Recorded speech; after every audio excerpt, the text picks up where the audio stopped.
Alright, hello everyone. Welcome back to another Modern Challenge. Today we're going to be streaming the Modern Challenge with Black Red Lurrus. So this is very similar to the one that Aspiring Spike has been piloting. I think this deck is really well positioned in the metagame right now. Very powerful deck, probably the best mid-range deck that currently exists in Modern. And I like a lot of the choices that have been made on this deck, so this is what I'm choosing to run with today. I did make a couple minor changes to his list. He was playing a few more grindy cards for grindy matchups like Unholy Heat and an Unearth in his sideboard last time that I saw his list. So I have swapped those for 2 copies of Nile Spellbomb. I think this tournament is going to be littered with a lot of Murktide Regents alongside Arclight Phoenixes, Dimilich, you know, that sort of thing. Maybe not even necessarily Arclight Phoenix, but Dimilich for sure, to some extent. So I think Nile Spellbomb has a little bit more of a prominent spot in the metagame right now. So I'm hoping to capitalize on that a little bit. So we'll have to see how this goes. It should be an interesting tournament. I do think the deck is good, in a good spot right now otherwise, but I have not played against much of the Dimilich Arclight Phoenix deck to really see how good that deck is or how to play against it, that sort of thing. So we'll just have to see how that one goes, or if there's anybody even piloting it today. I'm not sure that there's going to be a ton of people piloting it because it's brand new and Dimiliches are currently very expensive on Magic Online, and most of the rental services, as far as I'm aware, do not currently have them available for rent. Yeah, like right now.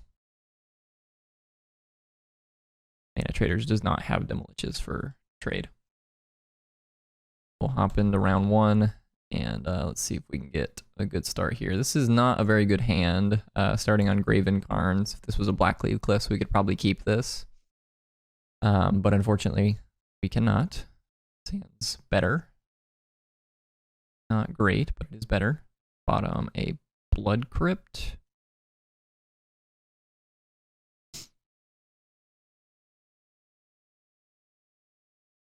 Okay, Instigate Brainstone.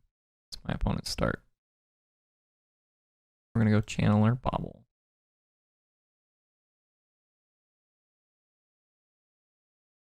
In the Bolt.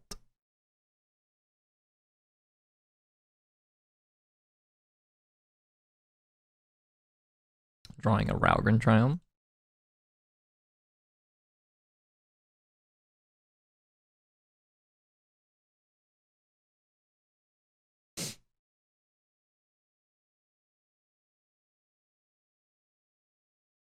Channeler, Thoughtseize. The reason why I'm choosing to cast Thoughtseize over Inquisition is because if they are holding a Terminus that they're intending to put it back on top with Brainstone, I would like to take the Terminus.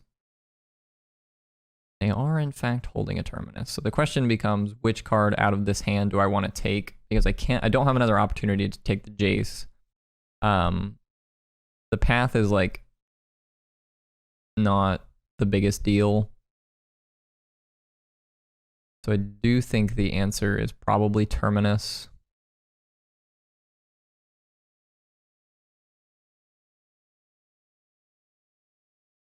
Attack you for 3.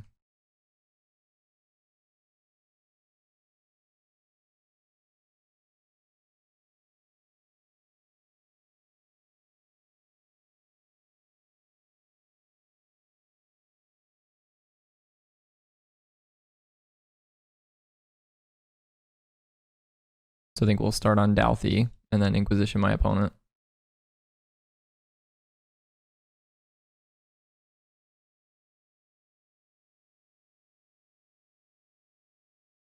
Choosing to crack Brainstone.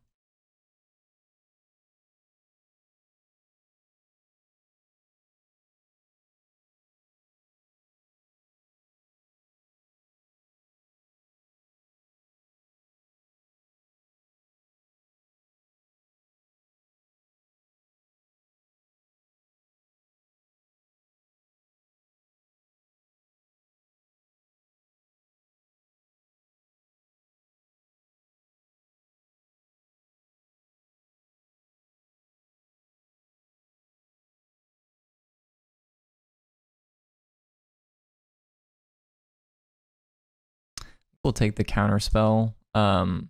Reason being is like counterspell is probably the best card that we could get off of their off of our Douthie. It feels like they probably lined up a Terminus on top. Yeah. So it's unlikely that Douthie's going to get to activate his ability this turn anyways, but at least this way, when we spend our mana to pick up Lurrus, their hand was Miracle Terminus, and they had these 4 cards, and they just played Island. So their hand is Field of Ruin, Jace, Path.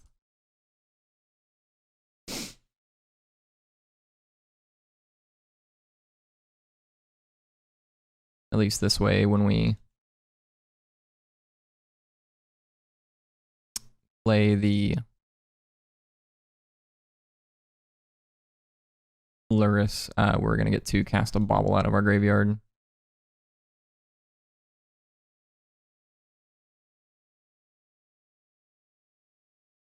Okay, they are casting Jace.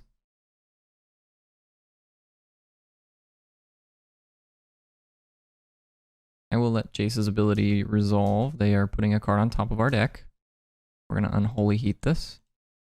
We do have Delirium. Opponent was playing around a Bolt, but we didn't have a Bolt. We had...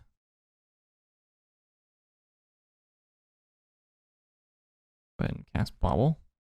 We didn't have Bolt, we had Unholy Heat, obviously. Okay, they do get to Path us, which is a little bit annoying, but it's not the end of the world.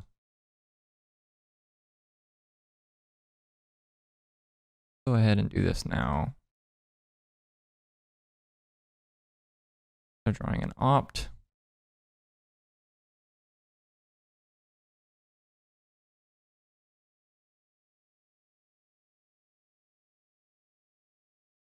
Their hand is Brainstone, Opt.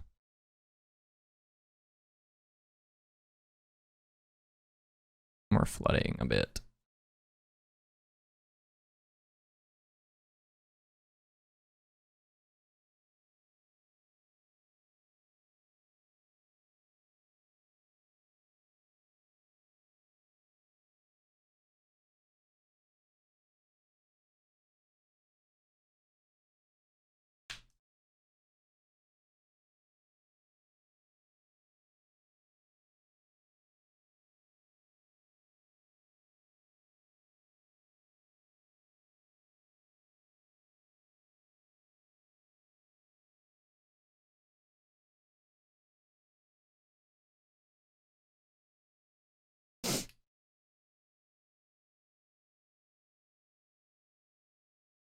Okay, we have another Jace.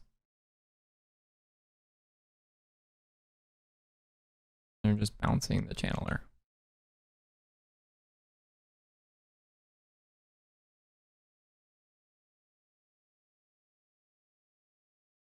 Really needed a Kroxa.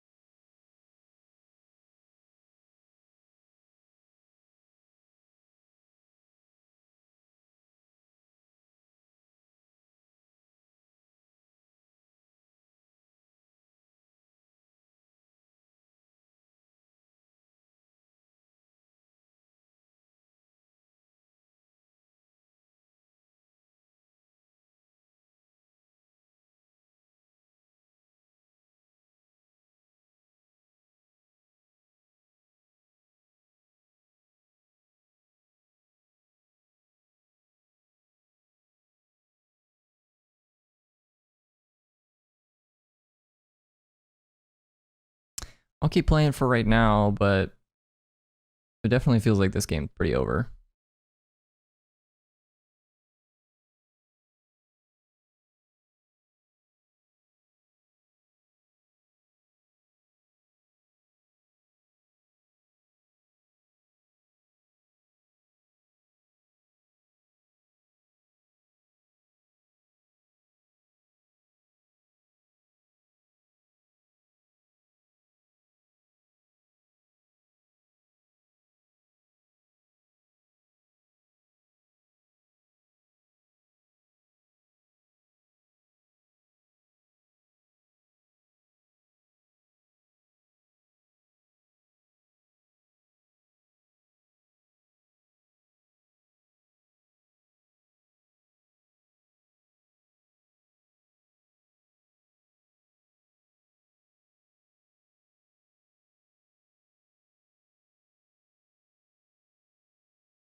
I'm just gonna make them kill me.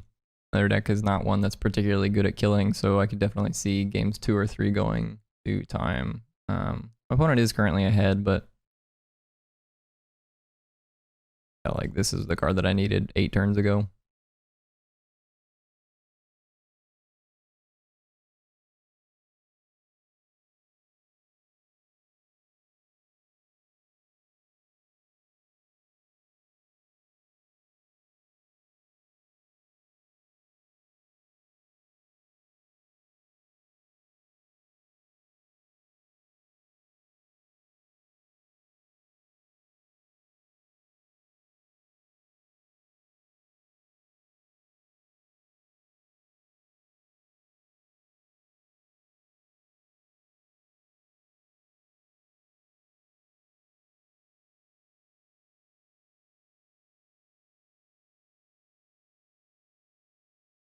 All right. What do we want against? Oh, that's not what I wanted. What do we want against blue-white troll?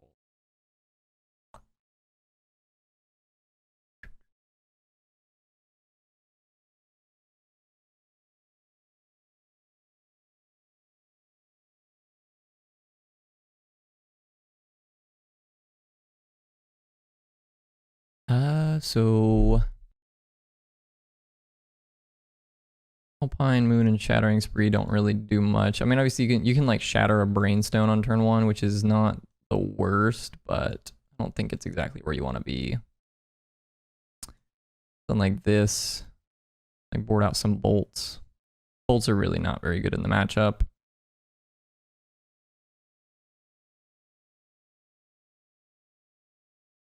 Now Spellbomb is just like a way to check Snapcaster Mage.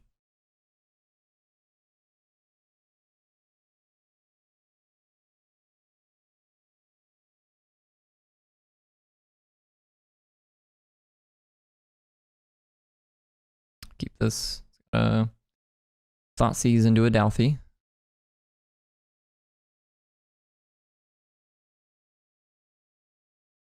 Start by bobbling them. Prismatic Ending on top.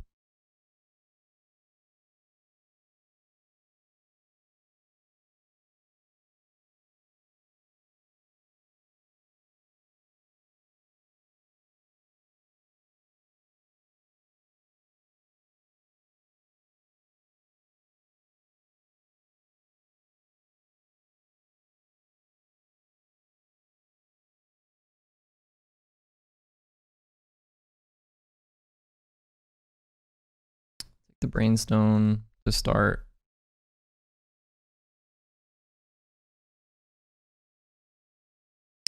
K-Command's a okay draw here. If I had known I was drawing K-Command, I may have changed how I sequenced this, but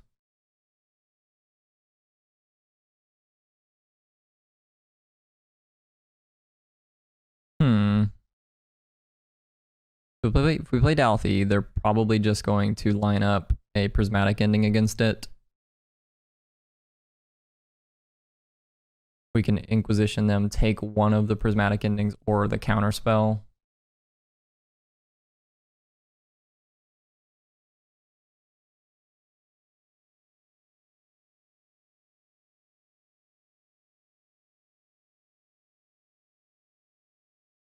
I think I'm supposed to Inquisition here and take the counterspell.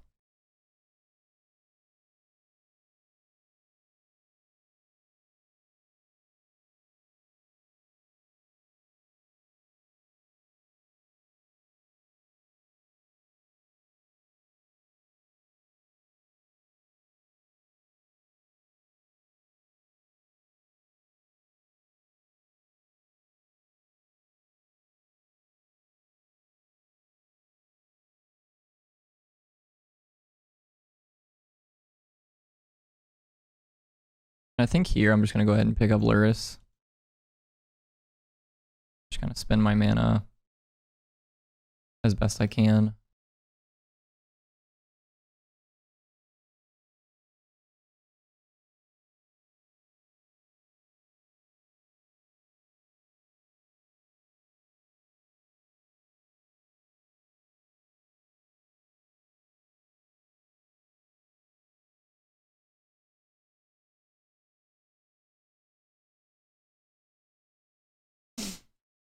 So the question is, do we want to play Dalthy? Do we want to play Lurrus?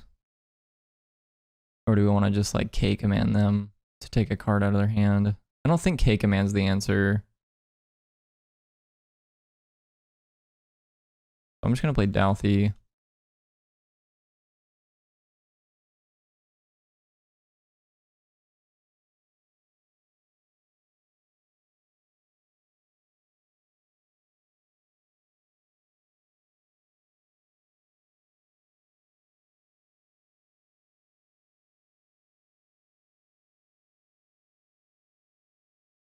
Feels like a prismatic ending on the Dalthy. So the question is, do I want to Unholy Heat Dalthy with the intention of picking it back up with K command? And I don't hate that line.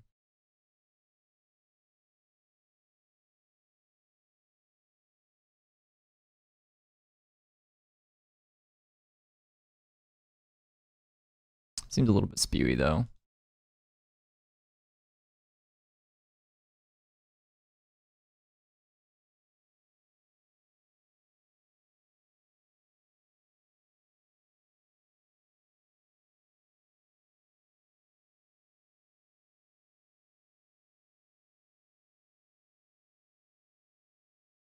I'm gonna cast Lurrus. If they have a counter spell, it's not that big of a deal. If they have a Path to Exile or something like that.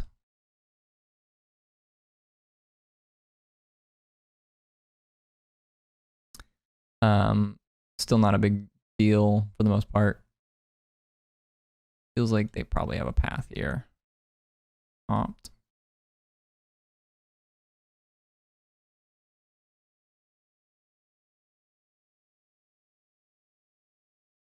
It's fairy on top. It's gross.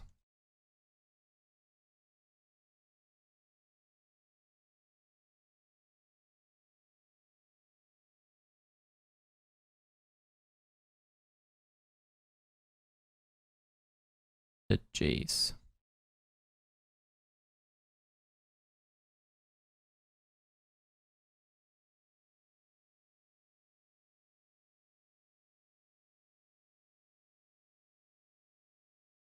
Tap land is really good for us.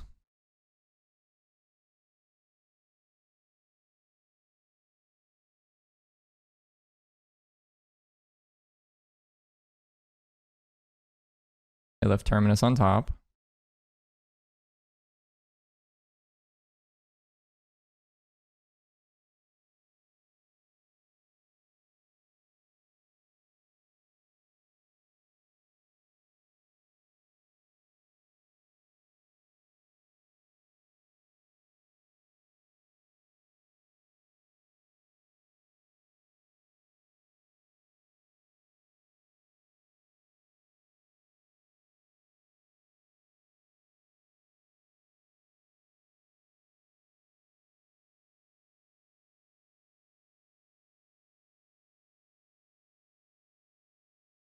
I think I'm going to go ahead and bobble myself here as well.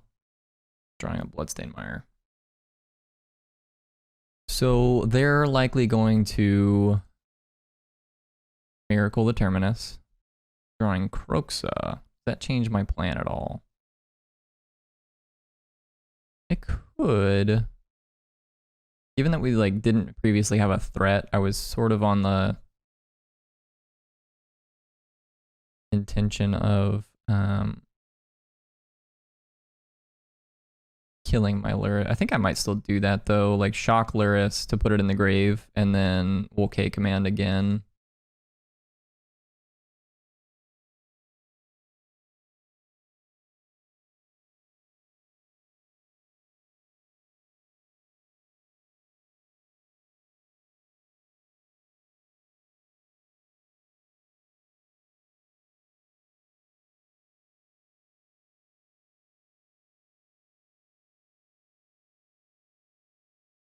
Choosing to spend 3 mana to Archmage's Charm.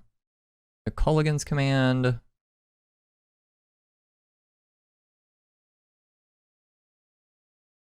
And does this matter to me? I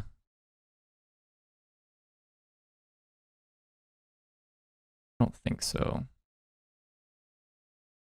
I think having Lurrus in the bottom of the deck is like fine at this point. We'll just keep the Kolaghan's Command to do something. Like if we spend Kolaghan's Command to deal 2 damage and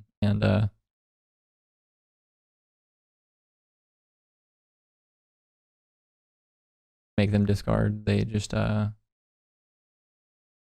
of get away scotch-free. They have a path here. It's kind of bad for us. We're out of threats.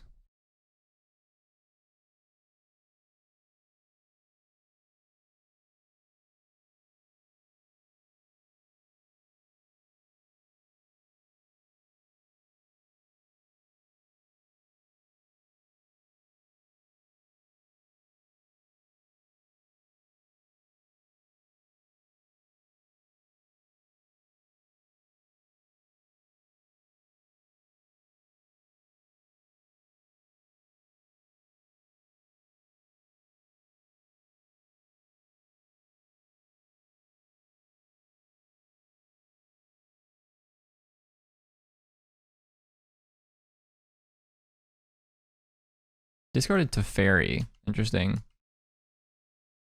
Last card in their hand must be pretty good then.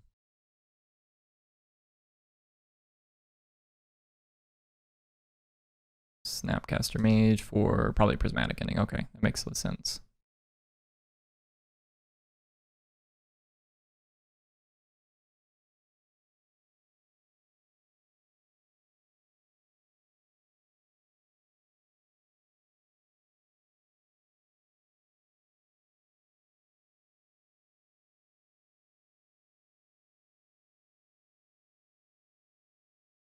Bobble myself. We got a Blackleaf Cliffs on top. Don't want to draw that one. Go 2 damage and you discard.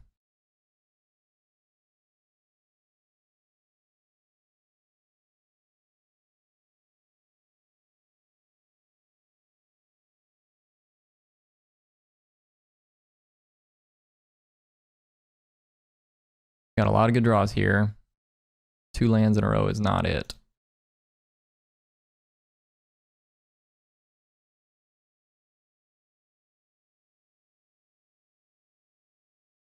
Yeah, we're gonna die because we're flooding.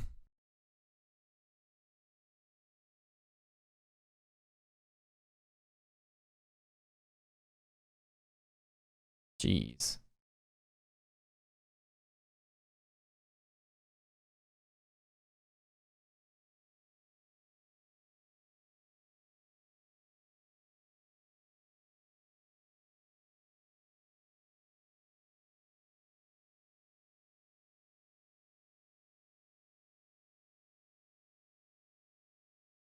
He's probably drawn a counterspell at this point. Oh, okay, no counterspell.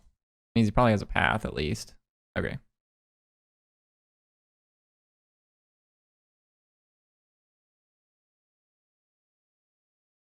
We're drawing a Scalding Tarn, which is good for us.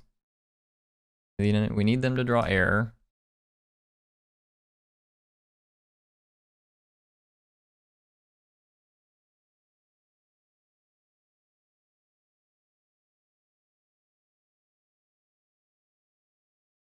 This sequence of draws could be very good for us.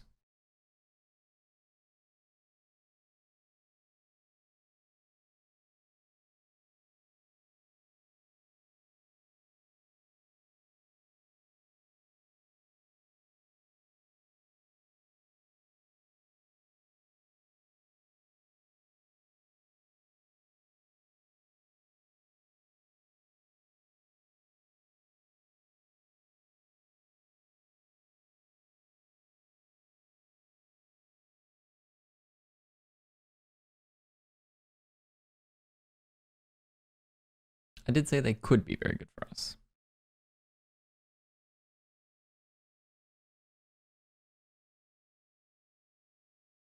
It's a weird sideboard card from my opponent, but I suppose it's mostly there for burn and maybe prowess to some extent.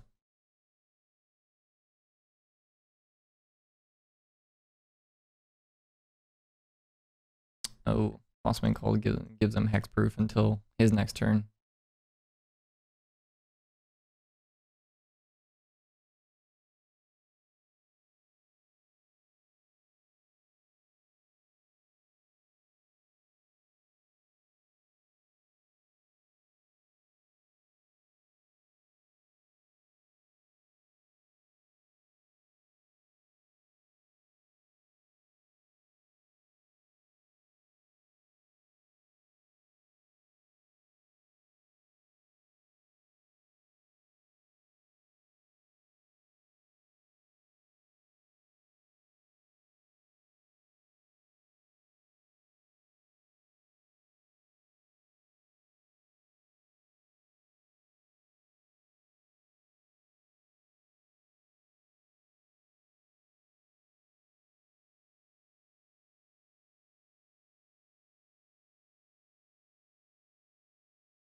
I think it makes more sense to go Channeler into Inquisition rather than...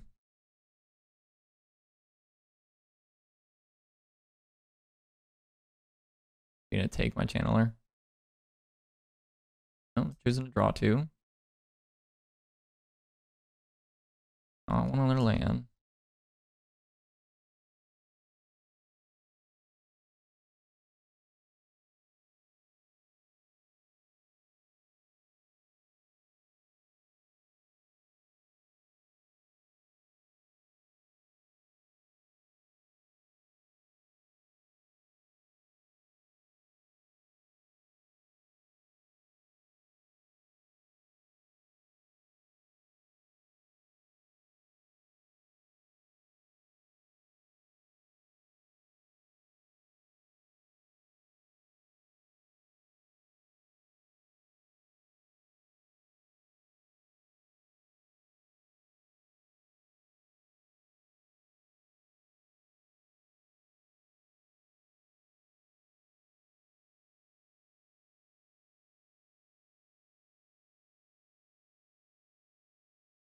This game's gonna go long. Feels like, or well, it's already going long.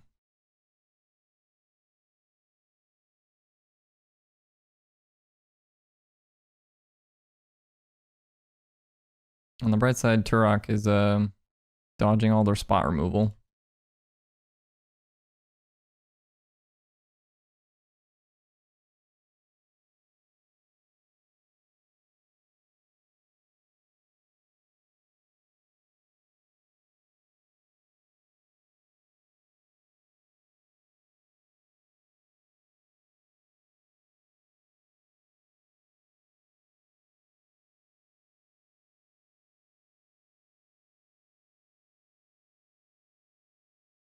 Maybe I'm supposed to take the Brainstone because it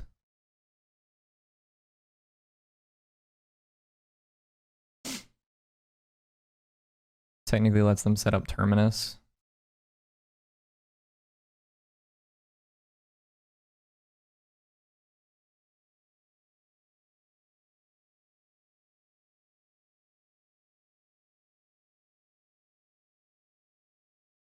Got its fairy. Mm-hmm.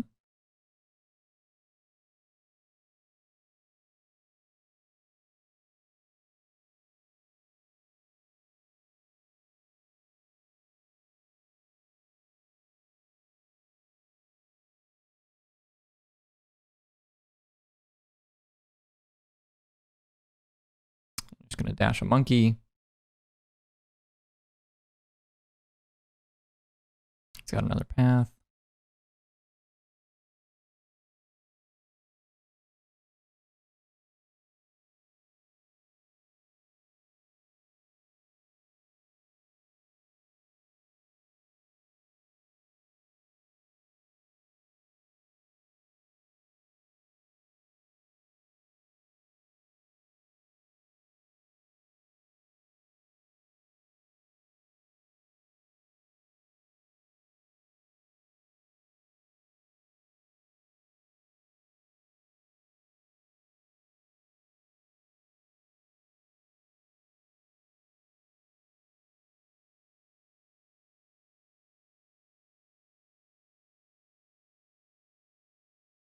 The Terminus. Okay.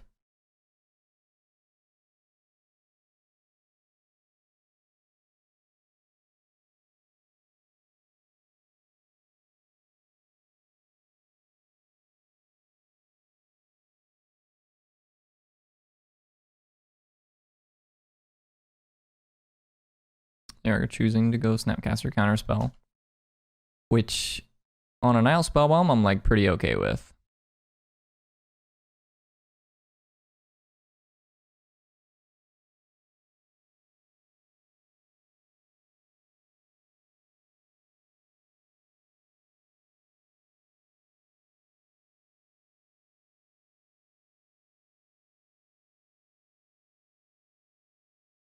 It's not what he wanted to draw for sure.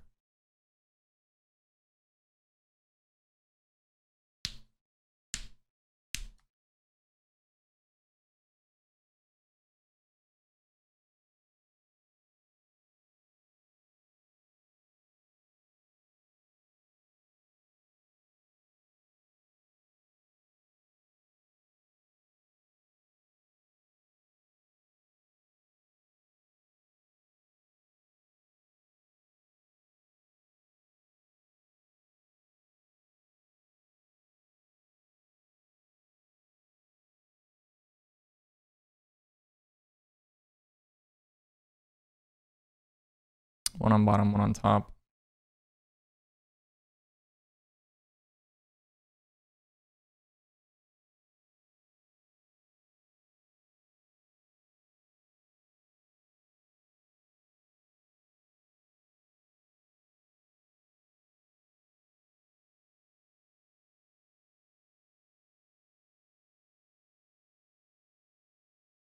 This is a very wildly annoying game. Feels like we've just flooded so hard in games 2 and 3. Or well, it was game 1 and 2. We're gonna get 2-0'd here. And my opponent's like almost out of cards.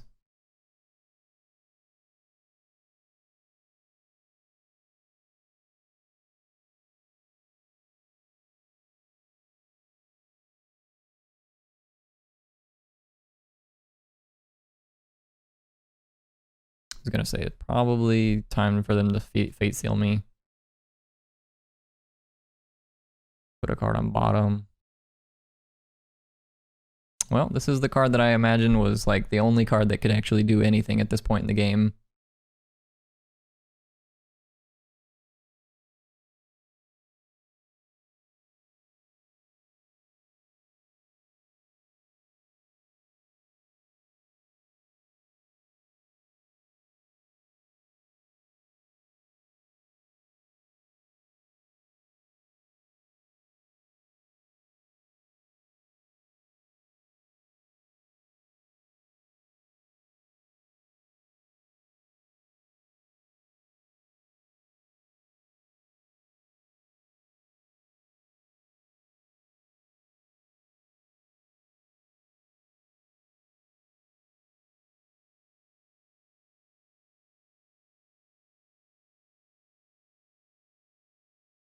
I'm not so sure my opponent knows how this works.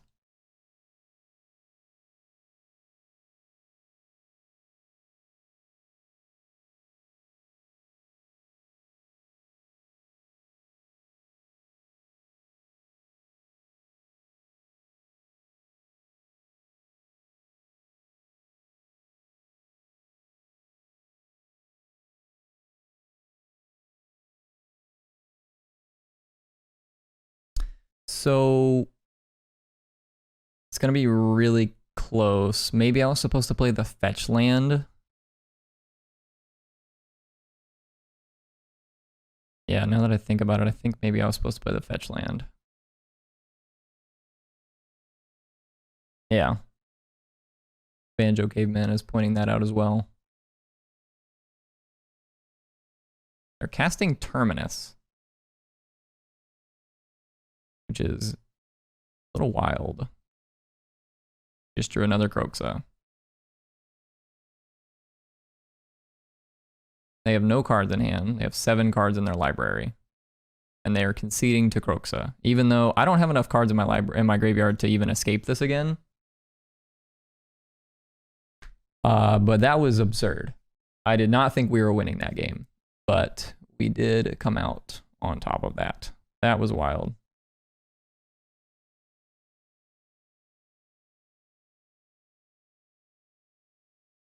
Easy win, TBH.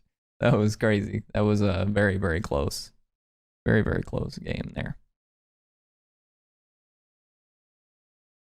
So the question is, do I want Bolt over Unholy Heats? Unholy Heats are really good against the Planeswalkers, and they're fine against the Snapcaster Mages.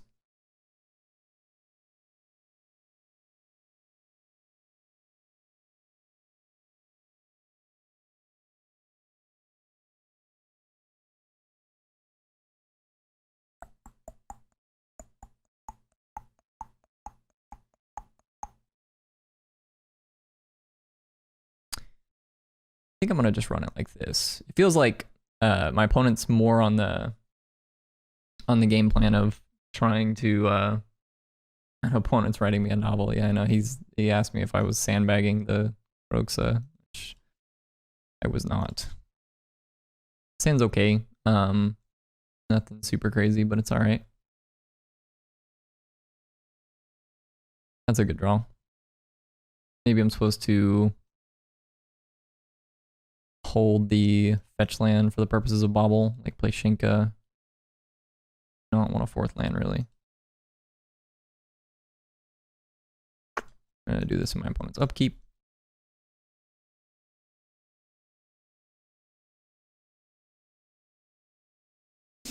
Yeah, I mean, Croaks is just like the best card in this matchup. It's just, you know, a very resilient 2-for-1 threat. Speaking of the devil.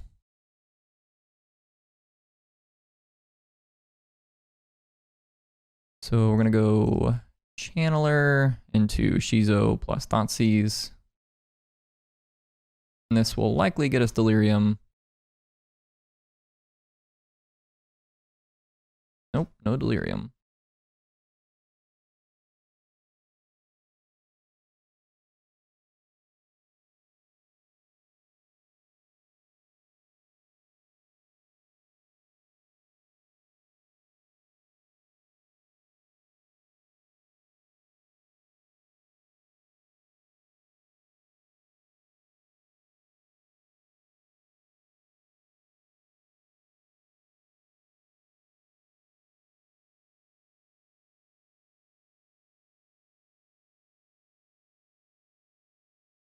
I'm going to take the snap. I think it gets a lot harder for them to deal with the creatures if they just don't have snap path. And then like it's a lot harder for them to land their planeswalkers.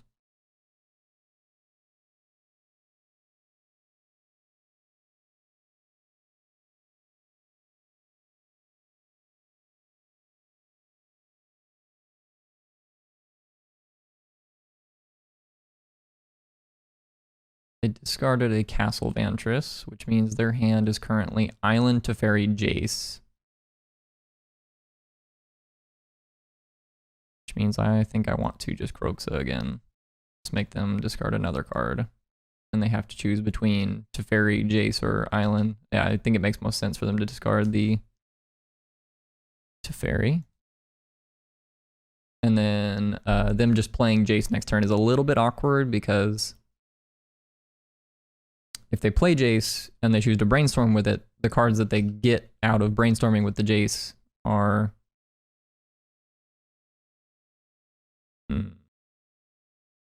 think we'll start on Spellbomb. I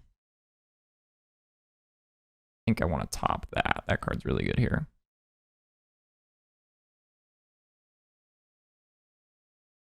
Let's attack for 3.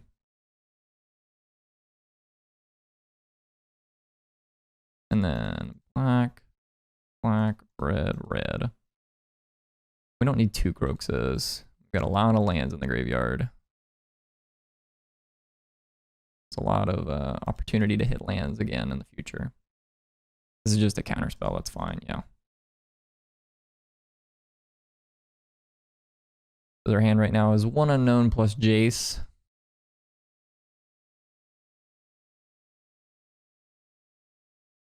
I guess it makes some sense to try and do it this way because now by casting the Jace on this board, the Dragon's Rage Channeler no longer has Delirium.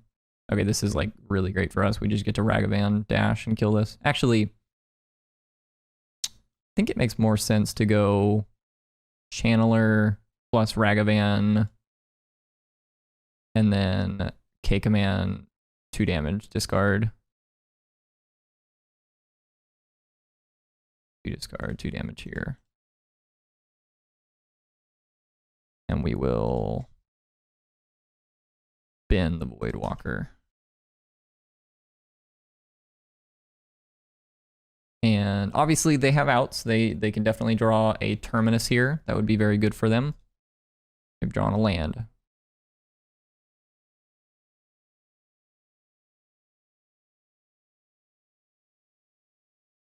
They can choose the Scry with the Castle Vantress to decide what I'm getting off Ragavan. They choose not to.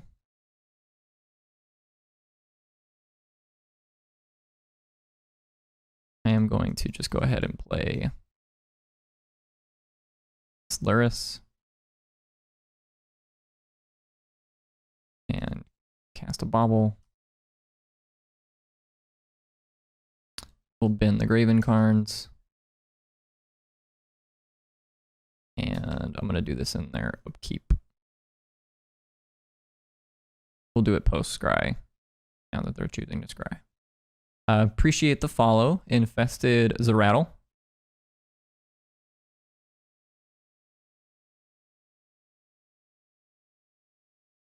They're just dead. I think they went bottom. Yeah, they went bottom. The top card was a C Restoration. GG.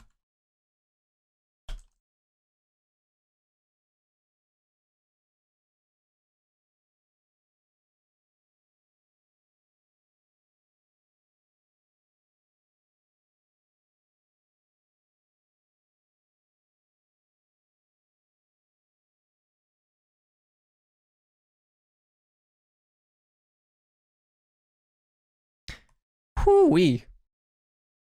Opponent made me work for that one. Jeez. Engineered explosives against Sanctifier. So, moving on to round 2. We are on the play. We have a turn 1 Ragavan and an Inquisition to follow up, but we do not have any other threats where we've got 5 lands in hand. So this hand is a little bit awkward, but we are going to keep it.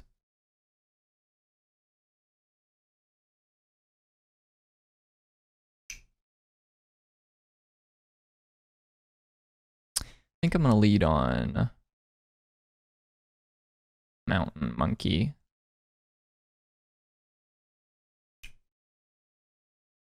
My opponent is mulligan to 5. Cavern. Naming.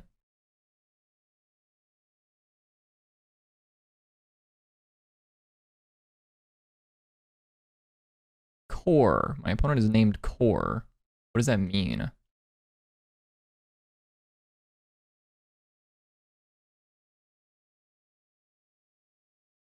Ephemerate.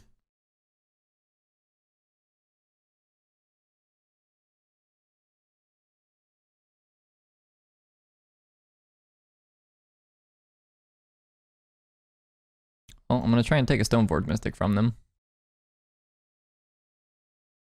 Okay, so their hand is Giver of Runes, Charming Prince, Skyclave Apparition.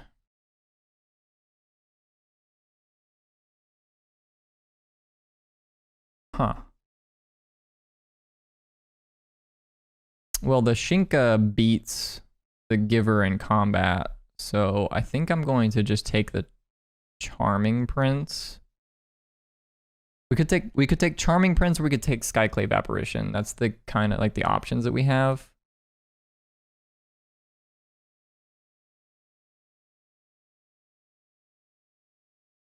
Take Skyclave. I like that line, but the thing is if we take Charming Prince, we guaranteed get to get in. Well, I guess if we take the Skyclave, we guaranteed get to get in with Ragavan either way, unless they double block.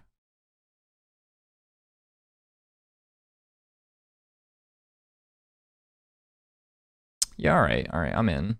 We'll take Skyclave.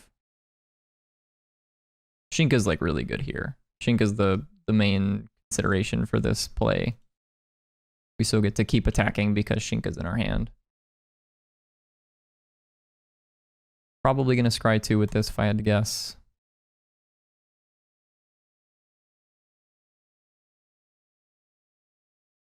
One on bottom, one on top.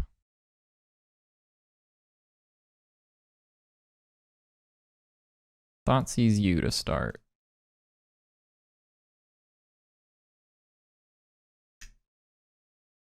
Probably just drew a land if I had to guess. Yeah, they drew a land. Attack for 2. Give this first strike.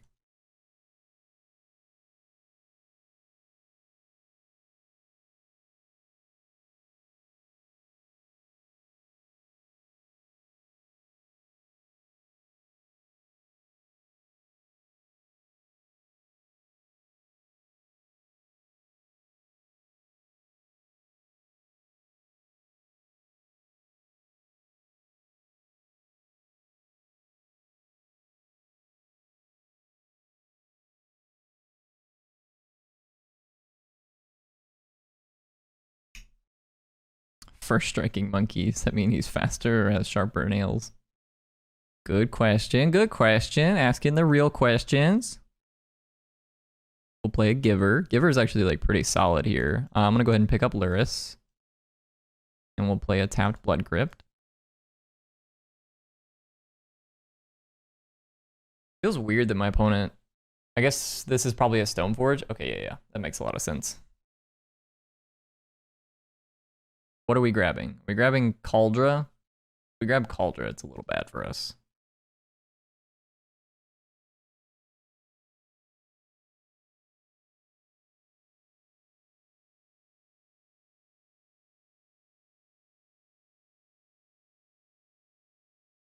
Okay, they grab Cauldra.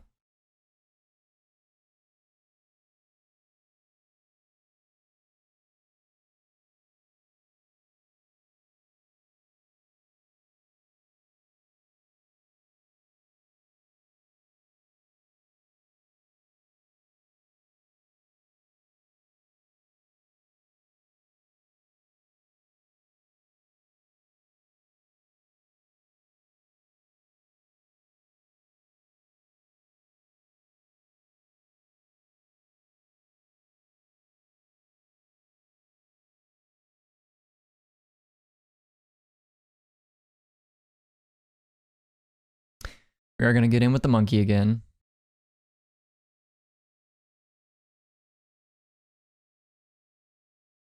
Oh, planes off the top of our opponent's library is not going to do it.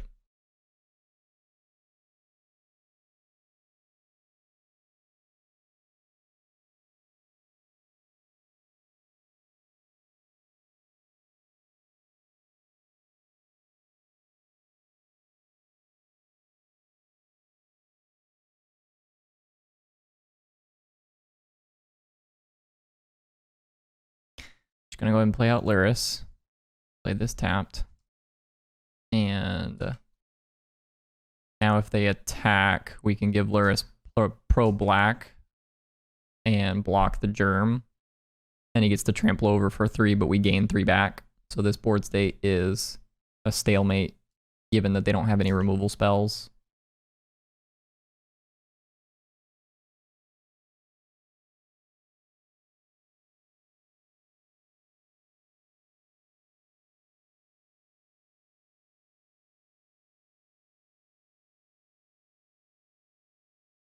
So they're going to deal us 3. We just gain 3 back.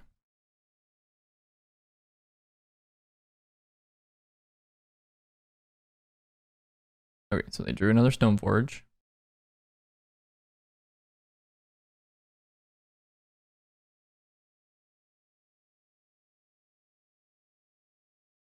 I grabbed a Batter Skull.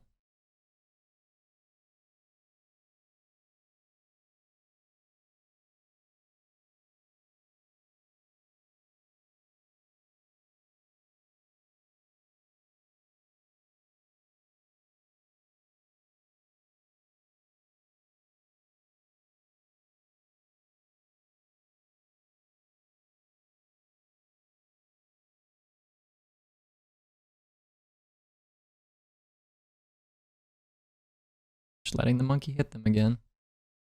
I think I would have traded something there. Flicker Wisp is like kind of absurd here, right? We just get to reset the germ.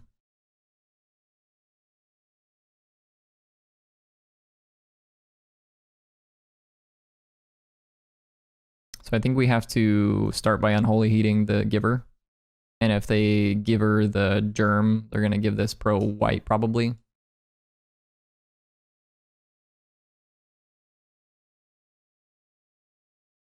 This is late.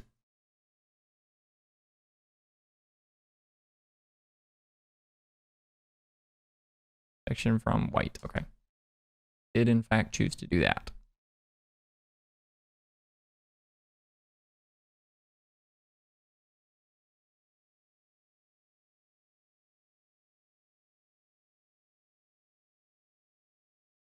At this point,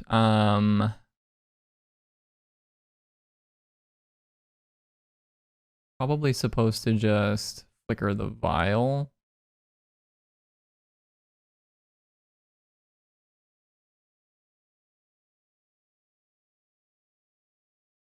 It's a little bit awkward for us, but Would have really liked to have taken the germ off the board that turn, but it's not the end of the world. Opponent's still in this game, even on mulligan to 5. The monkey hasn't found us much, and we've flooded a little bit, but not that big of a deal.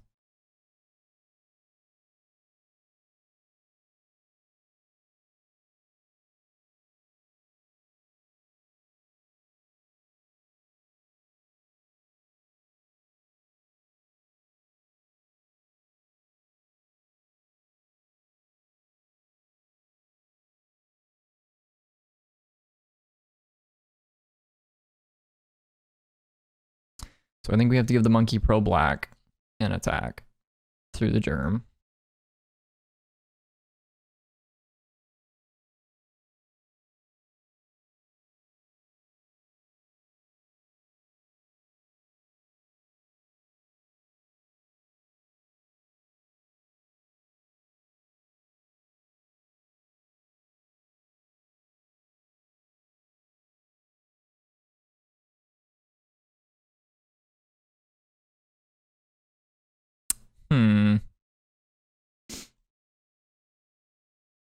You're really just not drawing very much here.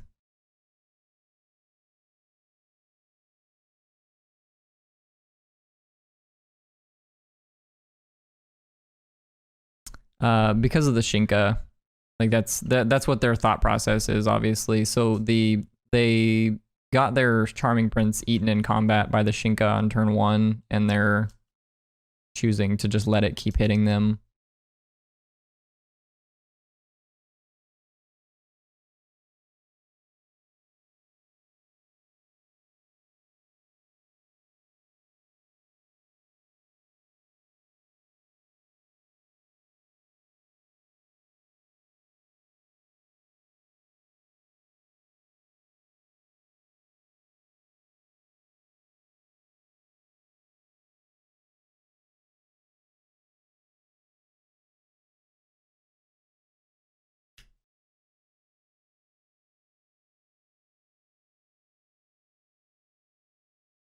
For white, okay. Just want to make sure that that gets in, which makes some sense.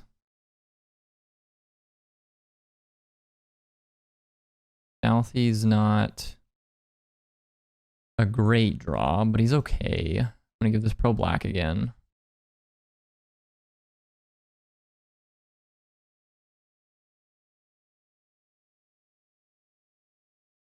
Probably supposed to play out Douthie here, in all honesty, because I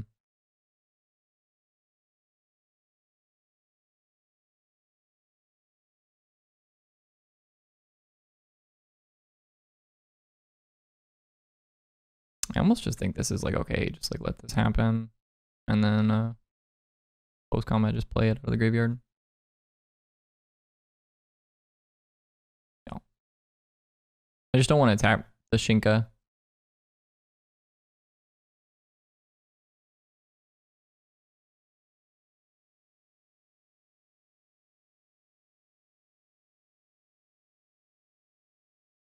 So I think that we are dead this turn. I haven't done the exact math, but my opponent has 9 power worth of germs in play, and if they figure out that they can just attack with the Cauldra and the line that I had previously of like first strike blocking and gaining life is no longer an option to me, basically.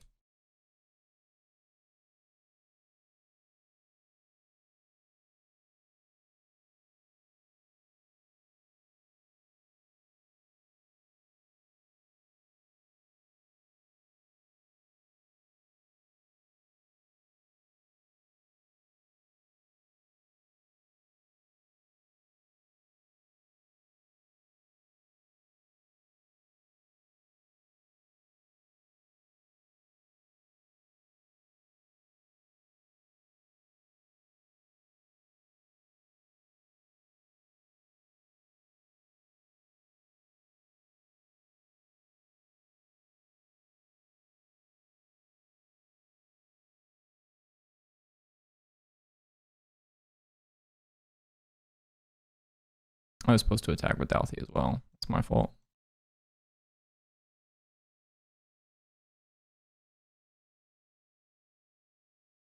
They have a Stoneblade Mystic currently in exile that we could use to go grab an equipment if we had one in our deck, but we do not have an equipment. So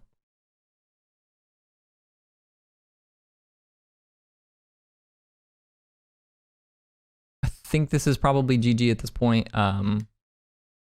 The 5th land means they get to move the Batter Skull.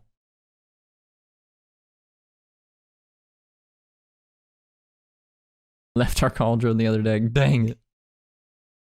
It is a little bit greedy for them to go for this here, because if they are under the assumption that I have a Kolaghan's Command in hand, then like we just get to blow them out here. But I don't think my opponent's under the impression that I have that in my hand.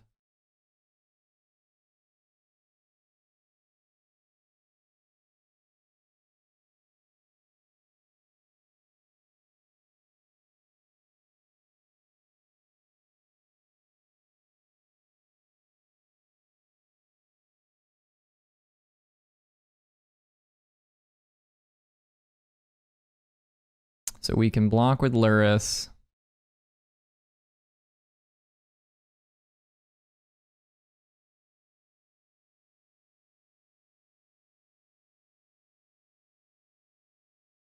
So if we block like this, appreciate the follow, Slater. If we block like this and we activate Shinka, the Germ is going to deal 7 to us, and we're going to gain 3.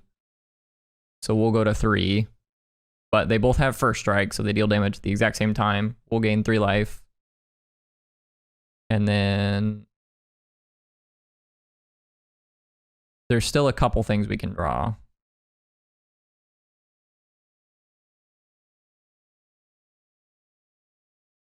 But I do have to give this first strike here.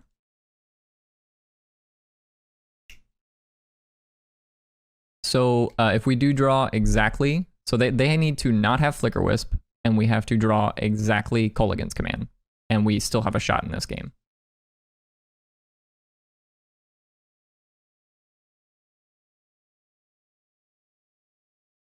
That's not Kolaghan's Command. So I think that means we're probably dead. I am going to go ahead and get in with the Ragavan one last time. Clear this pro black.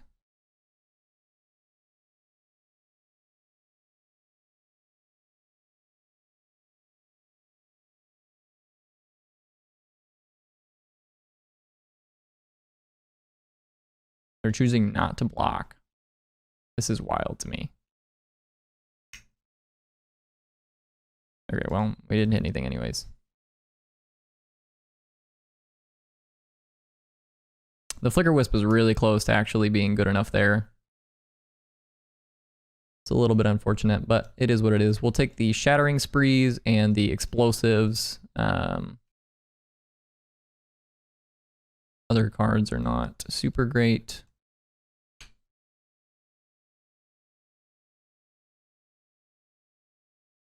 Dalthy isn't really too absurd in this matchup. Maybe Dalthy's like the easiest cut. Although if they have Sanctifier in Vec, Dalthy's our best threat. 3 Shattering Sprees is probably a little bit too many. Probably just need like a couple. Maybe it's just the EEs that we really want, honestly. Like the artifacts are good, but like the most scary one is Cauldra, and you're not going to be able to Shattering Spree a Cauldra or anything like that. So maybe just Engineered Explosives makes the most sense. Cut a couple Dalthys for EEs. We'll run it like this. I think this makes a lot of sense. So yeah, on that last turn there, if we had drawn Kolaghan's Command, we can go Shatter the Batter Skull, do something else, like the other mode doesn't matter, but we just destroy the Batter Skull, and then we can recast it off of Dalthy for free, and we have 5 mana to equip it to one of our creatures. We can start attacking. Yeah, this hand's fine.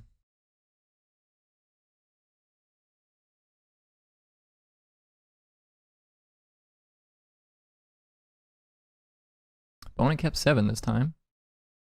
I think I'm going to leave them with the Vial. And we'll take the Thalia, I think.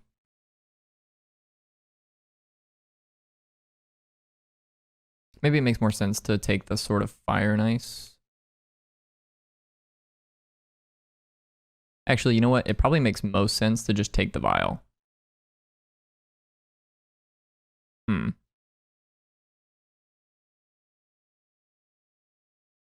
Maybe not. Not sure about this one. We got 2 artifacts, which we do have a Culligan's command for.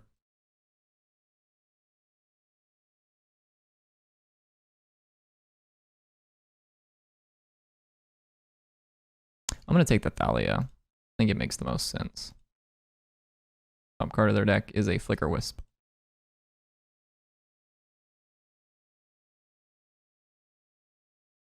We've drawn a Kroxa.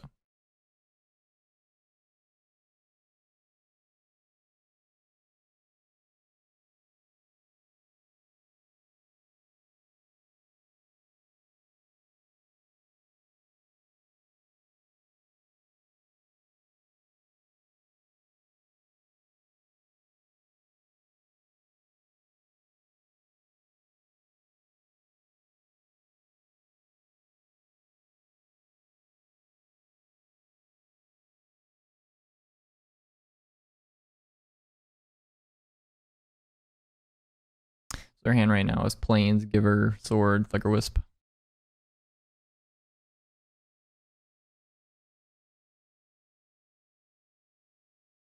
Start by thought seizing them.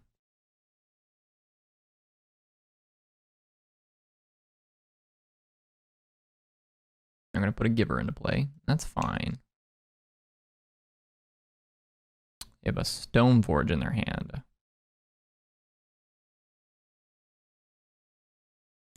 Stoneforge is the best threat in their hand for sure. Flicker Wisp is annoying if they get to Violet in, but this next turn we're going to attack with Monkey. So okay, what are we? Are we casting Sword? Okay, we cast Sword. Okay.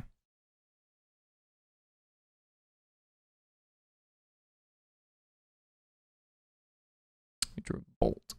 So I'm going to try and attack with Monkey.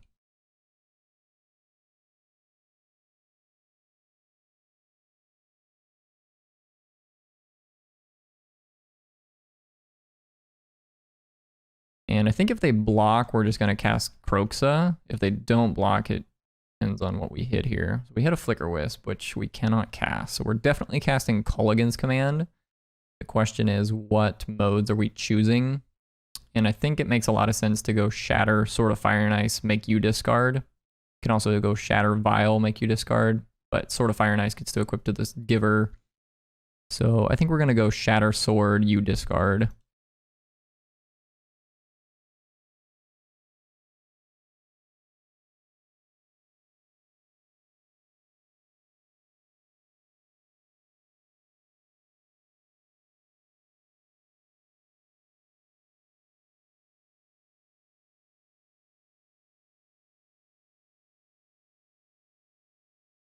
Alternatively, we could have... Actually, you know what? I think I actually like the line of just going... Well, that's bad for us. Yeah, I'm probably not beating that. That is super bad for us. Gotta draw an Engineered Explosives very quickly.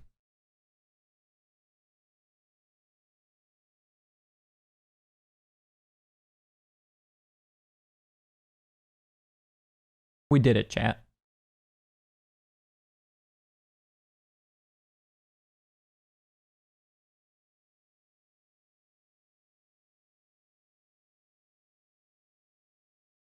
Okay, so we're gonna EE onto no attack with the Ragavan.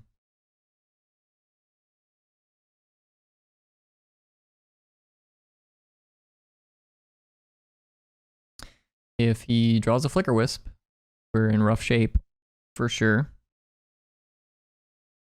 We still have like things we can do, even if he does draw Flicker Wisp, but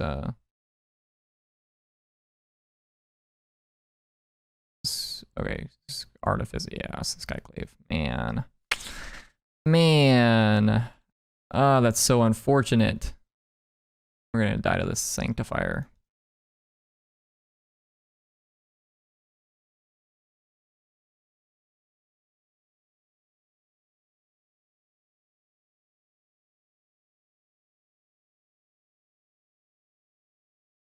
I'm gonna go bolt this, Unholy Heat the Skyclave.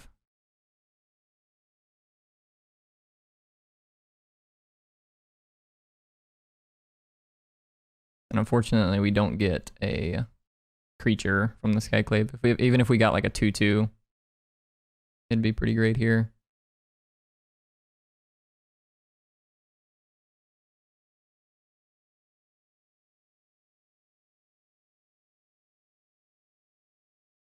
Mistress Factory.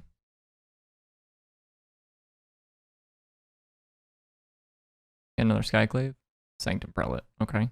Makes a lot of sense.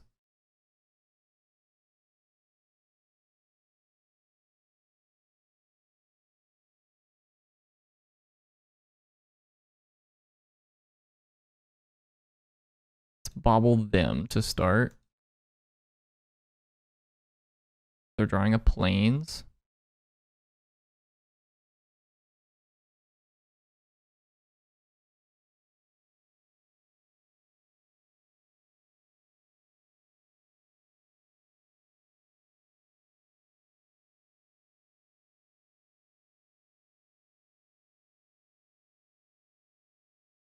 Oh, no, wait.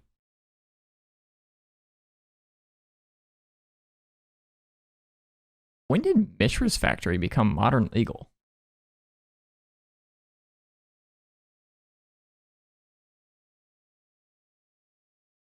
I forgot this is the one that can pump itself.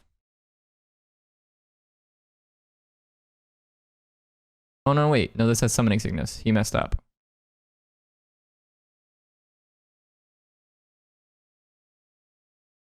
It's okay. We're okay.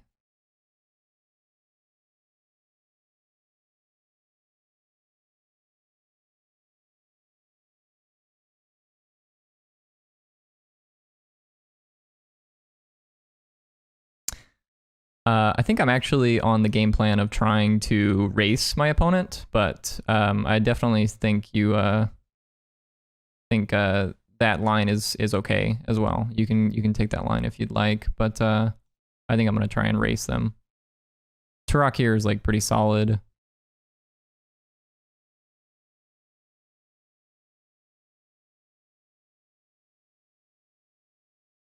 So Turok stonewalls the Sanctum Prelate. The Voidwalker gets to get in for 3. So on this race, we are dead in 4, and they are dead in 3. They're dead next turn if we draw a Lightning Bolt. No, wait, no, they're not, because they have a Sanctum Prelate. They're dead next turn if we draw a K-Command. No, wait, that's also not true, because we don't have mana to cast K-Command. They're not dead next turn. Oh, Shinka is interesting. I don't think that changes a ton, but now I do think picking up Lurrus makes some sense.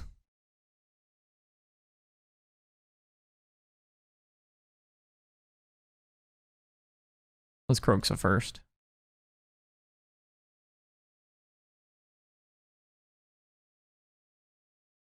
Okay. Well, now they're just dead. Nice.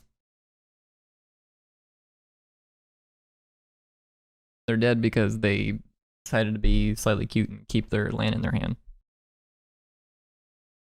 Okay. It's like I said, guys, Dalthy Voidwalker is the only thing we have threat-wise post. I guess Turok was pretty good there too, obviously. Turok was kind of absurd.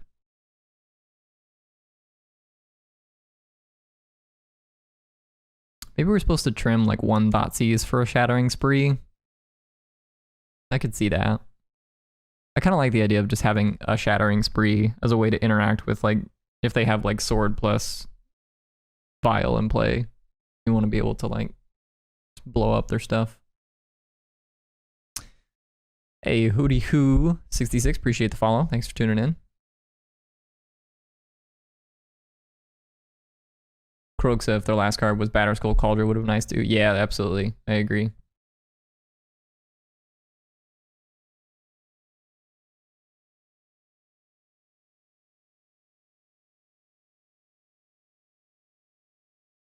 Well, we're keeping this hand. The question is, what are we doing on turn 1? Turn 1 Monkey's pretty good, but if they get to land a turn 2 Sanctifier in Vec, it's pretty bad for us. They're keeping 7, so I think I'm supposed to Inquisition on turn 1. Yep, they're leading on Vial.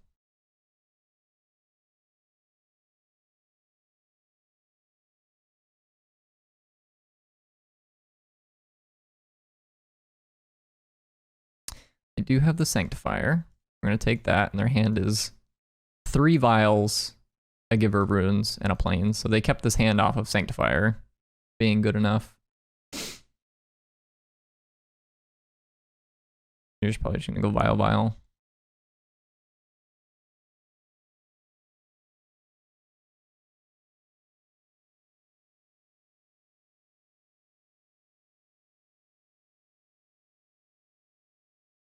And I think here I'm going to Thoughtseize them.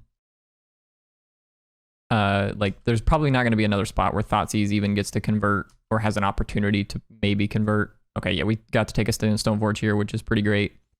So now we're going to play Monkey. And then next turn we'll bolt the Giver out of the way and then start getting him with Monkey.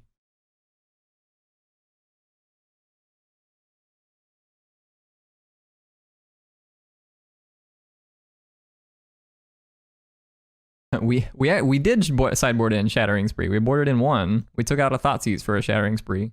So, I know this blows up my Monkey, but this looks pretty good here. I don't know. I think I'm still on the line of bolt the Giver, attack with Ragavan.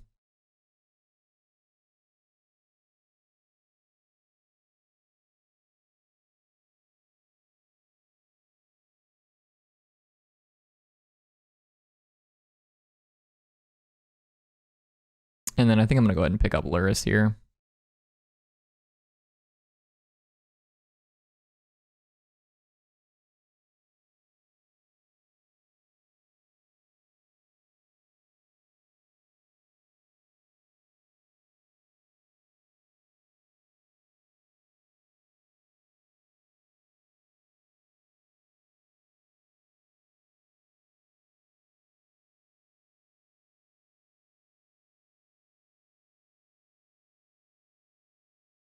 And drew a land.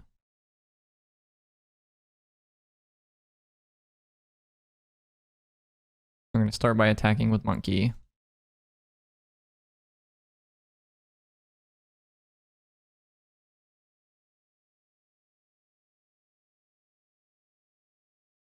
Am I supposed to cast their Sword of Fire and Ice?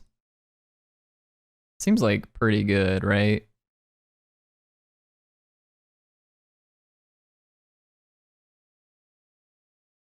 The problem is like, I kind of want to EE this turn. I don't know. I could see this going either way. I'm going to cast their Sword. We still have 1 mana up to interact, which is really the reason why I'm choosing to do this. Otherwise, I think I probably wouldn't do this.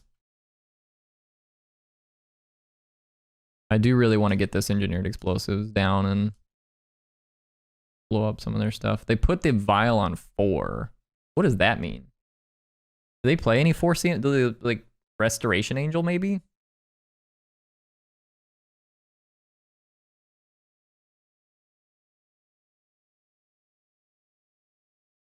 Yeah, Freed Mania makes a good point. We would get punished pretty hard by Flicker Wisp in this spot. They would get to put the sword back on their side of the board.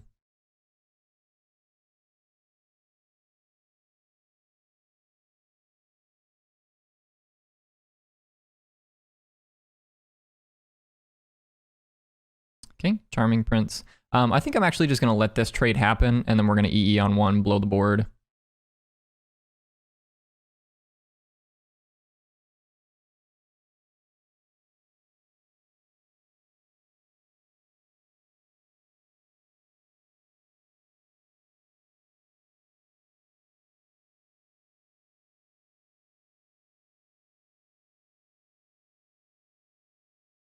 All right.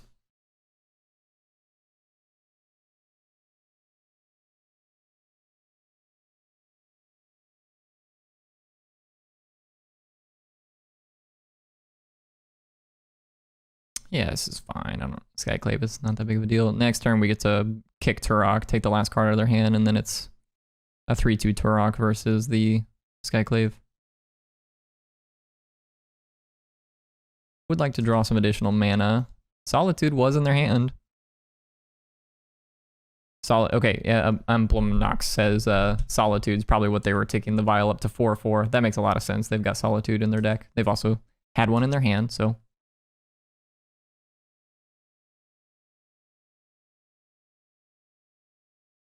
So I'm just going to kill the, well, yeah, no, I think it makes sense to just kill the creatures, play the monkey.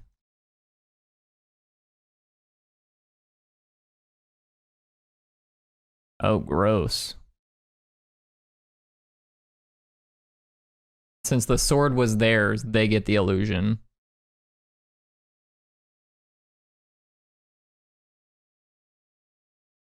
Yeah.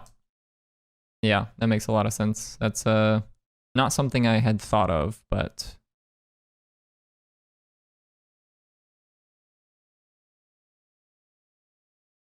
I'm going to attack with, do I attack with both? I'm just going to attack with the Turok. And we'll play Lurrus post-combat. They're probably going to block here. Yeah, that's fine.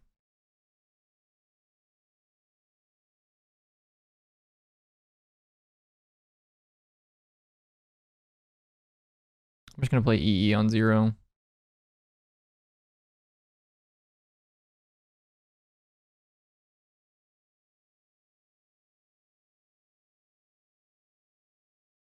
Blade Splicer. Well, EE on 0 is pretty good against Blade Splicer.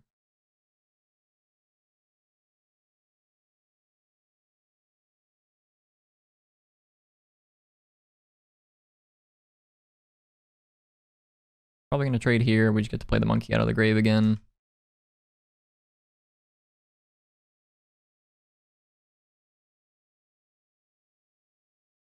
It'd be really nice if we had some more mana.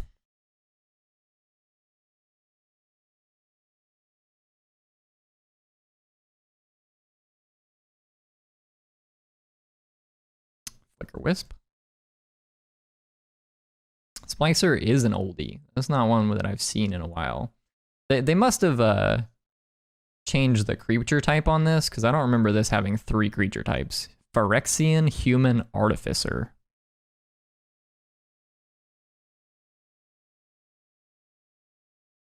I'm just going to pick up. It just kind of doesn't matter. I just want to spin this as a 3 mana shock. The other ability on it is irrelevant.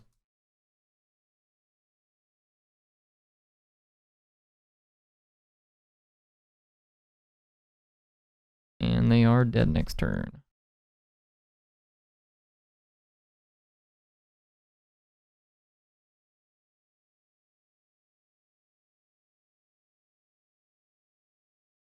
We did it, boys. We'll keep this. A turn 1 Channeler and turn 2 Dalthy if our opponent doesn't do anything. Otherwise, we can Unholy Heat a creature on turn 1. Or turn 2, rather. Their turn 1 creature.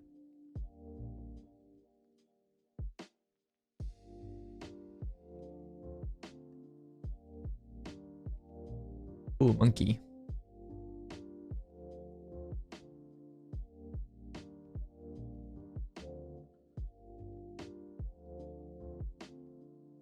Am I supposed to dash monkey? Am I supposed to just play monkey? Dashing monkey. puts the most pressure on them to have a 1-mana removal spell. They have to pick which one they want to kill.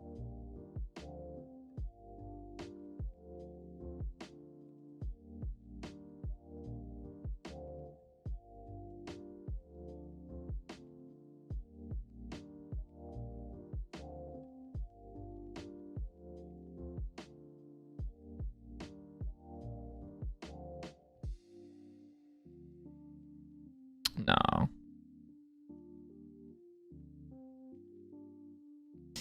I thought about it. I thought about it, chat. I thought about evoking a Grief by discarding a Dalthy or a Kolaghan's Command from my hand. I chose against it.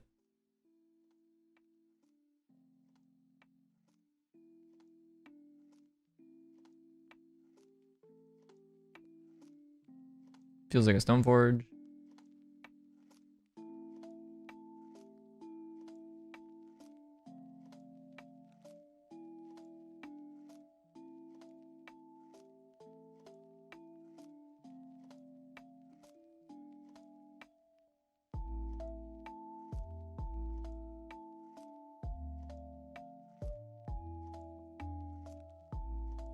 Charming Prince.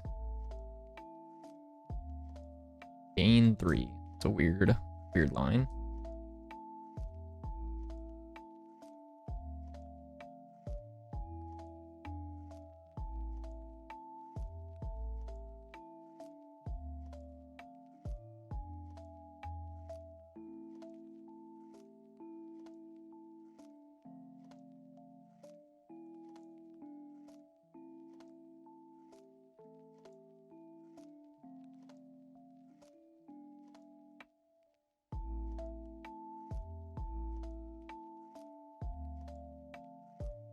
Oh man, I wish I could cast that here.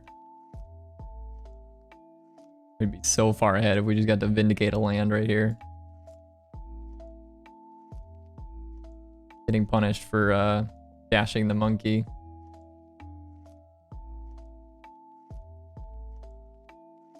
Okay, Skyclave. It'll be interesting to see which one they take. Choosing to take the Channeler, kind of interesting.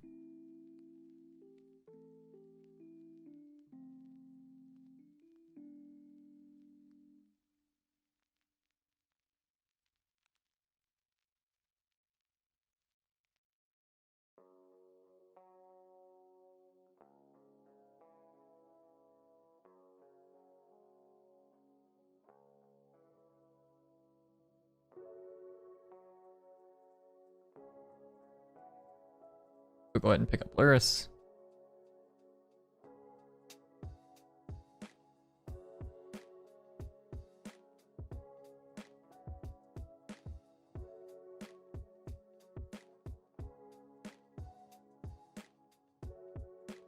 Skyclave.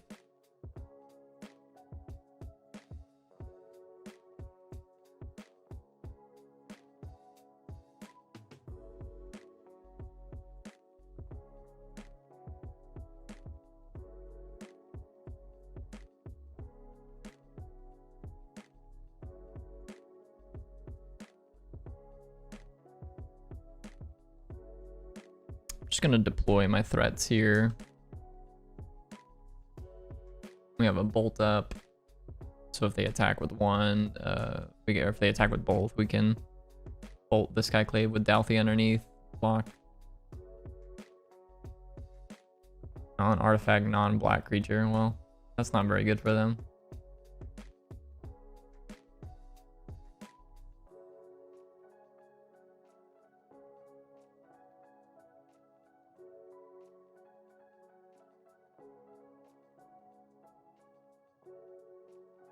Okay.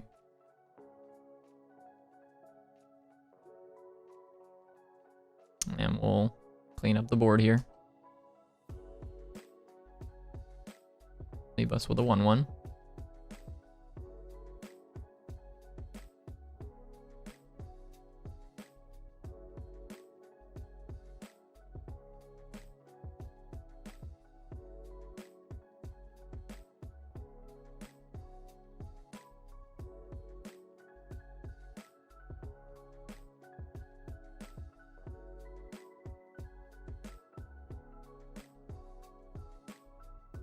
do think this Culligan's command is likely going to win us the game at this point.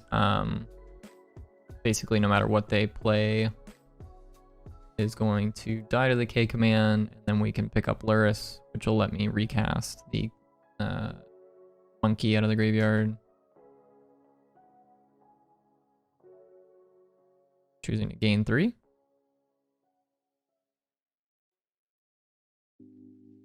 Okay, we're going to pick up Lurrus, 2 damage at the Stoneforge.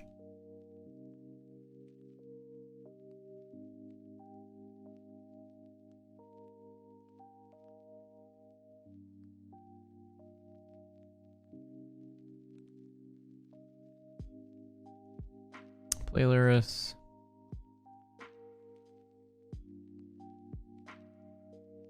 Cast Monkey out of the graveyard. Cast the Channeler out of my hand. Say go. And yes, they have a sort of Fire and Ice in their hand. But if they want to be able to equip it, they have to have an untapped land, which they don't.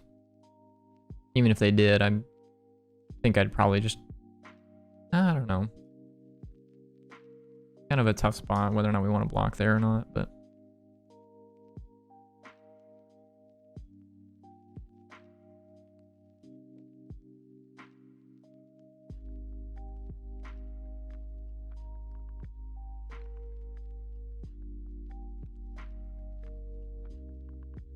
So I think I'm actually gonna cast this monkey from my hand. And we're gonna keep the we're gonna keep the one without summoning sickness. This gives us delirium for the Dragon's Rage Channeler.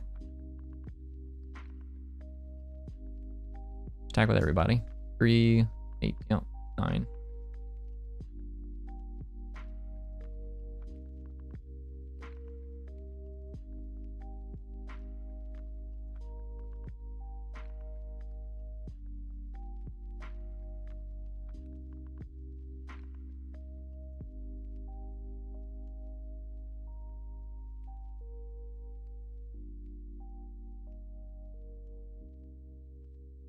You just dead. What?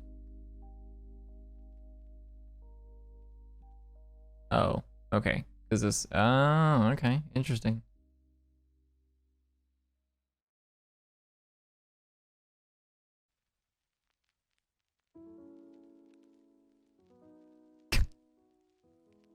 Okay.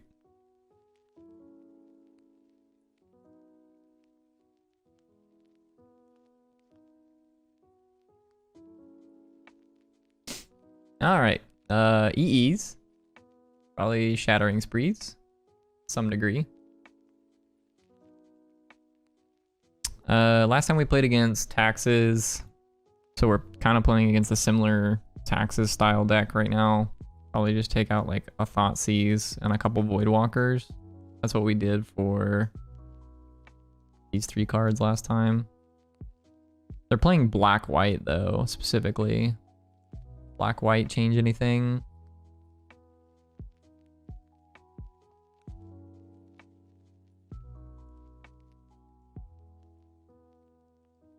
Maybe I just want Dalthies over the Thoughtseizes in general.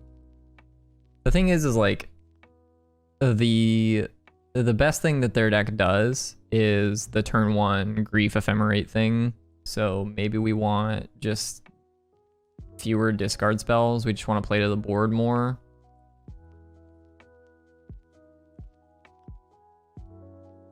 Don't need a ton of Shattering Sprees because it didn't. I don't think they were playing. Yeah, they're playing the Blink Grief Ephemerate version rather than the Taxes list. Maybe we want Spell Bombs, just like as a card that draws us an extra card. You know, it's something that does something. Like if they take like 3 cards out of our opening hand because they have the Nut Draw, you know, if we have a Spell Bomb, it's a little bit better than if we have an Inquisition. Maybe I could see that. I think I'll run it like this to start, and then I might be convinced that Spell Bomb is better on like on the play. Maybe not. I don't know. Ephemerate still. Spell Bomb doesn't beat Ephemerate, but it beats Malakir Rebirth. I mean, we'll keep this.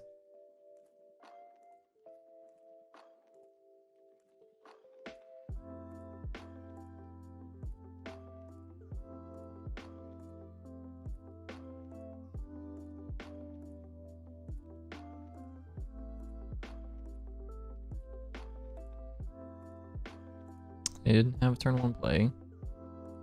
It's a little awkward. Need a Graven Carns here. I'll bin that. I just want to get to Delirium. Second Channeler wouldn't be bad though. Do need a black source, so I'm gonna bin that as well.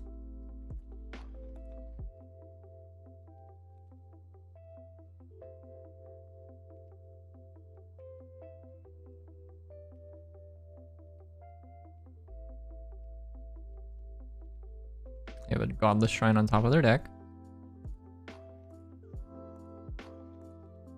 Okay, Stoneforge.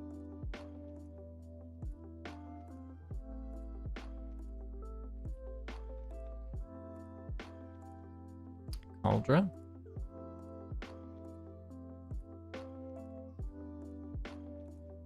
They have a Skyclave on top. Shattering Spree's okay. So we're gonna play out Blackglaive Cliffs, and we're gonna start by Inquisitioning my opponent. Yeah, we'll bin that one as well. So they've got Dam plus Skyclave. I think I'm supposed to take the Skyclave. I can just trade 1 for 1 with the Dam.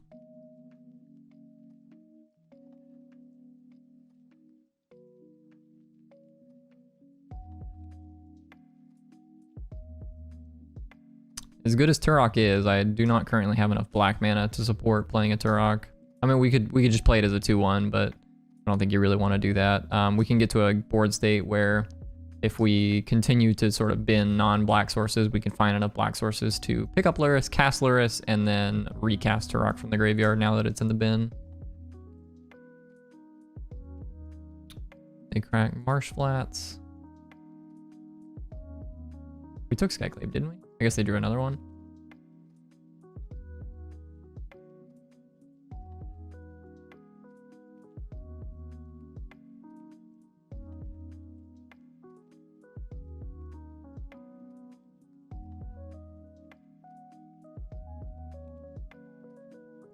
I do want to go ahead and bolt this now. Yeah, we'll put that on top.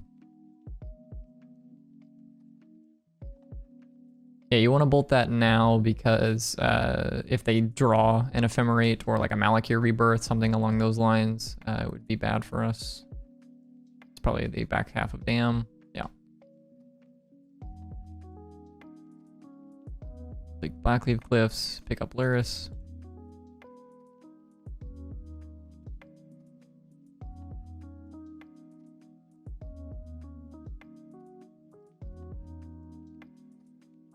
I think their hand is Godless Shrine, Cauldron, 2 unknowns.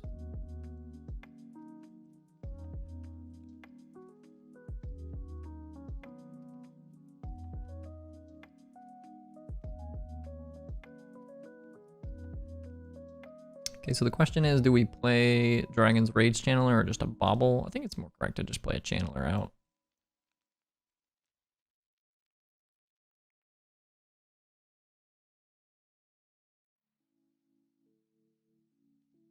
Drawing a card with Silent Clearing, which is somewhat interesting because I think I would have considered just getting to 7 mana for the Cauldron, like if I were them. Just have another Dam, maybe.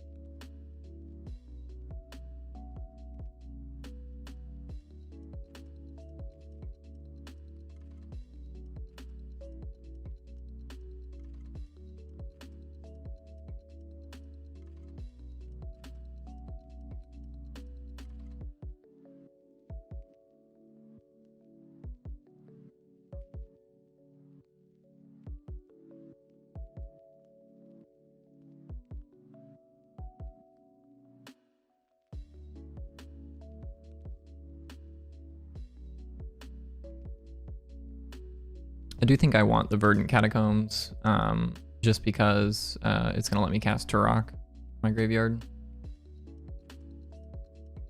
Go ahead and Inquisition my opponent.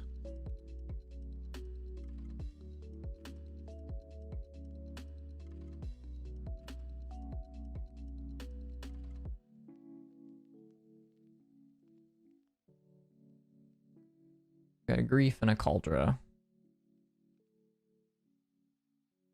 They're drawing. An Ephemerate. Okay, we're just gonna attack with the Dragon's Rage Channeler. So, they're probably just going to go Grief and try and Ephemerate it if I had to guess. But we do get to bolt via Grief if they do that.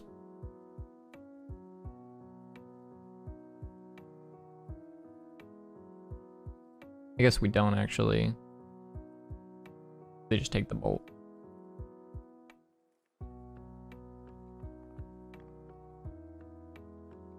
Huh. Maybe I'm supposed to spew the bolt on the Charming Prince. That way if they want to ephemerate, they have to ephemerate the Charming Prince. Or if they want to save the Charming Prince rather, they have to ephemerate that instead of the Grief. I think I'm okay with this. Oh, okay. Yeah. Charming Prince just has the ability to flicker the Grief anyways. We'll bend that. I don't think it matters a ton. Like we still have our creatures in play, which is like the most important thing that we have here.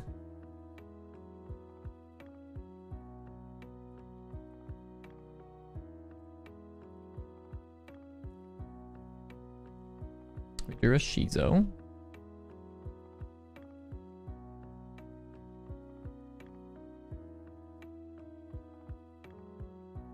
I'm gonna kick the Turok. Take the last card out of their hand, which we know is a copy of Cauldron Complete.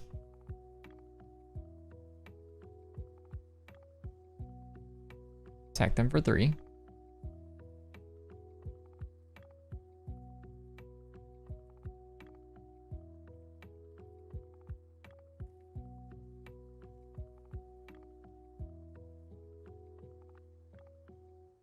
I was gonna say it makes a lot of sense for them to scry here.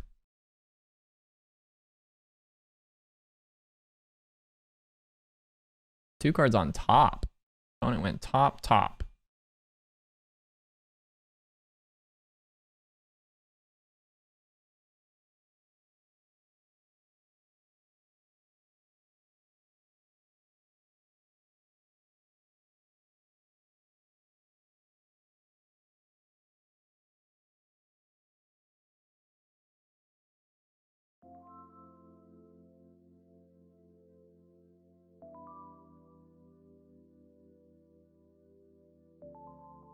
Bobble you. An Ephemerate on top of their deck.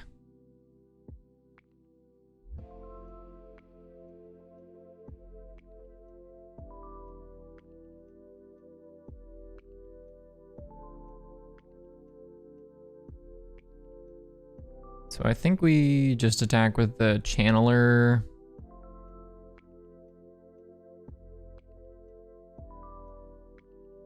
We could trade Turok for Grief. I don't hate that.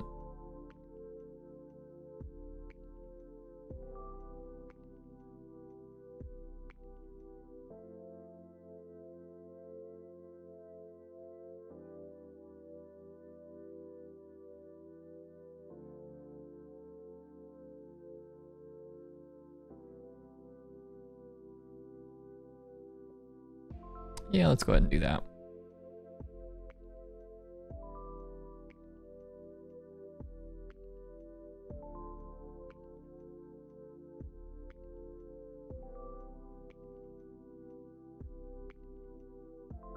We know they're drawing an Ephemerate.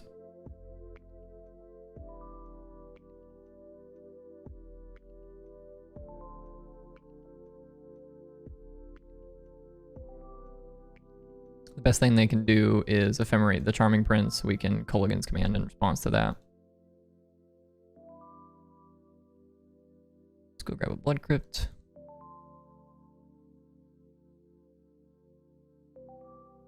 Shinka is like a pretty solid draw.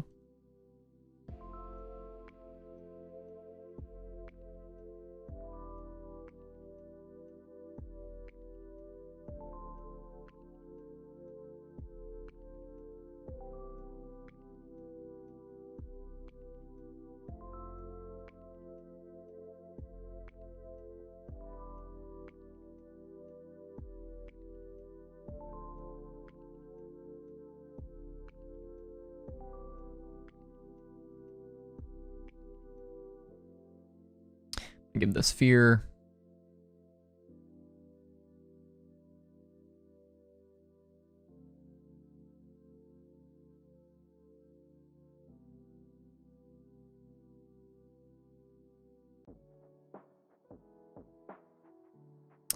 And we're gonna pick up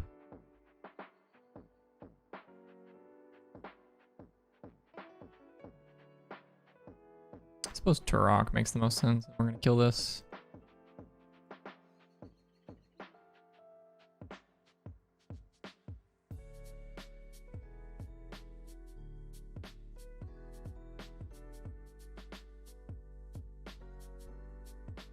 We did it, boys.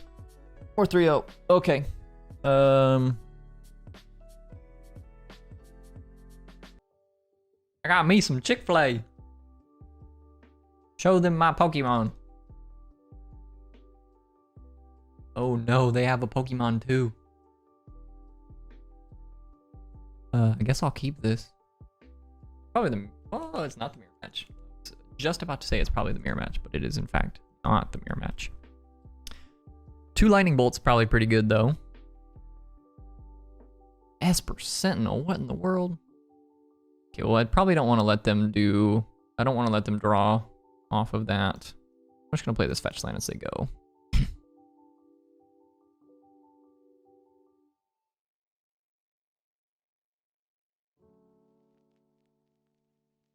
You think this is Hammer, maybe?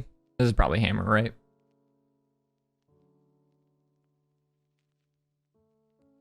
Stoneboard Mystic.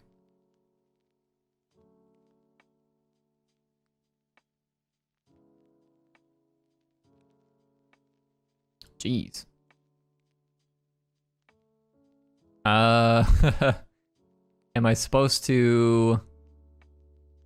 Huh. Yeah, this draw is like really quick for my opponent. Am I supposed to just bolt the... I'm probably supposed to bolt the Esper Sentinel here. Let them draw 1 card. And then we'll untap and bolt the other one.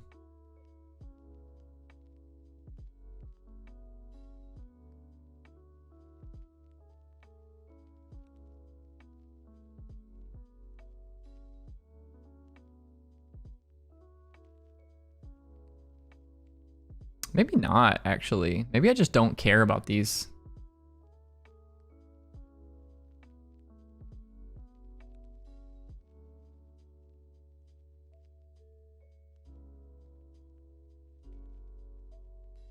Like, their hand right now is Colossus Hammer, 1 unknown. I'm just gonna play this tapped. And, untap here. And the game plan is just going to be to,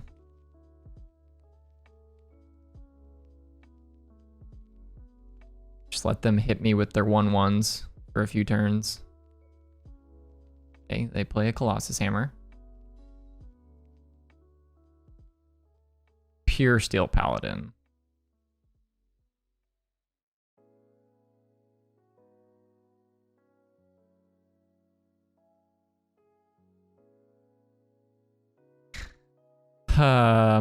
Well,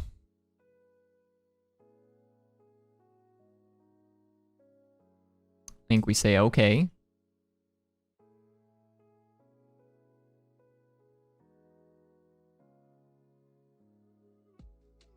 Gonna go grab a basic mountain. Gonna bolt this. I will not pay for these.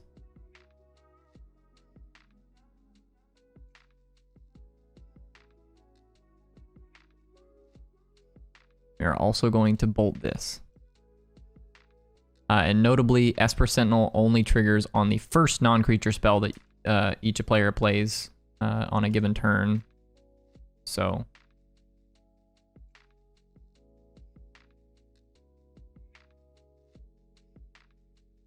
almost misclicked through that. Play a Channeler. Play a Blood Crypt. Untapped. Probably should have just played Graven Carns right there, but hopefully it doesn't come back to bite us.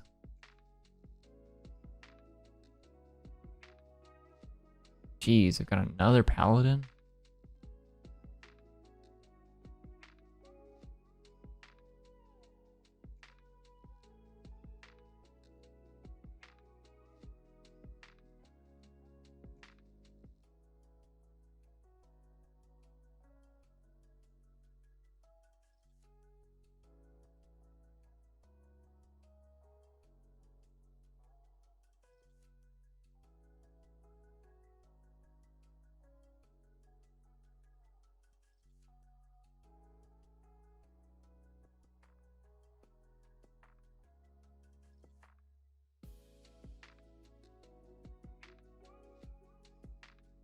Okay, so I think the game plan here is to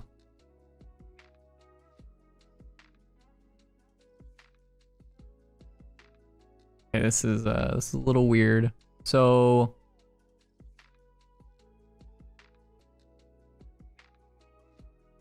if we kill Esper Sentinel now, they have 1,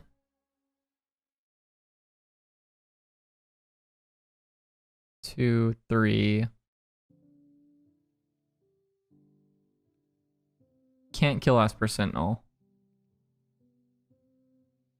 because then they just animate Ink Moth and move the hammer. We could kill Pure Steel Paladin. Probably supposed to kill a Pure Steel Paladin.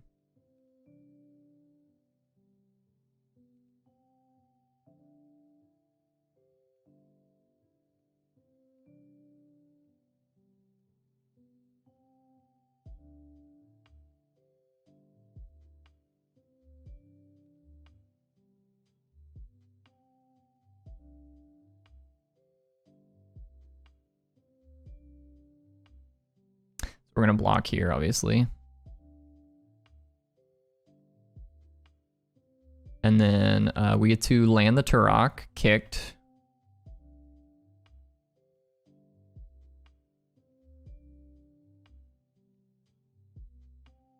Still gonna get to take 2 cards out of their hand. So they are...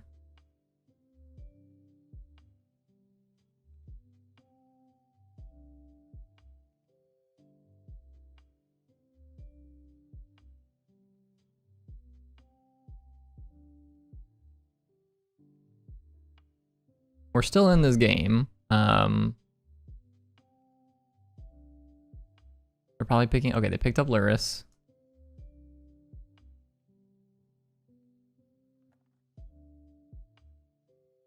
Block here.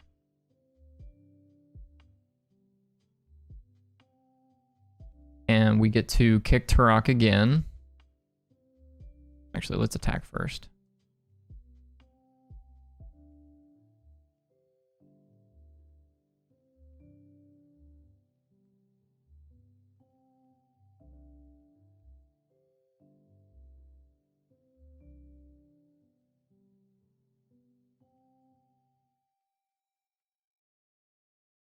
Okay, Sigarda's Aid.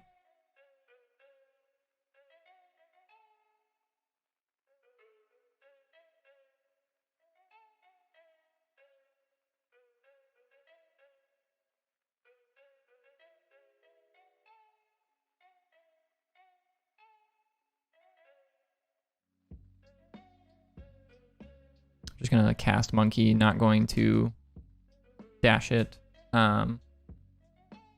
I don't think it makes a ton of sense to dash the Monkey. Choosing to draw a card there.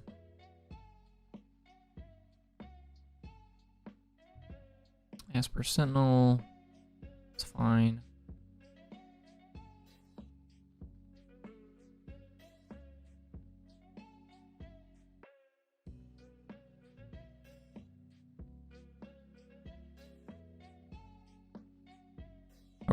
It felt like they were probably going to either attack with everything or just the Ink Moth. So they've chosen to just attack with the Ink Moth.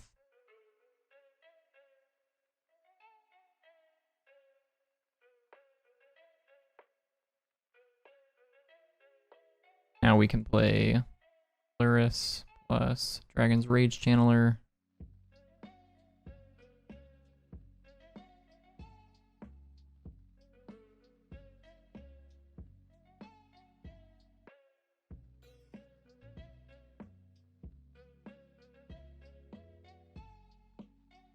Pure Steel Paladin.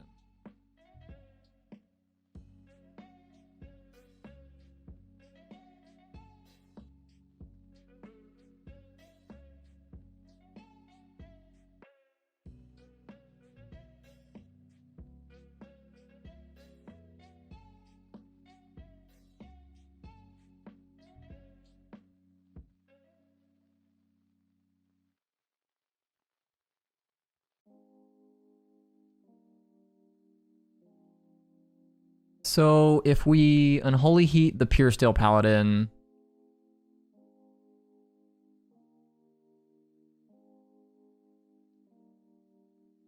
I mean that's the only line we have really. I'm definitely topping a K command. No, I cannot pay 11, but I can pay 1. So they get to draw 1 card.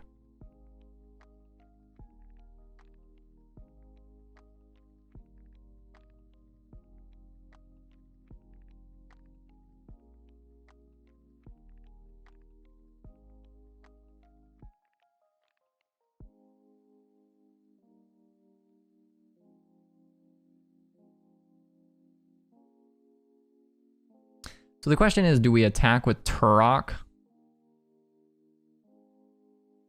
And then we can kick Turok from our graveyard.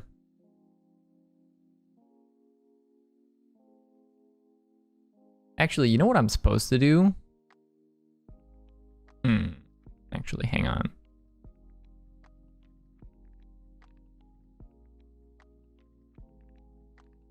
Let's do this.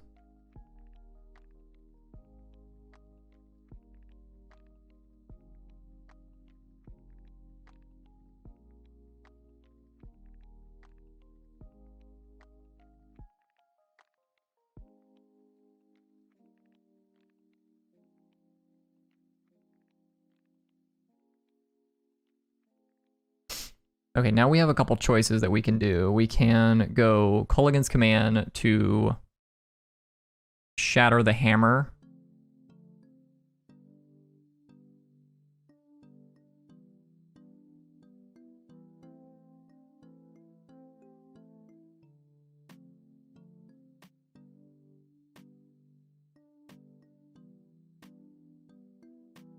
Problem is that I don't think we can let our guard down and just cast K command here.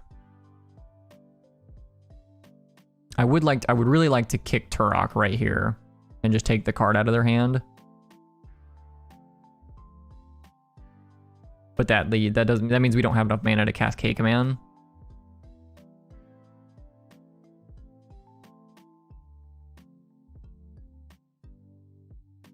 So I think I'm going to just cast the monkey.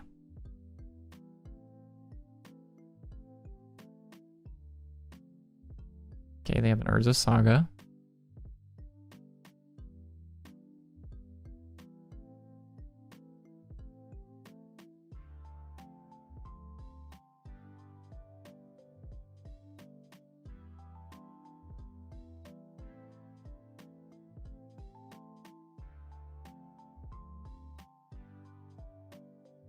Just gonna chump with the channeler.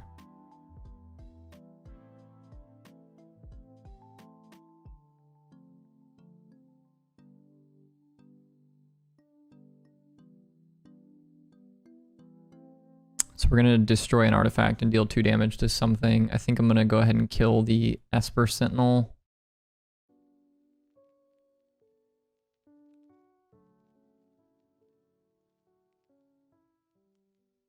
And we will pay for the 1 Esper Sentinel.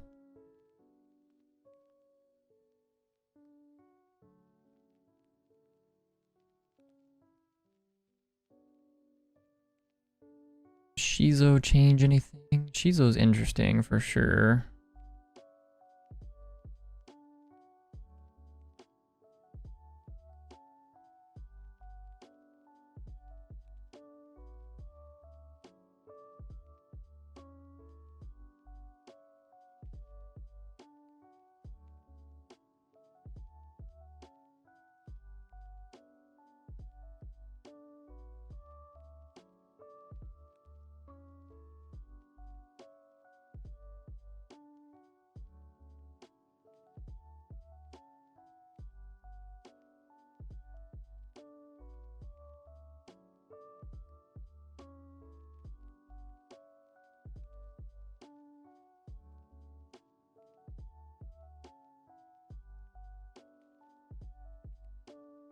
Okay, that's really good for us.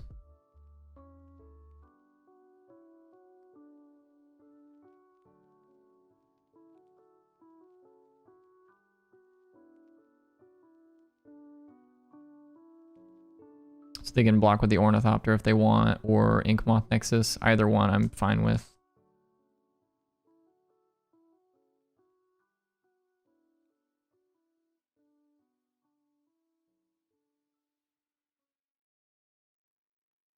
Do another Inkmoth.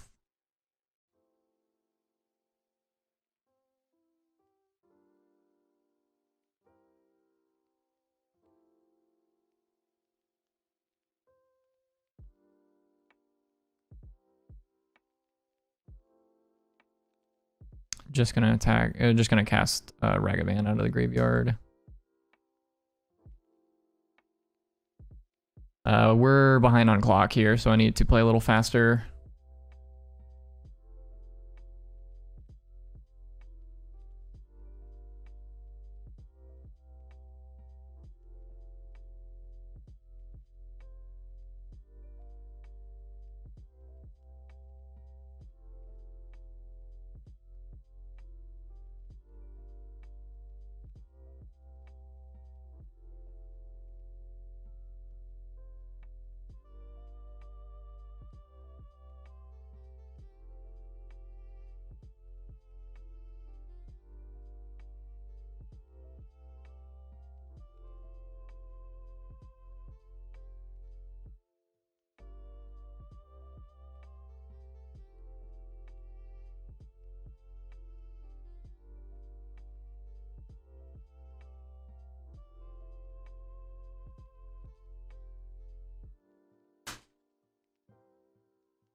Funnily enough, Shizo is actually not very good here, but Shinka, the red one, would have been really great.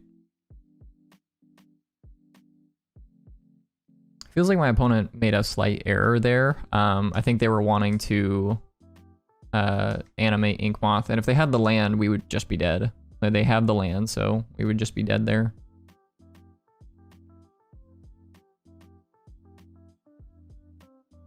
Okay, we're gonna block here, block here.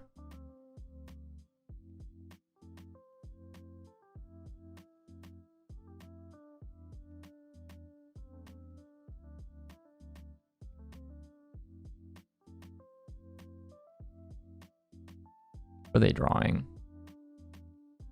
They're drawing an Ornithopter, so nothing super relevant.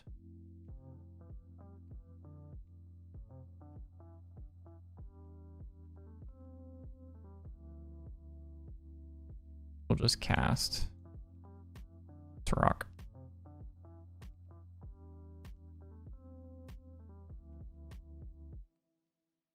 Okay, we do a Dalthy.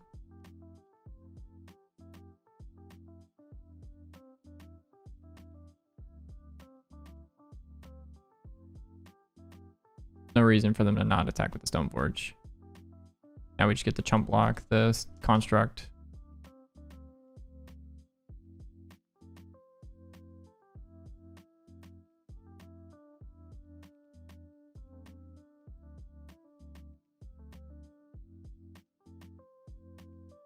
because I wanted to trade the Turok for the construct.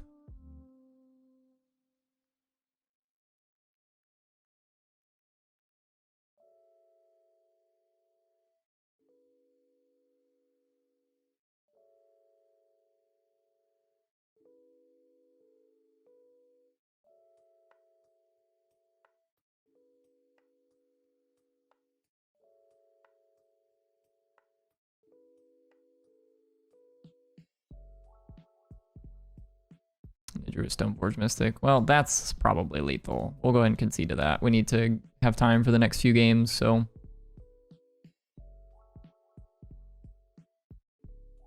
Engineered Explosives, Shattering Sprees, and Alpine Moons are all pretty great in this matchup.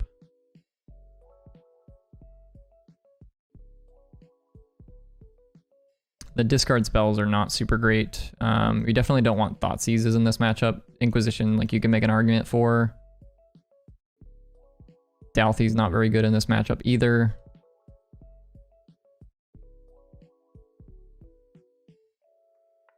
You could definitely make an argument for something like Nile Spellbomb. Or even Chalice of the Void.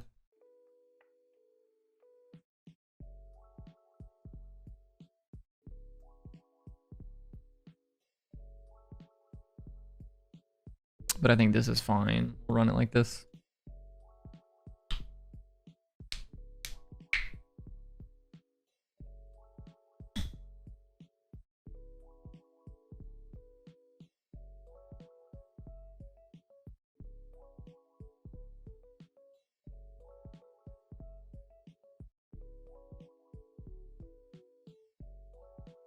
I'll keep this. I just want to keep a 7 card.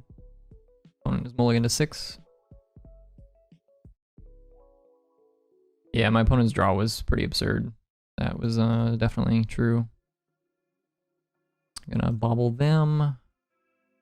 They have a Sanctifier and Vec on top of their deck. Okay, we'll bobble ourselves. Play this tapped and say go.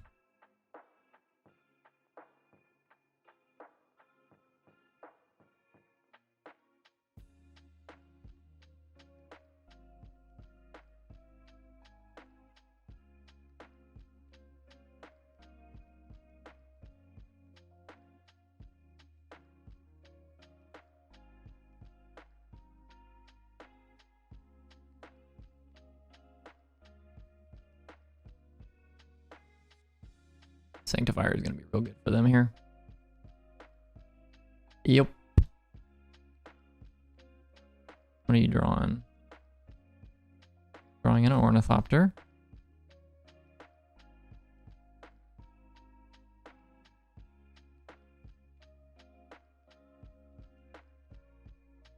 Oh, wait, yes it does.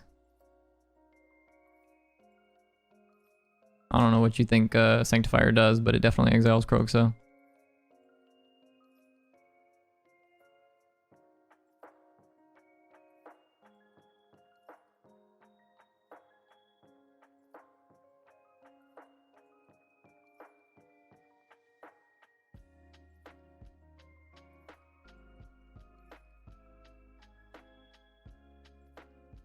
Needed Engineered Explosives here. Basically that turn, and us just not drawing it means that we're probably pretty dead. Yeah.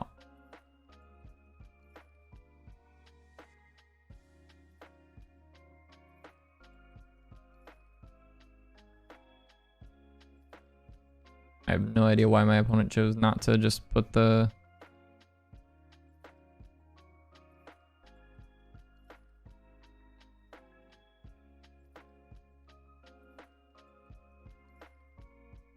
Cast this. What's on top of our library? Lightning Bolt. That's not going to do anything.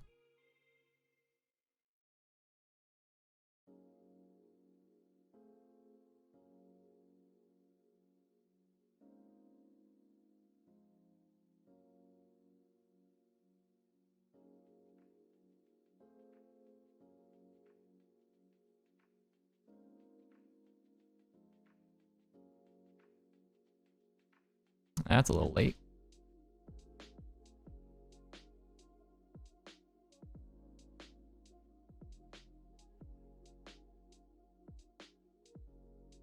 Oh yeah, we're just dead to the two Camp Colossus hammers on the pro black and red creature.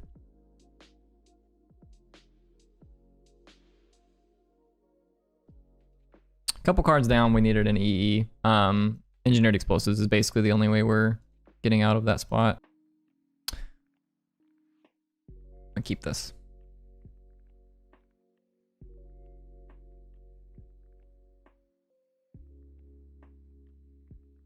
Island Vial. So this is probably Merfolk if I had to guess. I'm gonna start by bobbling myself.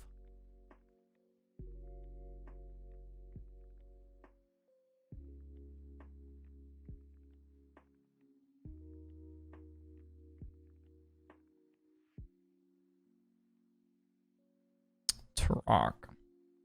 Well, I think I want Turok.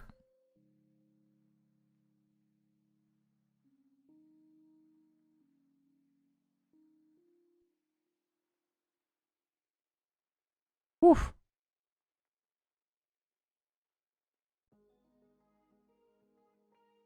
It makes the most sense to take the Silvergill Adept.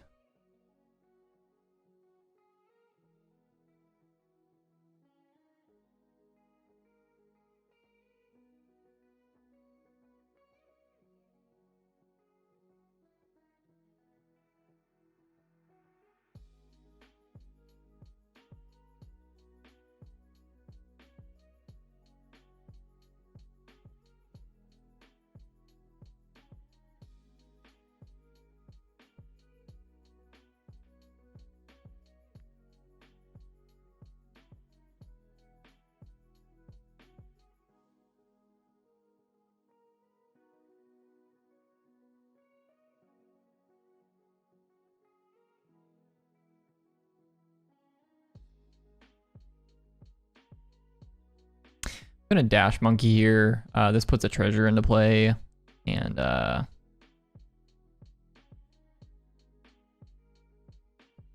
maybe I'm supposed to just play the monkey. I don't know. Not too sure on that one. Instead of dashing it. Vial. I don't hate that.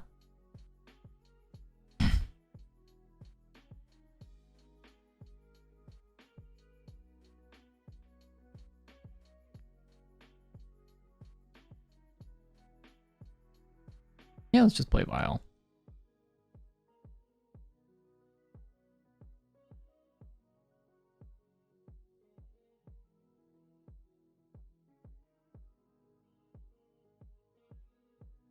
Cool thing about Vial here is that on this next turn we get to cast Culligan's command on their turn to play around Force of Negation, and then we get to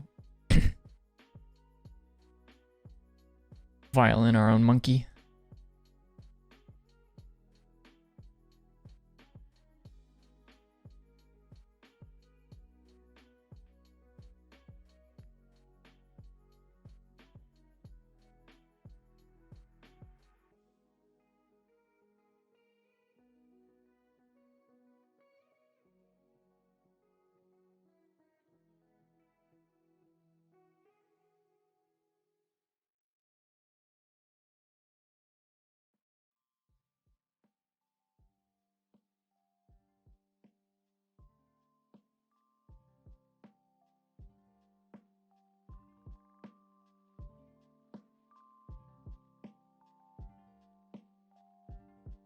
Okay, Silvergill Adept is okay for us.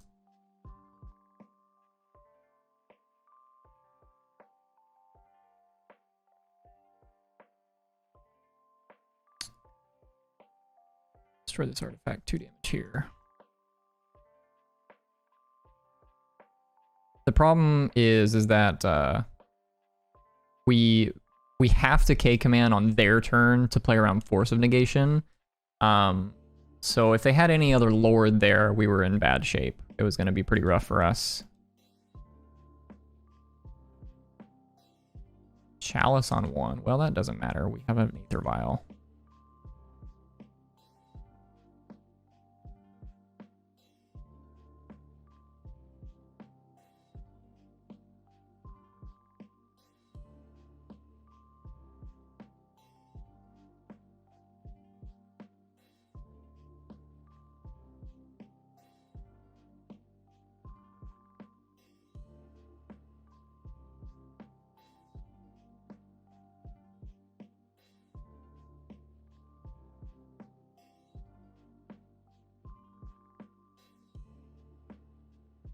It's a tad bit unfortunate that I grabbed this mountain on turn 2, I think, with the Scalding Tarn. So that may have been a misplay on my part, just grabbing this basic mountain, because if we had Shinka in play, I was trying to protect the Shinka from a potential Spreading Seas from my opponent or a Tide Shaper. I think Shinka is going to be like one of our more impactful lands, if possible. Shinka and Shizo, so not too sure on that one. But in any case, no, you cannot Violin Turok and play additional costs. You pay kicker when you cast the spell, not when it enters the battlefield. So Vial just puts the creature in play. You don't get to pay any additional costs with it. Otherwise, it would have been a pretty sweet line. You could do that. You could play Shinka or whatever, the red one. Play Shinka and then Violin Turok and pay kicker. That would have been a cool line, but no, not an option.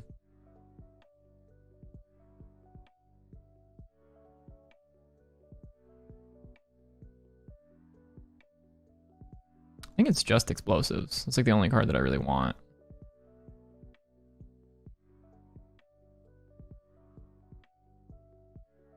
We'll take out 1 Thoughtseize. Maybe just 2 Thoughtseizes. Thoughtseize is like somewhat awkward against their deck in general, and it looks like they're on a Chalice version, so just trimming a couple 1-drops I think makes a lot of sense.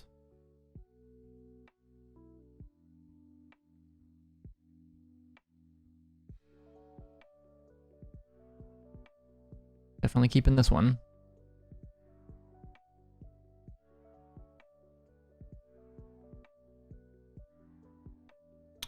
The question is, what are we doing on turn 1? Because if we just play turn 1 Ragavan, turn 2 Chalice from them can be a little bit awkward from our side. Like if they go turn 1 like Tide Shaper or something. Turn 1 Vial.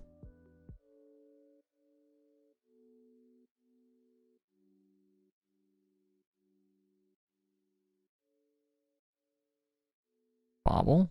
Let's take a look at the top card of their deck, I think. Let's do that to start. Island on top. Yeah, let's Inquisition them. A Chalice if they have it. Yeah, this is good for us.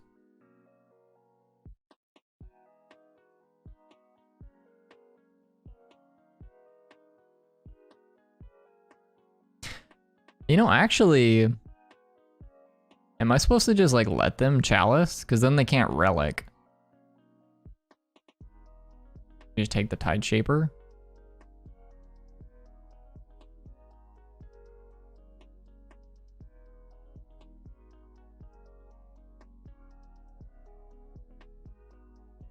We're just drawing an island. Is it just greedy to leave them with Chalice? It might be a little greedy to just leave them with Chalice.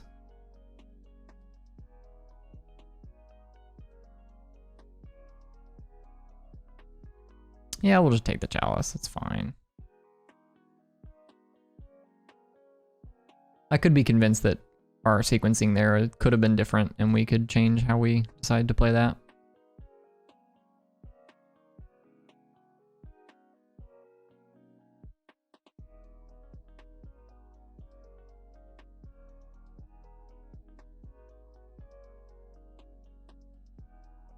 They're choosing to kick this.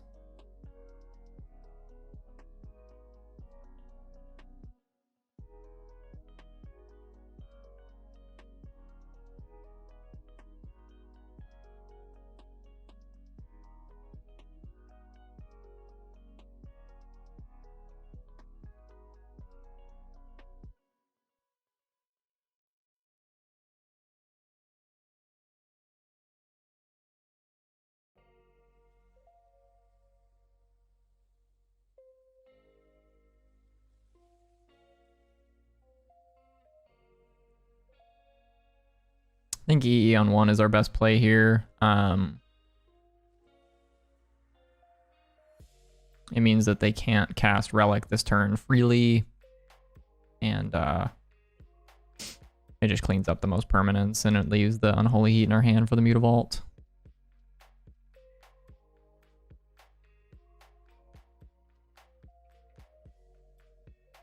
I think I'll go ahead and Unholy Heat the Mutavault as well.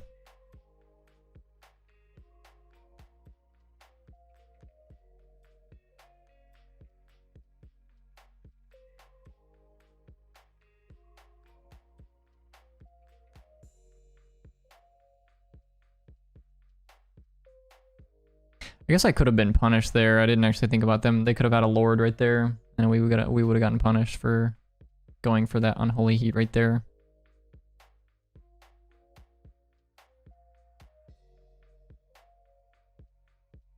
I'd be surprised if they cast or Relic of Progenitus here.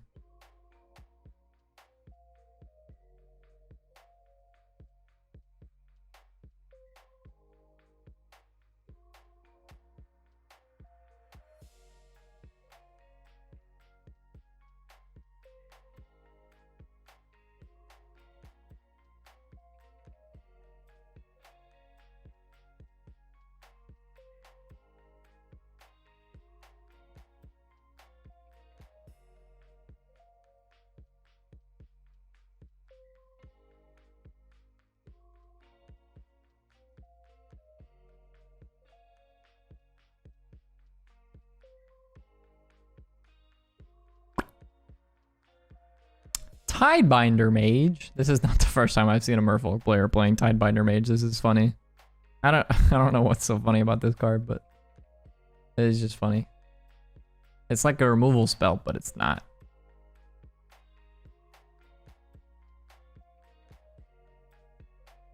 Am I supposed to just pick up Lurrus, or do I go Dalthy Croxa this turn?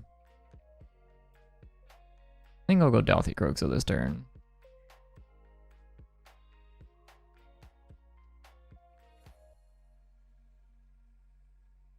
Dalthy.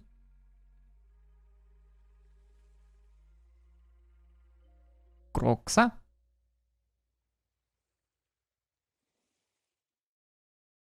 And the last card in their hand they're going to leave is Relic of Progenitus, almost assuredly. Wow, they discarded Relic? They have to have another Relic. It's the only thing that makes sense. There's no way they discard Relic right there.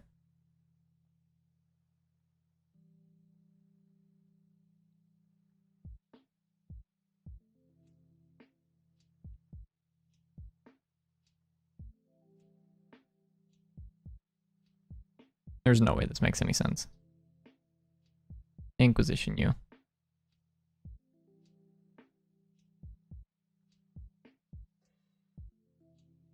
Okay, my opponent has conceded. We win. Looks like we're on the play. Sands a keep. It's turn 1 Ragavan. Bobble to draw an extra card. Follow up with turn rock in a few turns.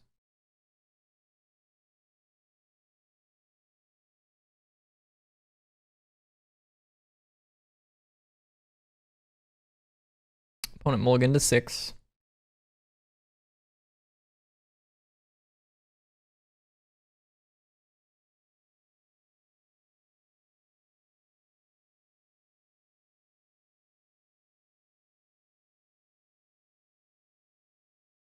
I think I'm going to play a turn 1 monkey, and then I'm going to follow up with Bobble in their upkeep.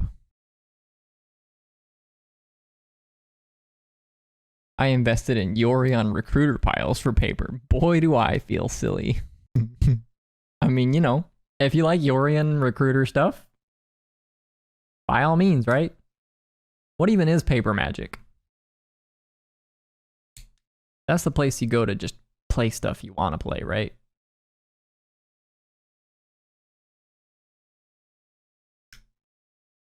Did get the monkeys. Nice. I have yet to get monkeys in paper.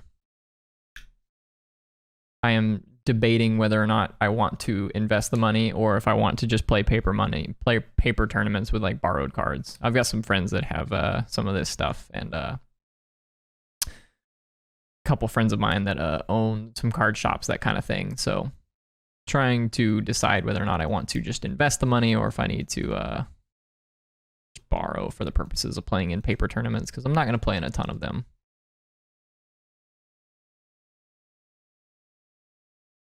Steam Vents on top.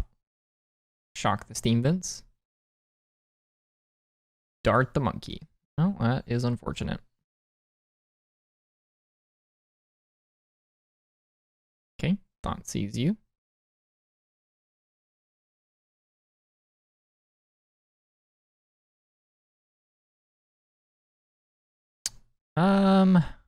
If we take the Channeler, like their hand's like pretty awkward in general, right? I think we take the Channeler. Like obviously we can line up the Bolt against the Channeler, but doing it this way, the baubles don't actually surveil at all, which is nice. About to rinse a new deck for Modern. What should I get? You know, whatever you feel like playing, my man. Whatever floats your boat.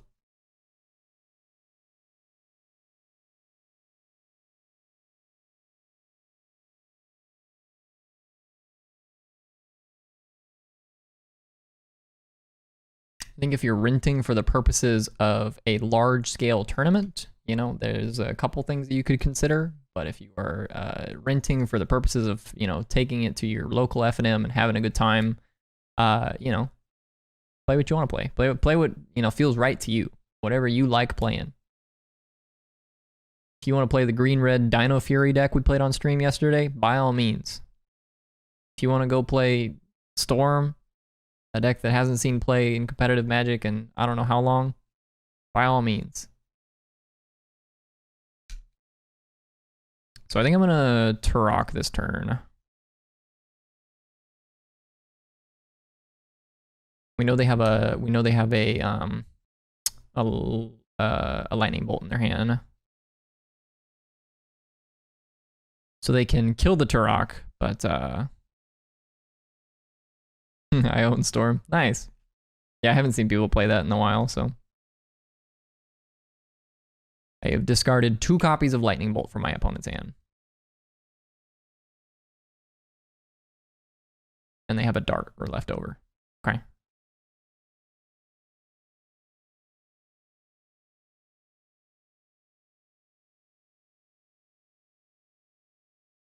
So we're just like fingers crossed they don't draw a Murktide, right? That's like basically what we're hoping for.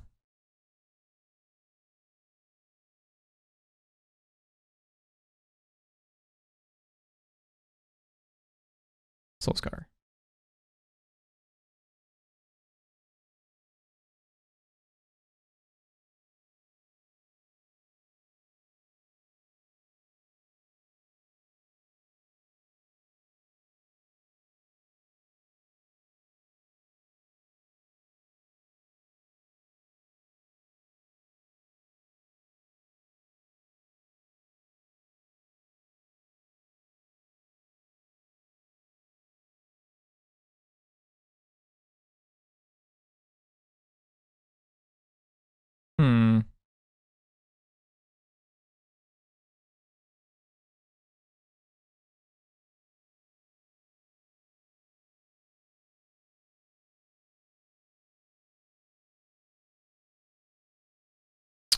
Am I supposed to play Bauble here or Ragavan?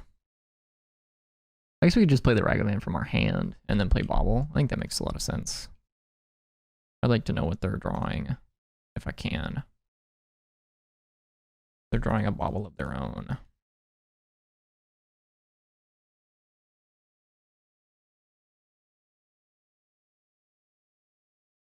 Okay. Drew a Bolt. I had considered like going draw step Culligan's Command to shoot the Soul Scar Mage and then make them discard a card, but they have 2 darts in their graveyard, so.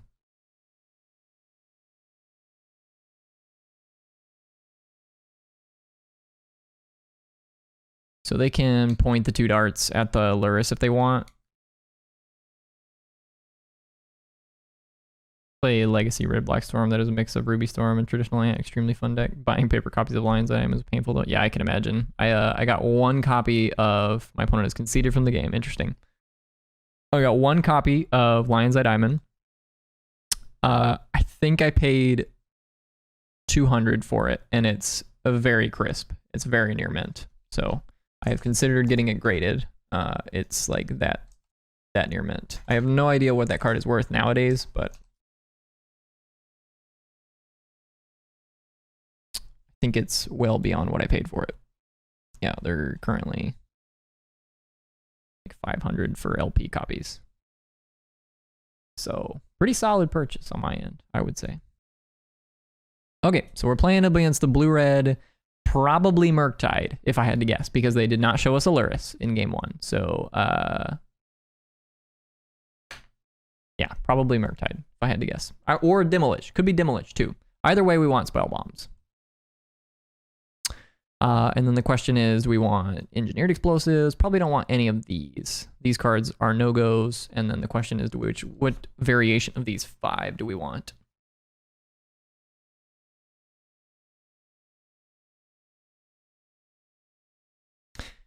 And I think it makes some sense to... I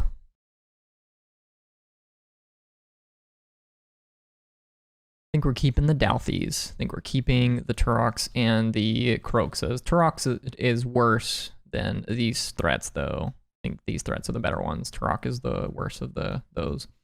K-Command is about as even as Turok. It's like fine in some spots, not great in others. You definitely want the 1-mana removal spells and Bolt and Unholy Heat. You want all this.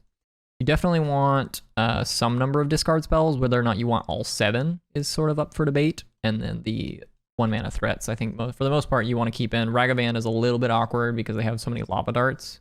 So maybe you should bring out some number of Ragavans. If we board out the Ragavans, we do get to keep some number of Engineered Explosives. And they're playing Soulscar Mage, so they're probably on like the 12 Prowess creatures. They've got Tranalers and the Prowess creatures. So if we like board out Ragavans for like this, and then like just one Thought, so we'll just keep this Thoughtseize in the sideboard. I think I kind of like this game plan.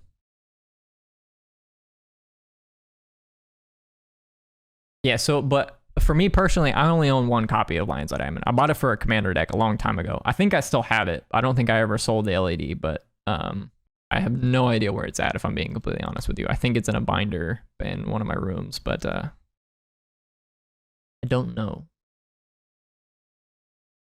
Yeah, sounds fine. We've got a Spell Bomb.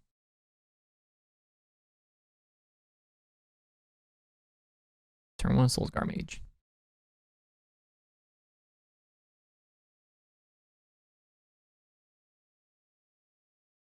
I'm just gonna go grab a mountain. Do I Unholy Heat this or do I Bolt this?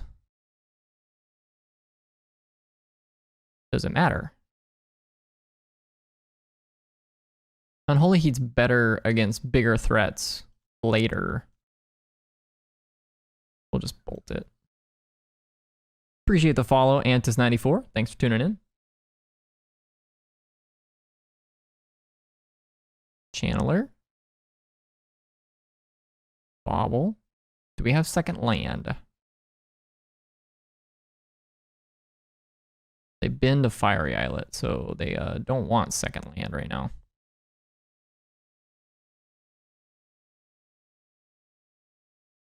Dalthi's like a solid draw.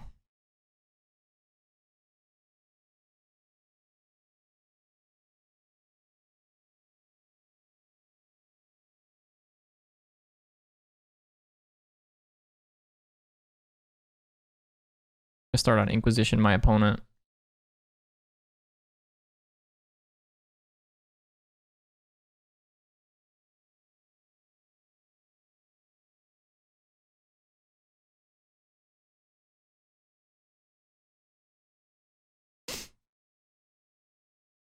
And we'll take their Threads of Disloyalty, and we'll just play.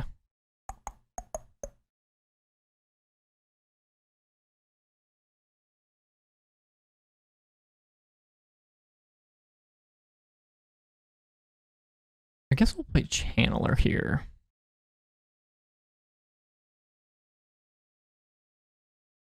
Somewhat of an awkward sequencing on this turn. I'm not sure what the correct sequencing is there, because so if you point Unholy Heat at the Channeler and they have an instant speed spell off of the Arid Mesa, they get to crack Bobble and then immediately like dart me or something, and then like that puts an instant in the graveyard, which the Unholy Heat gets countered by effectively because we wouldn't have Delirium, so it would only deal 2 damage to this. So maybe a little bit punished for keeping the Unholy Heat on turn 1. Expressive Iteration is a really good draw for my opponent. Does look like my opponent is on Threads of Disloyalty, though. pretty good card, like in this format. Like Threads of Disloyalty is very, very, very powerful. They're gonna bolt my channeler, which is fine. We are going to Unholy Heat the Dragon's Rage channeler, and then hopefully draw a land.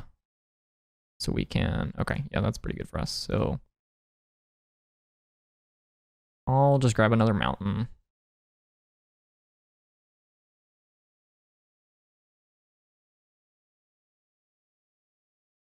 Play a spell bomb. Unholy Heat this. Spell bomb you.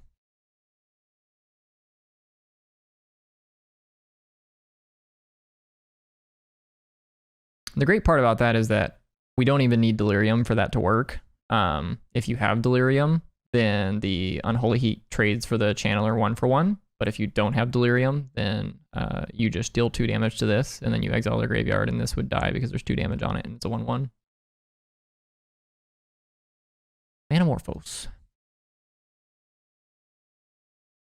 They do have a Stormwing Entity in their hand, so they're going to get the Stormwing Entity this turn.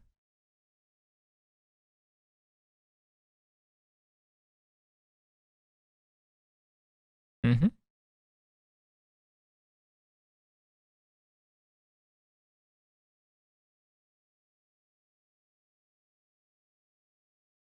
Mm-hmm.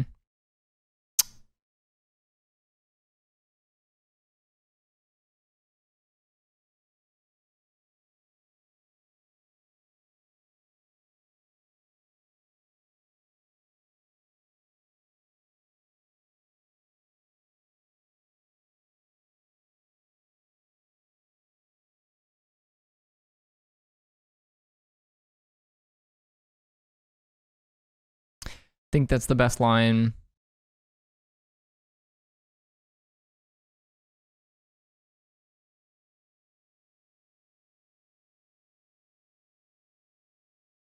We do need to draw another copy of Unholy Heat to beat the Storming Entity, though.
Unholy Heat's like a great draw here, so we can Spellbomb into the Unholy Heat.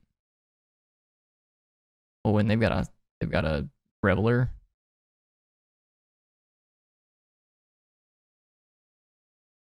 Top. We go black red. Spellbomb you.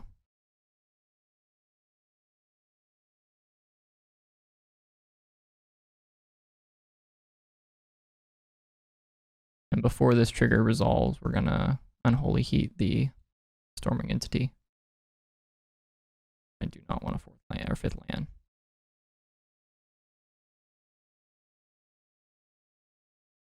And now it's their 1 Soulscar Mage and a redraw versus, and they've got Bedlam Reveler in their hand that we know about, versus our Lurrus and the top of our deck, basically. So top of their deck versus the top of ours, basically. Threads of Disloyalty. Well, that's a pretty good draw for them. It's take our Dragon's Rage Channeler, but it is just a 1-1, so I guess it's not like that great for them. So I'm gonna go Dragon's Rage Channeler and pick up Lurrus here. It's a good draw.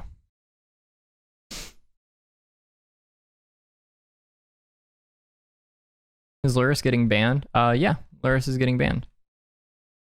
Mm-hmm. Wow, that's 2 good draws off the top from them. So it's 2, 3, and we're going to 4 basically.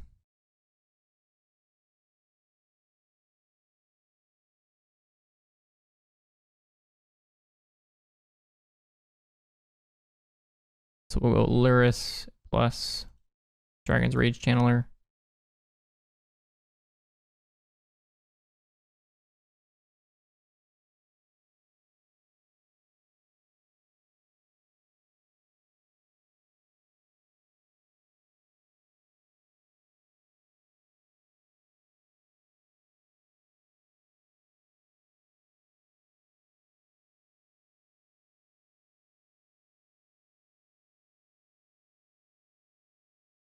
Okay, no attacks tells us a lot.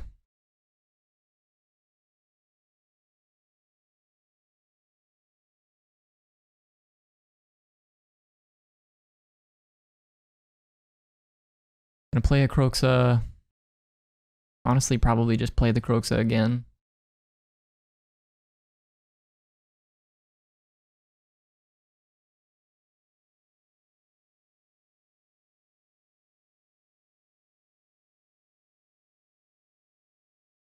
Okay. Makes it a pretty easy attack for us. Like, I just don't want to die. I guess maybe I should have done the math on like whether or not we died a bolt here. So if they bolt us, we go to 4. And they have the opportunity to find an instant or find a delirium. Maybe that was a mistake on my part.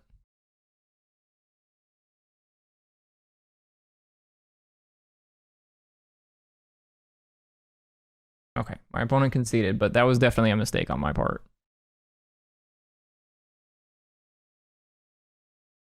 I know Dalthy and Croxa. I wanted to take both cards out of their hand.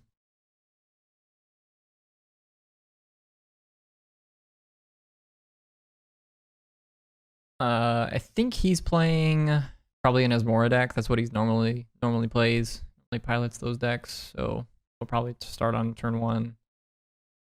Blood Crypt into Channeler or a removal spell for a creature if he has one. If he's got like an Emery or a Aura on turn 1. We'll try and line up Dalthy on turn 2.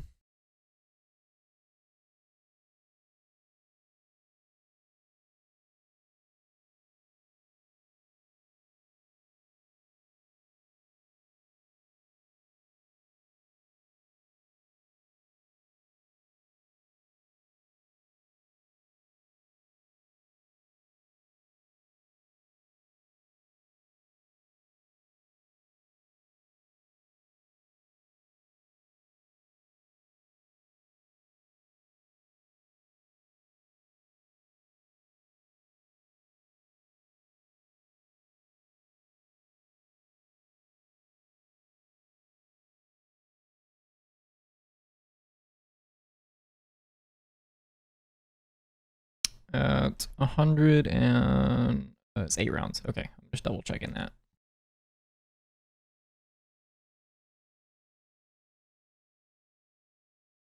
Turn 1 monkey's pretty good.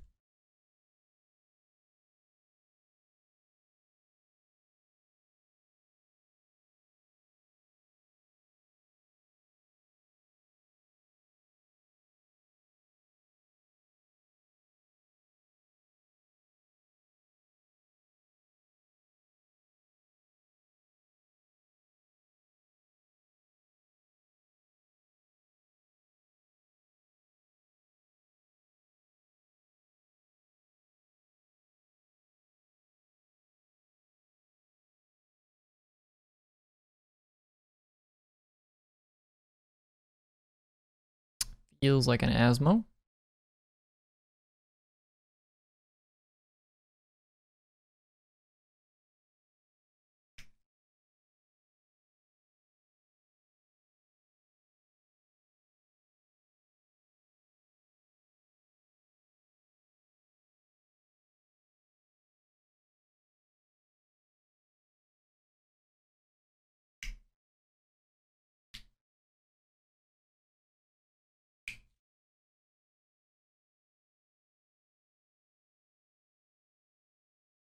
Bone shards the monkey, okay.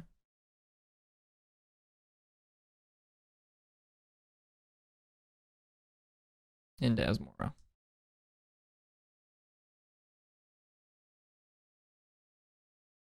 Oh, well.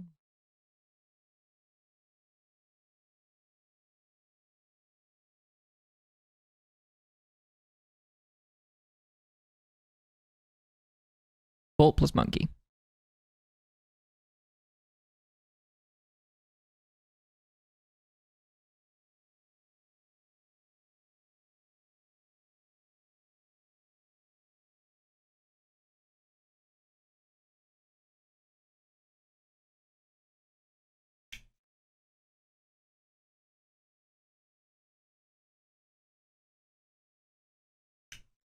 Okay.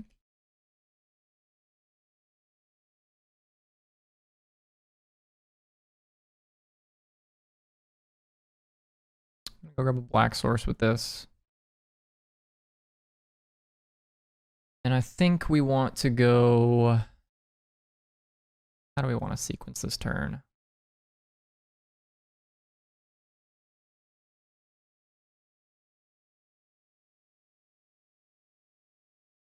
Probably want to get the channeler down. So I think we go channeler plus unholy heat this, and then we'll play Dalthy post-combat. Doesn't really matter if this is in the graveyard or in exile.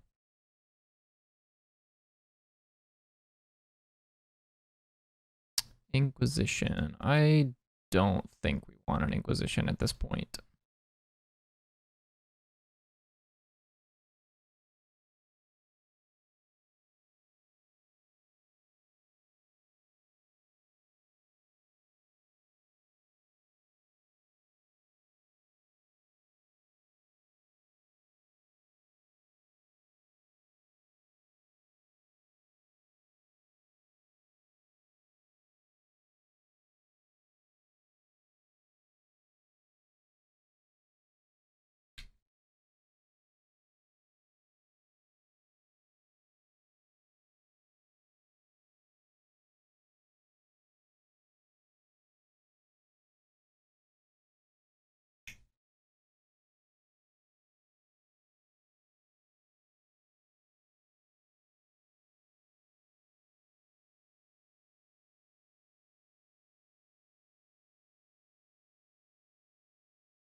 I'm going to start on Kroxa, and I think I'm just going to attack with everything if they want to.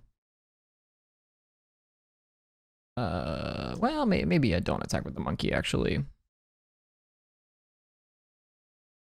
Discarding Metallic Rebuke. Just attack with these two.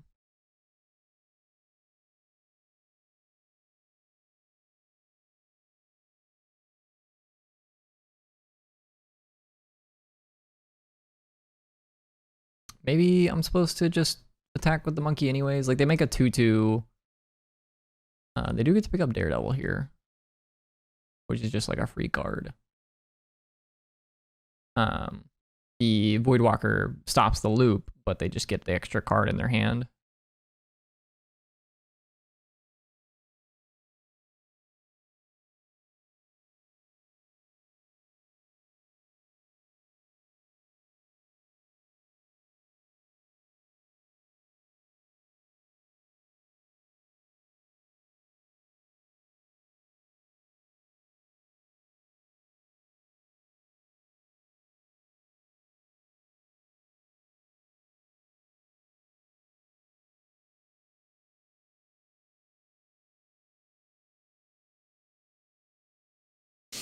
Really not sure what gets them out of this. They have to hit like, they have to have like Asmora, a way to make 2 foods, and then they also have to have the Daredevil in the graveyard as a result of all of this.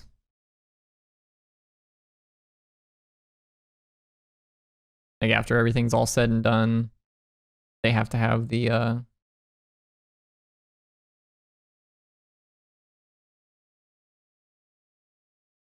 okay. I was gonna say it feels like they're just dead to this, but no, yeah, the Urza makes mana, so they can move the Shadow Spear to the construct.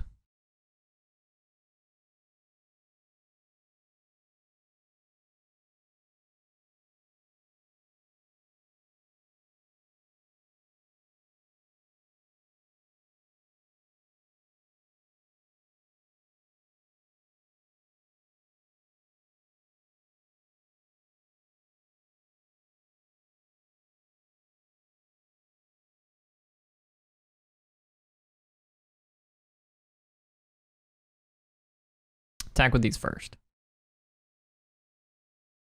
Put them to 4 and then play the Kroxa.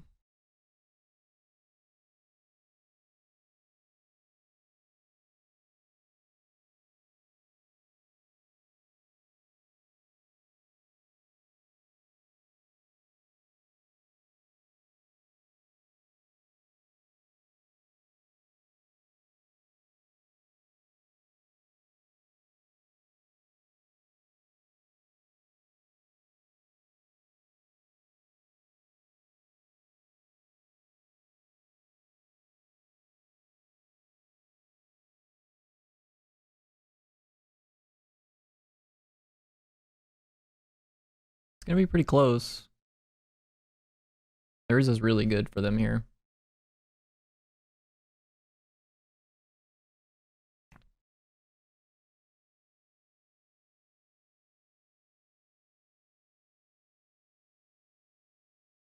And the Channeler losing Delirium because of the Kroxa is a little bit awkward, but not the end of the world.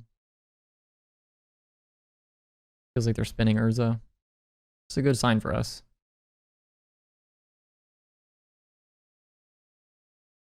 That, however, is not a good sign for us. That's a very bad sign for us.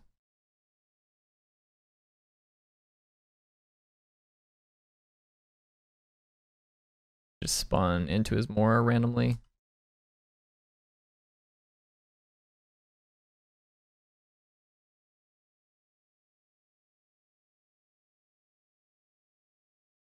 They can make a food and they can sack it to kill a creature.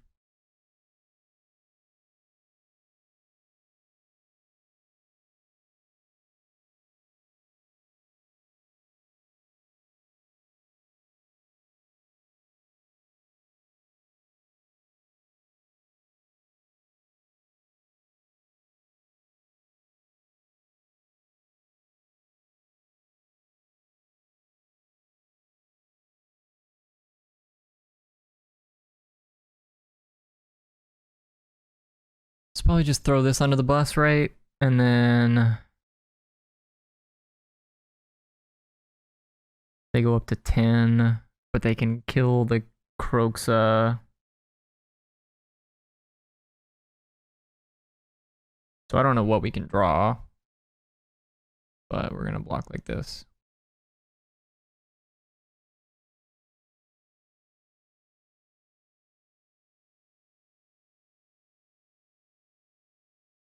They gain 1 more life that way, deal 1 more damage.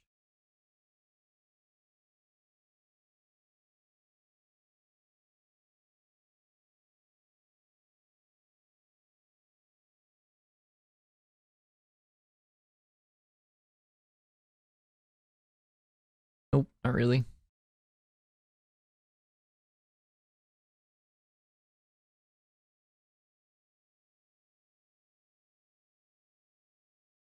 Oh, I felt like they were gonna just throw that at the Kroxa. This is dead zo. It was like really close there, up until they spun Urza into Asmora, and then it was just like very much in their favor. So a little bit rough, but that's all right.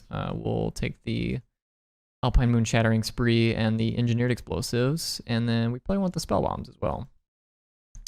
Cards that we don't want.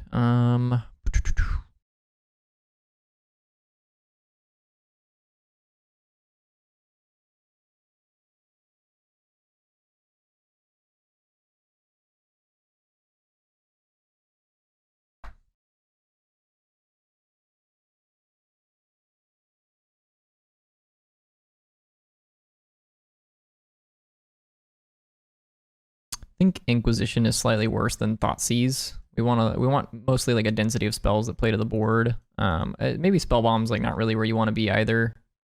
Just because it's hard to snag their graveyard interaction.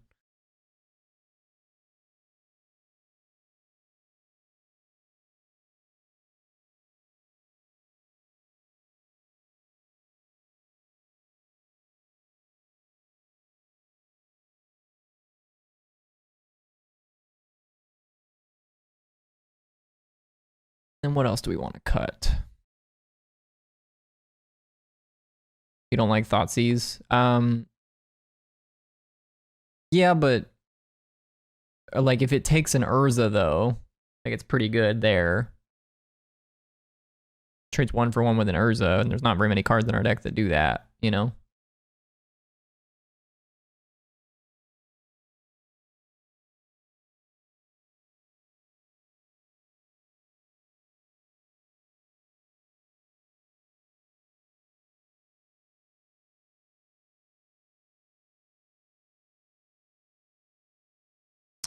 Perhaps we trim some stuff like this.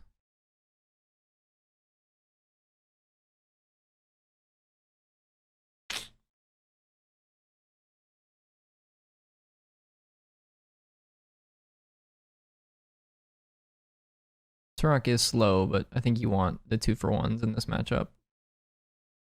Or you can get them.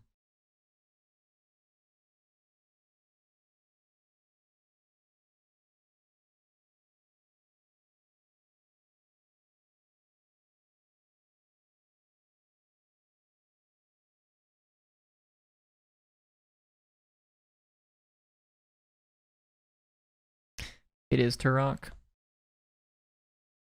Just board out Turok. I'll run like this, but I could be convinced that Turok is really what you want in this matchup. I'm not really too sure, to be honest.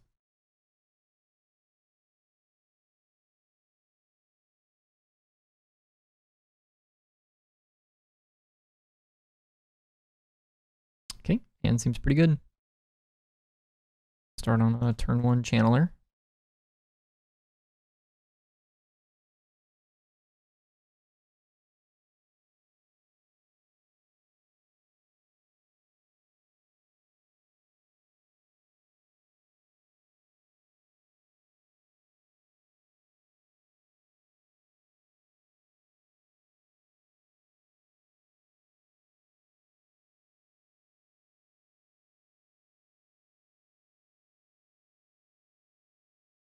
Thoughtseize you.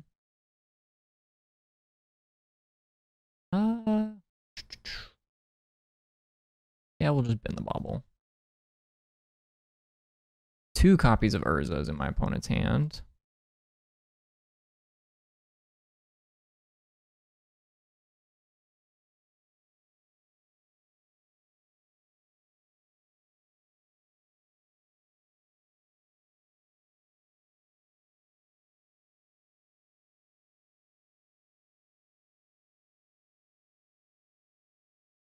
I think that means I'm supposed to take the Thought Monitor. Maybe I just take the Cookbook. I also don't hate taking Street Wraith.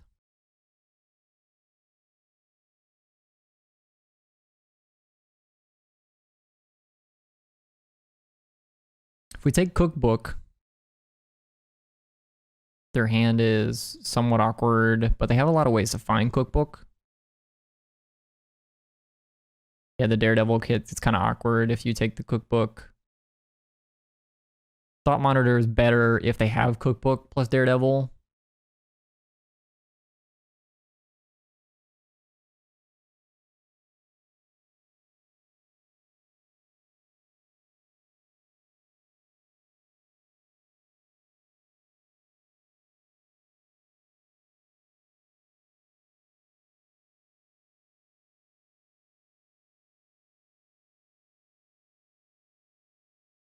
Let's take the Cookbook.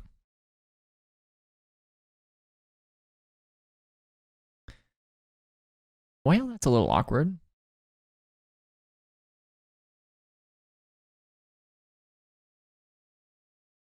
We could just bin this and then like buy Lurrus next turn This gives us Delirium. I'm gonna go for Delirium here.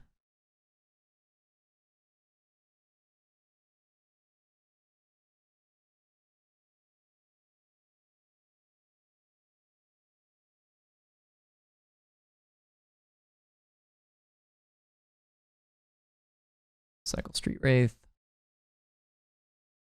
Bone Shards ditching the Oval Chase Daredevil, and they play their Misty.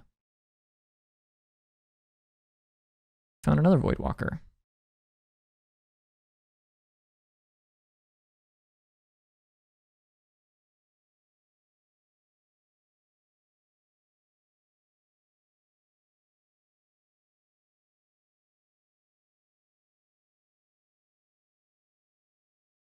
We'll just play out a Voidwalker.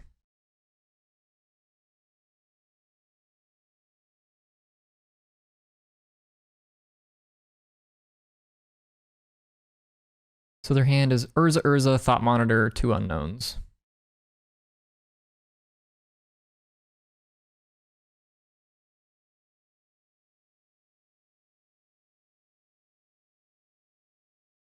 Okay.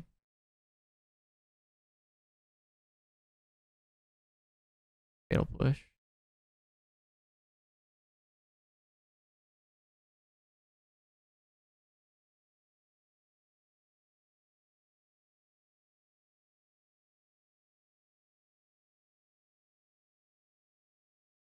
They do not have the 4th land for Urza.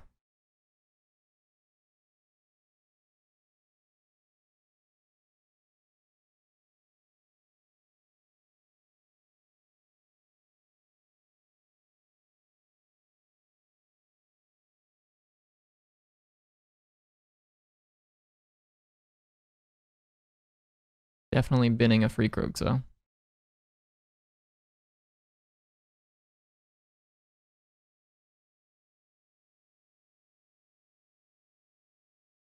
They're drawing a Fatal Push.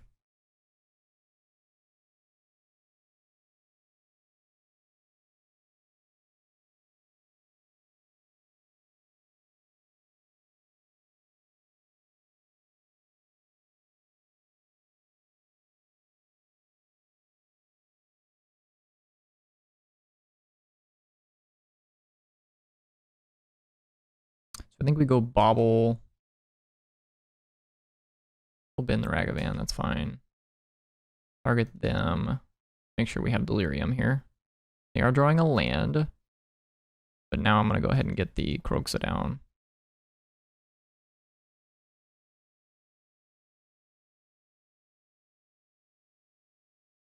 Black red. Red. Wait.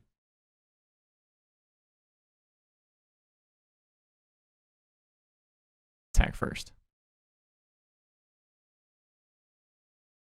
I always forget that. I'm like... Actually, they're just dead, right? They're just dead to our burn spells. Am I supposed to try and burn them? Yeah, I'm gonna burn them in their upkeep. I don't know what I'm doing with Kroxa.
So the question is, like, is Thoughtseize better than Turok? But I could definitely see it being that.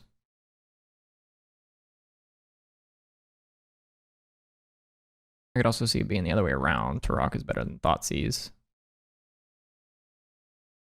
I think on the play, it makes a lot of sense to have Turok because Turok lines up well against Urza. Like, you just play a turn 4 Turok and take the Urzas out of their hand.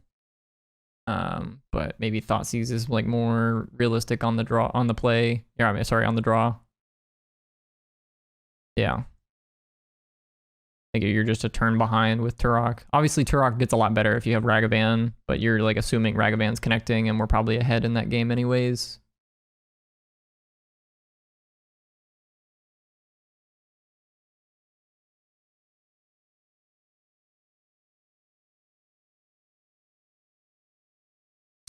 Yeah, we'll just play it like this.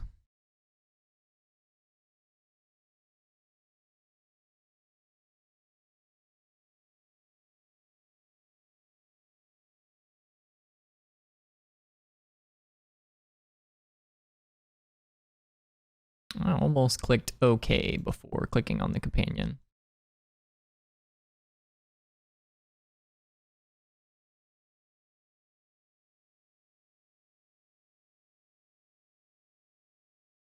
Okay, I'm gonna bobble myself.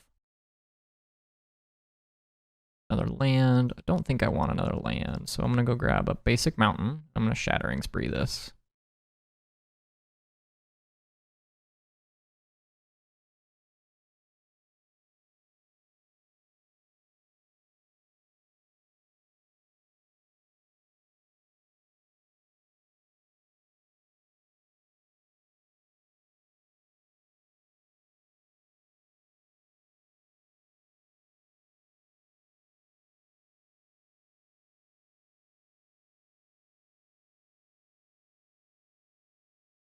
Opponent chose not to activate Cookbook.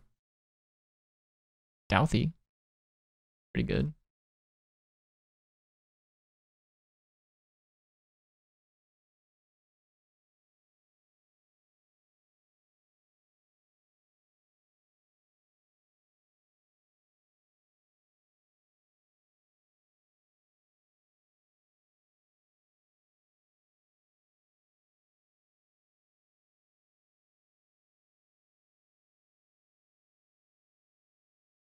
And then I want to EE on one. If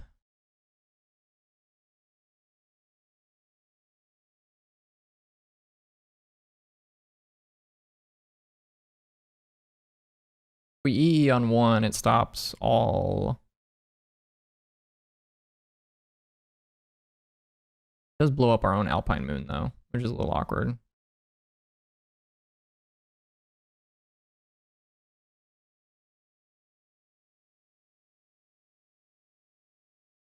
I think you'd EE on 0.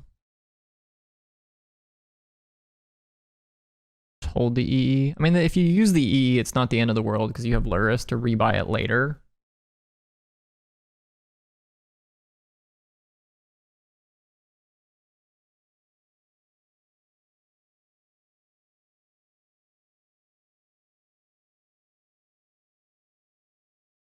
Yeah, there's not really any reason to EE on 0 because the Urza constructs are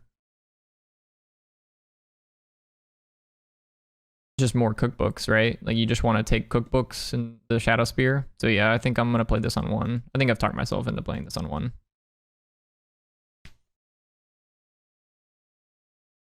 No, I'm not worried about Asmo.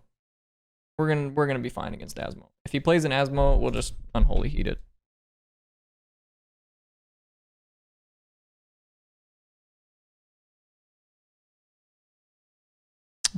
Yeah, we'll play Graven Cards and we'll go black for Douthie.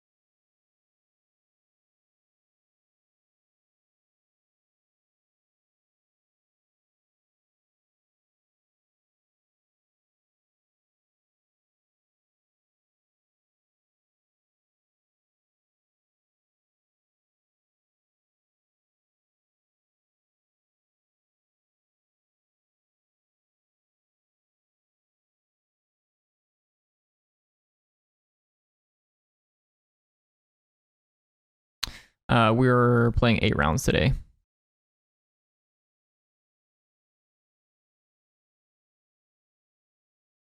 So we're currently in round 7. Yeah, it definitely feels like they're lining up Urza on this next turn. I agree. So they don't have the land for it.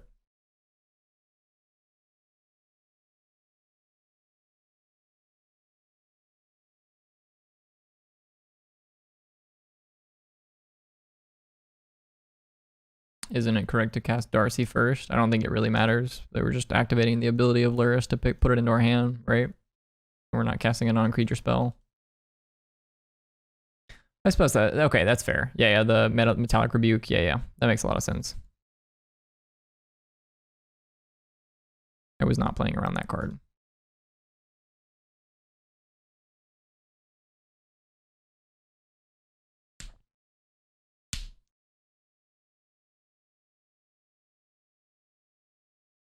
If they miss their land drop this turn, they're probably too far behind for it to matter.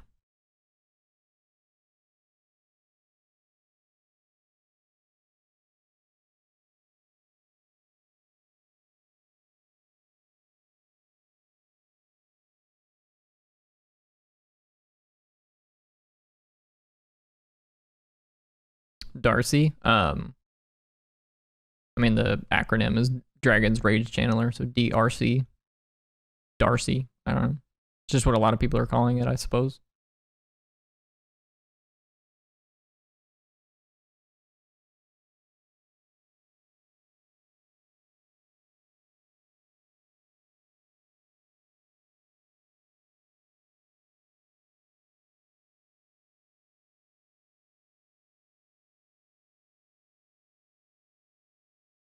Yeah. I think Spike's the person I heard it from myself, so. Yeah, this card definitely feels like right up Spike's alley, so.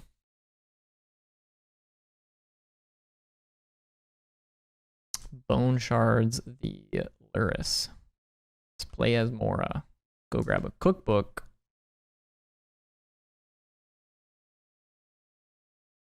Okay.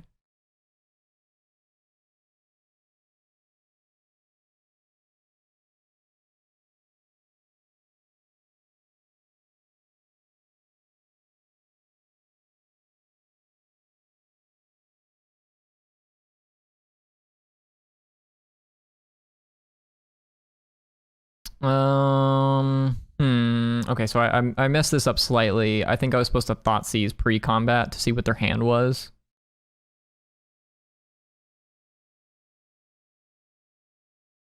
Because if they have an Urza, is there a world where I want to cast that off Douthie? I guess I can do it next turn, like if I absolutely want to. But I am gonna thought seize them. And we'll bin the second Thoughtseize. I don't think second Thoughtseize matters a ton. Okay, so their hand is Urza plus Thought Monitor.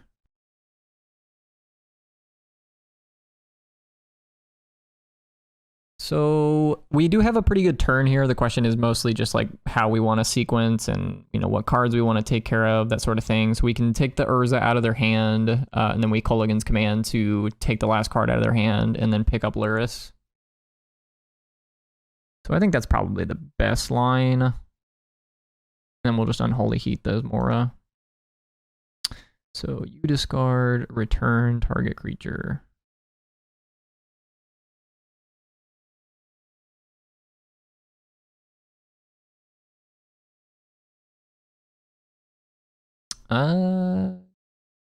Can't imagine the Shink is gonna matter too much.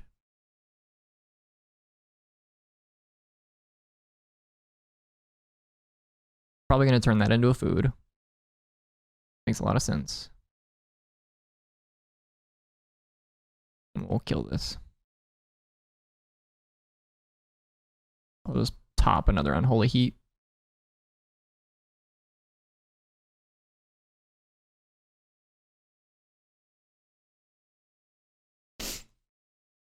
Hand seems fine enough. We'll keep this.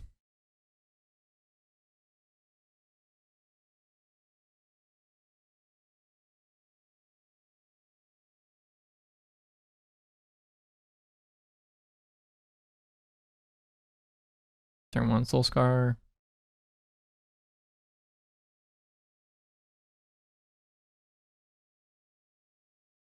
Go ahead and bolt that.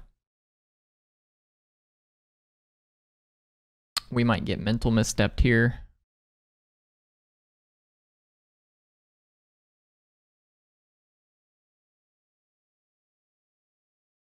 Feels like a mental misstep.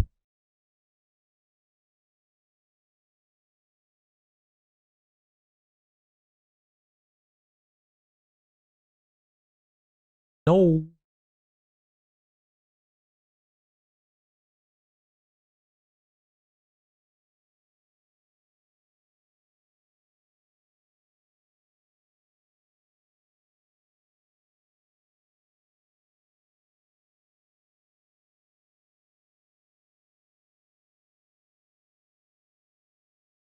Is that another word for mutagenic growth? Yeah. I don't know if you're familiar with what the card Mental Misstep does, but Mental Misstep is a Phyrexian blue spell that says counter target spell CMC1, which is effectively what they just did.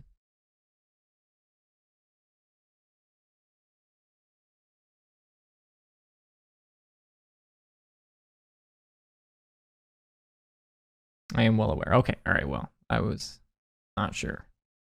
Yeah, they have a Stormwing. So next turn we do get to Inquisition them, and if they have another copy of Mutagenic Growth, we get to take it, and then we get to bolt the Stormwing out of play. And it's just, we have to beat the Soulscar Mage.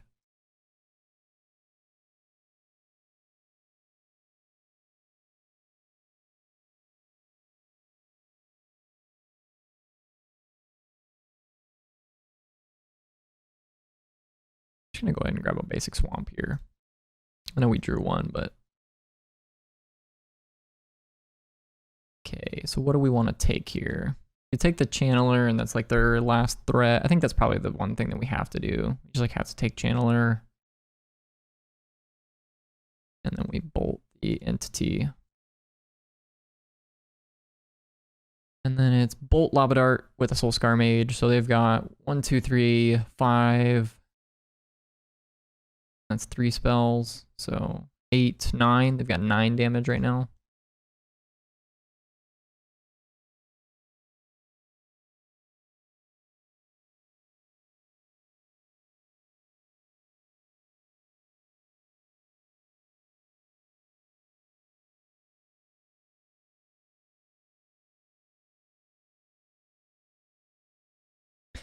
So do we go Snow-Covered Swamp, pick up Lurrus?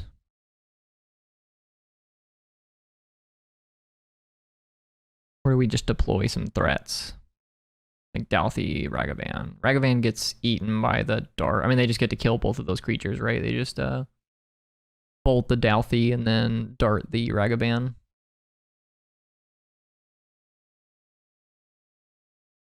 But then we get to pick up Lurrus.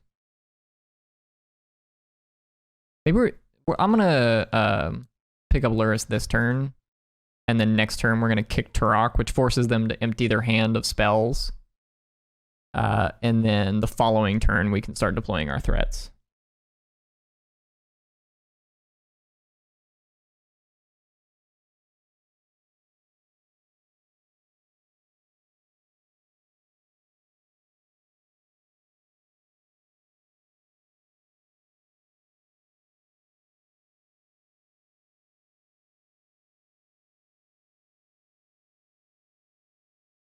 Like they didn't spew their burn spells last turn. It doesn't feel like they're gonna spew burn spells this turn. They might, but we'll just have to see.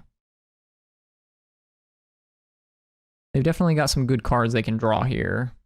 Expressive Iteration, Manamorphose, another copy of Lightning Bolt or Lava Dart. Like those are all reasonable cards for them to draw here.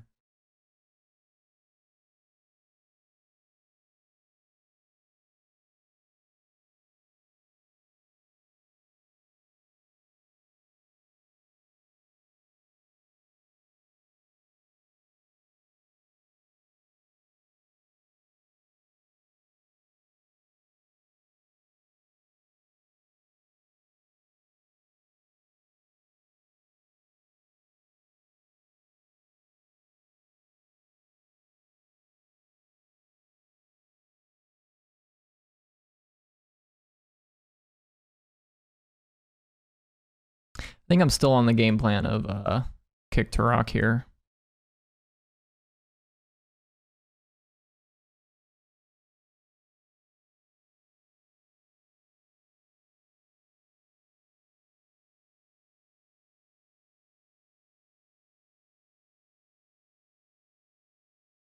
Bolt me, bolt me. Is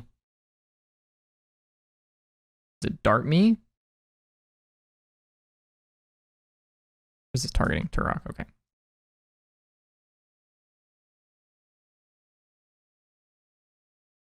Bolt off the top is lethal. Swiss spear.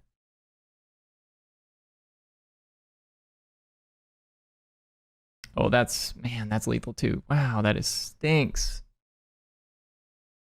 Maybe I wasn't supposed to kick Turok there.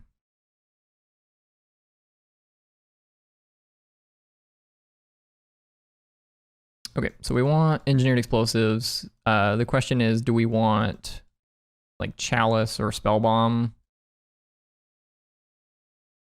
The rest of these cards are kind of whatever. You don't really want Thoughtseize in this matchup. It loses you life, and they're mostly a Spewy deck that wants to just empty their hand. So engineered explosives definitely comes in over the Thoughtseizes. And then like the question is Chalice or Nile Spell Bomb.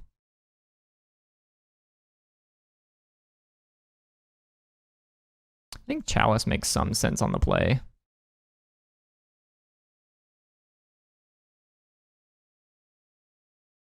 One of your cleanest outs to Stormwings. Yeah, I mean, I suppose I see that, but, you know, at the same time, Unholy Heat's, like, pretty clean to... I mean, I think Voidwalker's fine. You know, it's just, like, what cards do we want to bring in instead? Like, Voidwalker is a very good answer to Lava Dart. It sort of helps maintain their Delirium.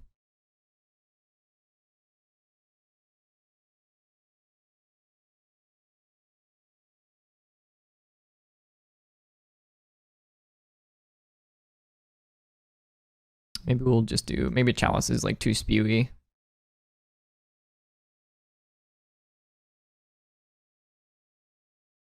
We'll just do something like this. 2 Thoughtseizes over a Dalthy and a Chalice.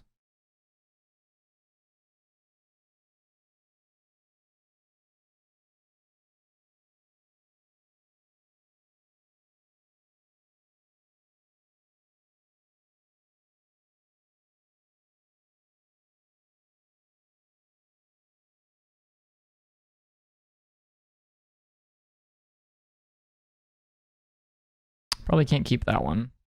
Man, this is unfortunate. We're going to lose this now.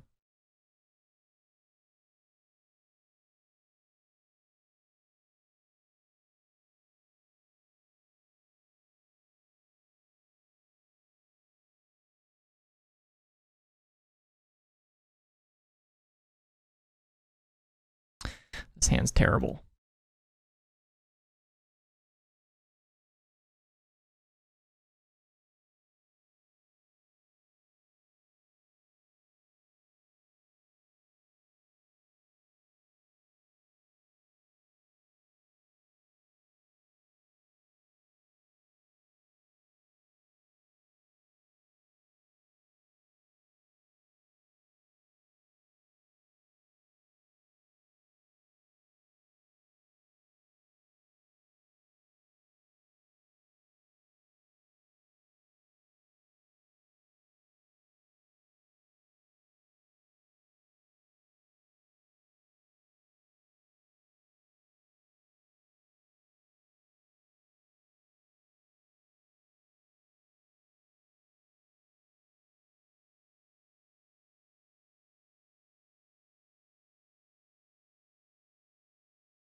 I'll take a bolt. That's fine.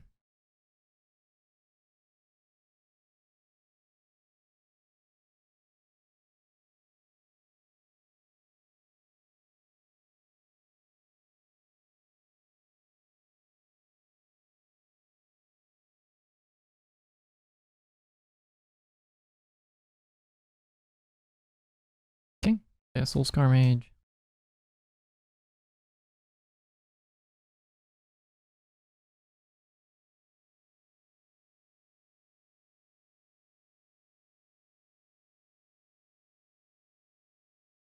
I'm not gonna pay 2 life.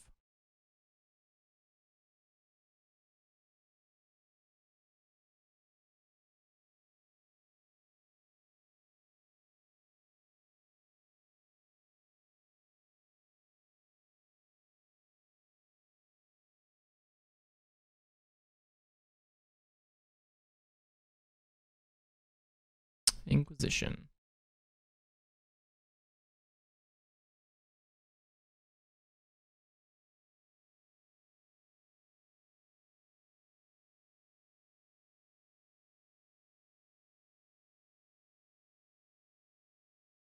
Probably just take the Soulscar Mage and then bolt the Soulscar Mage. Just leave them threatless.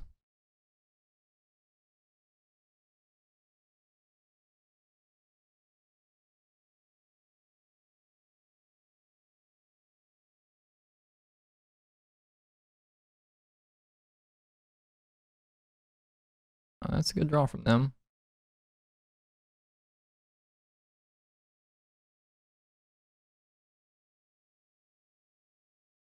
Man, we needed a land there really bad. Like we would actually be able to stay in this game if we just had a land.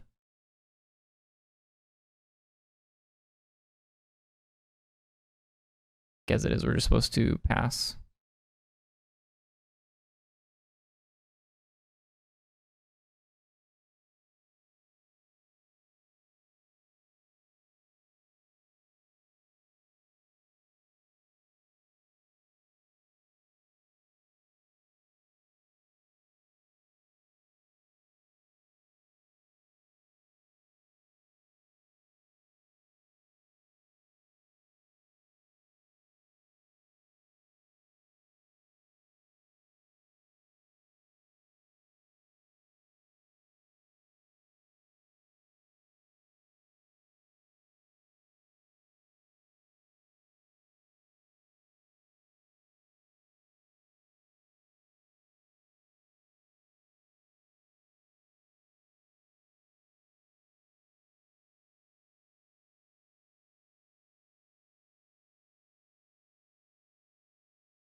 We know they have 2 removal spells, which is bad for us. And the Turok is just like really not what we need here.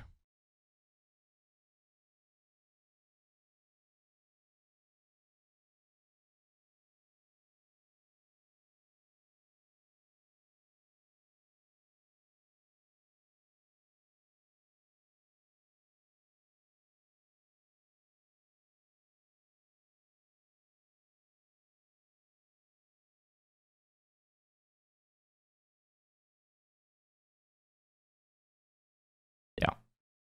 It seems correct for them to bolt this, because if they don't, then we get to a braid.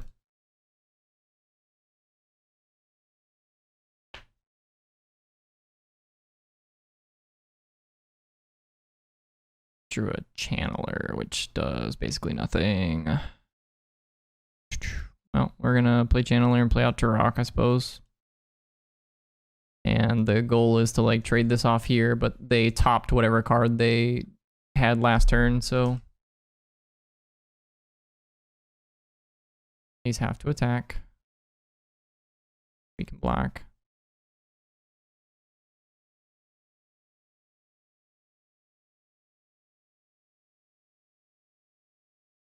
The Stormwing, okay.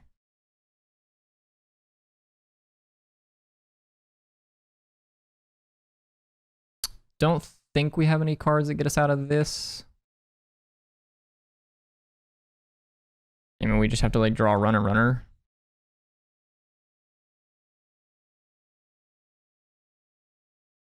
And they have to like draw duds. Yeah, they put 1 card on top, so it feels like we're dead. Anamorphose. And they surveilled that card to the top.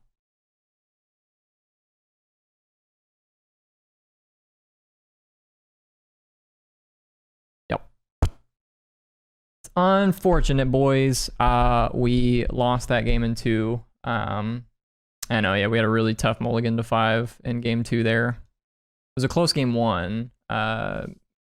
Possibly made a mistake by kicking the Turok, and they were just able to spew their hand out in response, untap, and they drew a lethal threat and darted us. So I believe that means we are out of top 8 contention. I will go ahead and just sit around for the results on that, just to be absolutely sure. But I definitely think that we are out of contention for that. All right, chat. We snuck in at 8th place, so we get to play a little bit more Magic. I did not think that we were going to make top 8, but we snuck in, so we get a little bit more opportunity to let's keep on going here. I think I'll lead on turn 1 Monkey. Sigard is 8. Okay, so we're playing against Hammer again. I was not paying attention to who we were playing against, but we are playing against Hammer again.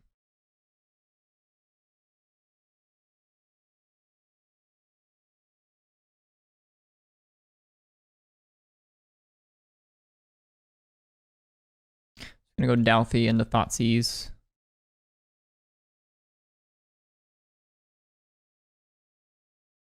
Just take the Stoneforge, I think. It's the only threat they have. The rest of their hand is quite dirtily.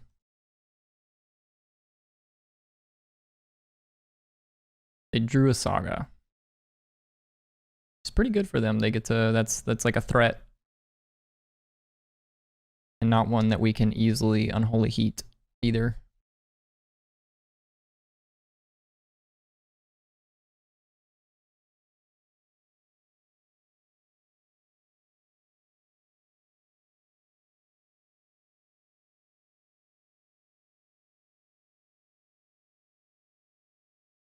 Exile the land off the top of their deck.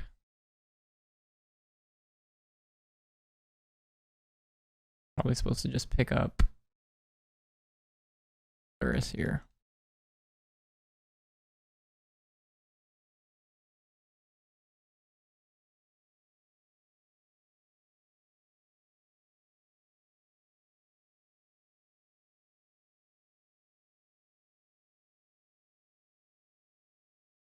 Another land's not very good for us.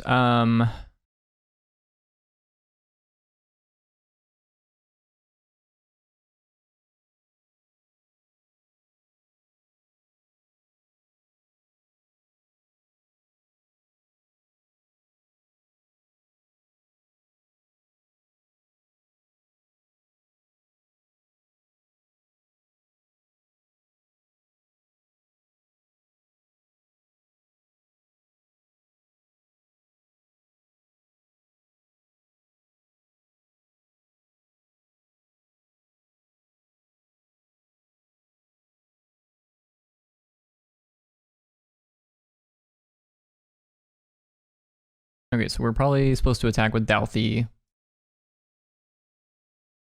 And just Douthie. And then we play Lurrus. And we'll just play out the fetch land.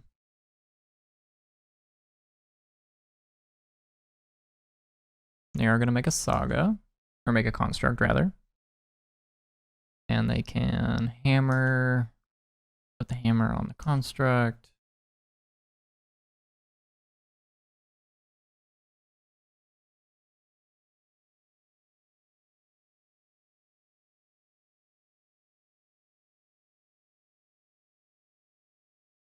Make another Construct.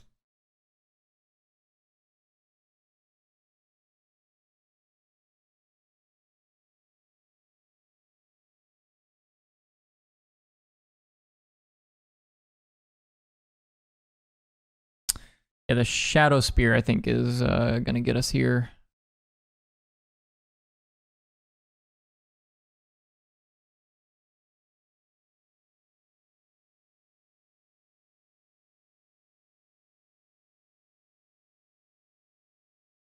Could block with Lurrus. And then we gain 3. We're not dead just yet.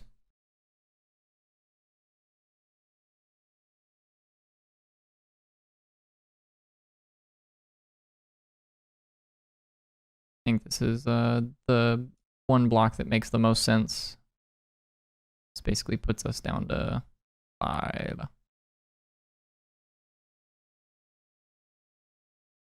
What in the world does this do? This is a new card from the new set. When eating Smith enters the battlefield, look at the top 4 cards that you may reveal an artifact card from the money and put it in your hand, put the rest on the bottom of your hand. One or more artifacts enter the battlefield under your control, put the +1 counting on an true only once you turn. Okay, so when artifacts enter, it gets +1 counter, and then you can look at the top 4 for an artifact. Like, kind of cute, I guess.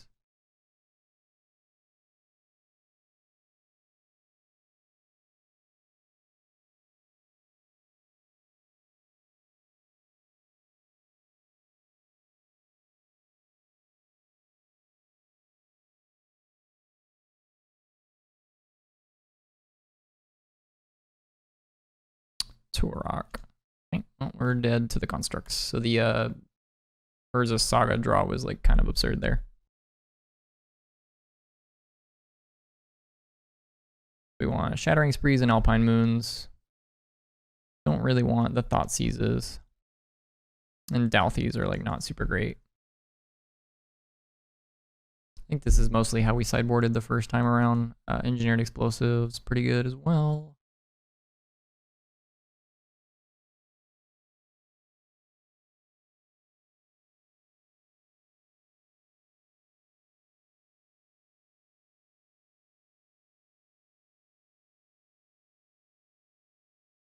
And I'll board down on 1 Kroxa. The rest of this is pretty good.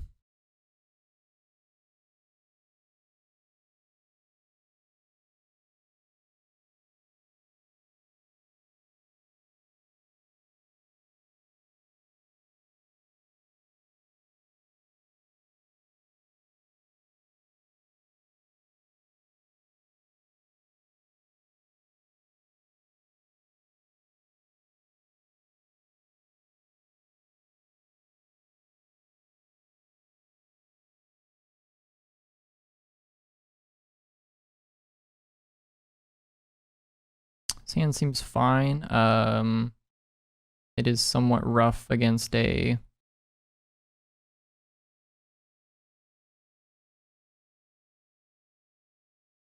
Sanctifier Invec, but not a ton of draws that we have that are going to beat that card anyways.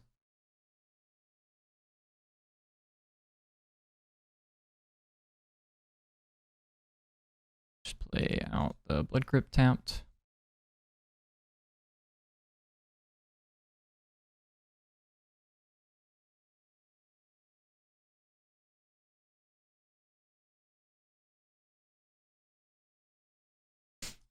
Okay, need an Alpine Moon here to match up against that.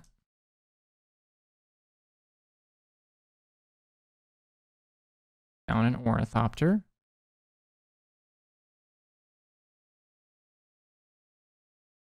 think I'm just gonna go ahead and bolt this.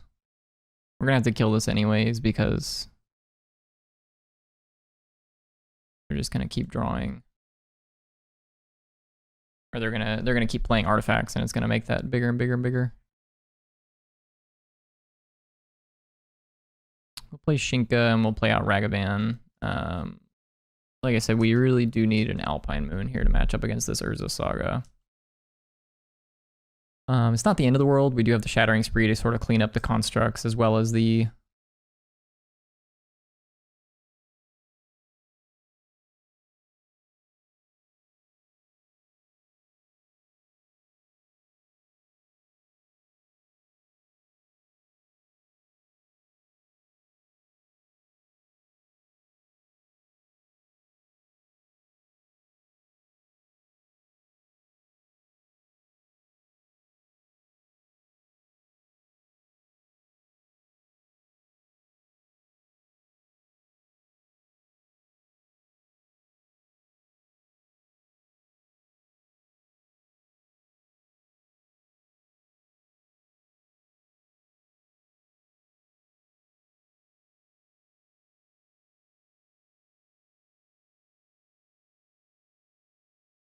think I'm supposed to attack with Monkey. Appreciate the follow, Lubase009. Thanks for tuning in. I think we're supposed to attack with Monkey. If they make a construct, they can block the Monkey. And then we can post-combat Shattering Spree the remaining 3 artifacts. Which will make the construct a 1-powered creature, 1 toughness with 2 damage on it, and we can just deploy a Ragavan.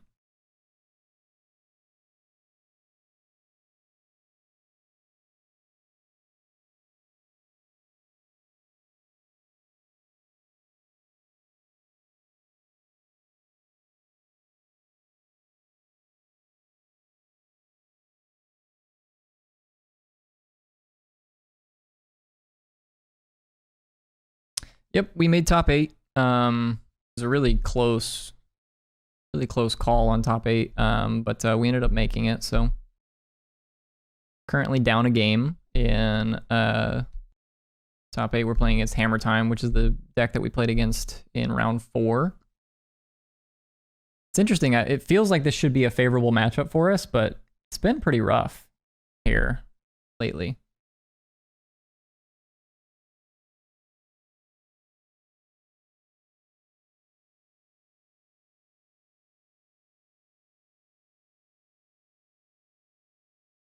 Feels like this deck is quite resilient, my opponent's deck.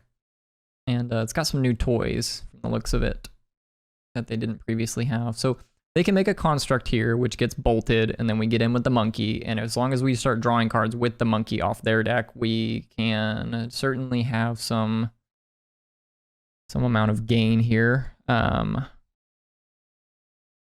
it's not a guarantee.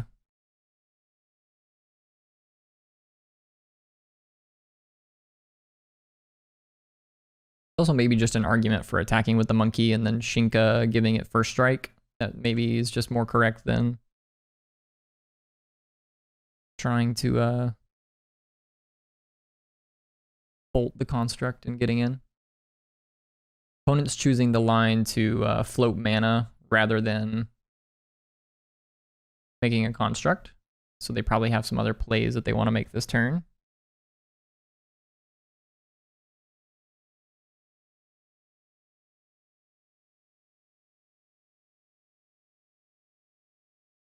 Label Kills 1331, appreciate the follow. Thanks for tuning in.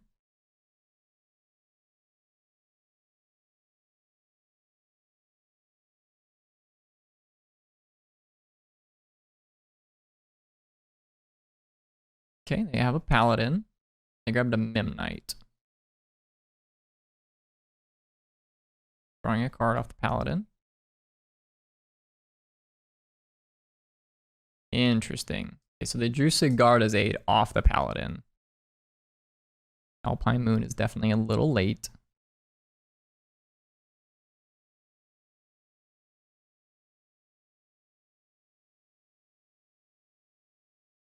We're going to attack with the Monkey to start.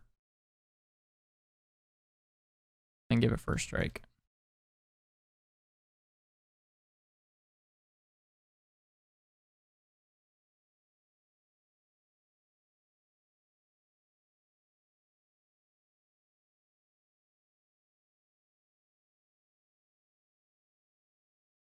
I think now it makes the most sense to just bolt the Paladin.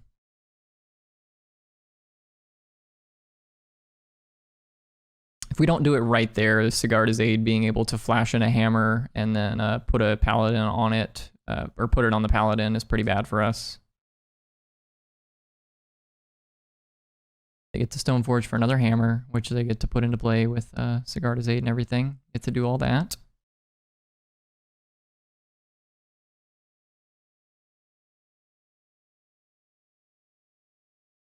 I'm going to give this Fear and get in.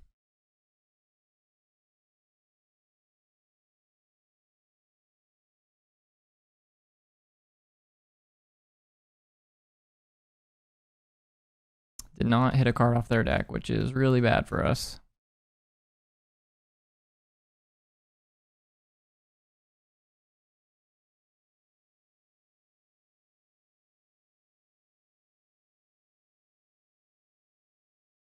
They have a Paladin, and they have a hammer that we know about.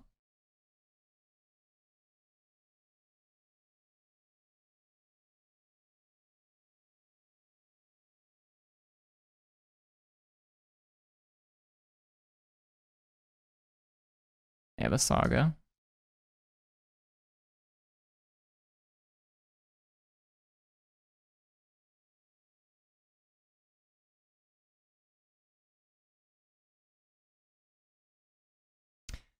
K command. Well, I think we start on Alpine Moon to kill the Saga, because this being in play.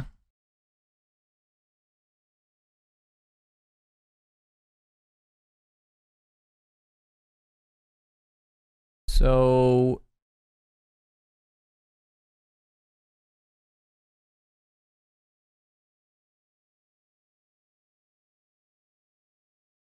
how do we sequence this turn? I think we start with monkey attack.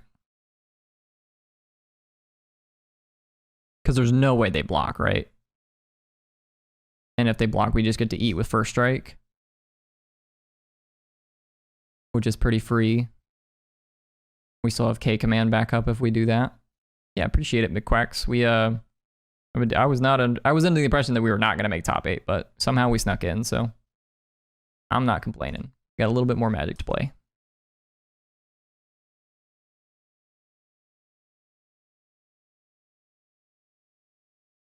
They are choosing to block.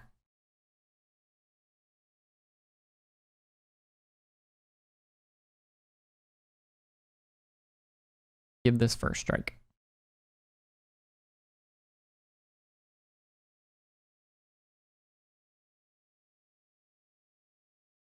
So now am I supposed to deal... I'm probably supposed to go 2 damage to the... destroy target art... Actually, yeah. Destroy target artifact. 2 damage to the Stoneforge.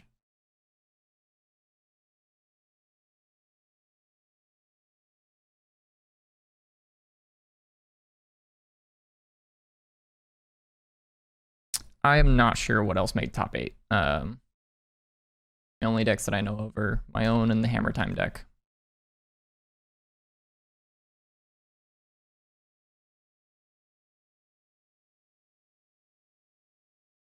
I think it makes the most sense to trade the Culligan's command for their creature and the hammer there, but I could definitely be convinced that maybe that's not the correct play. They're picking up Lurrus, which is like pretty good for us. Like if they're just spending their turn just picking up Lurrus. Whew. Turok, probably like just the most absurd draw here. Start by attacking with the monkey.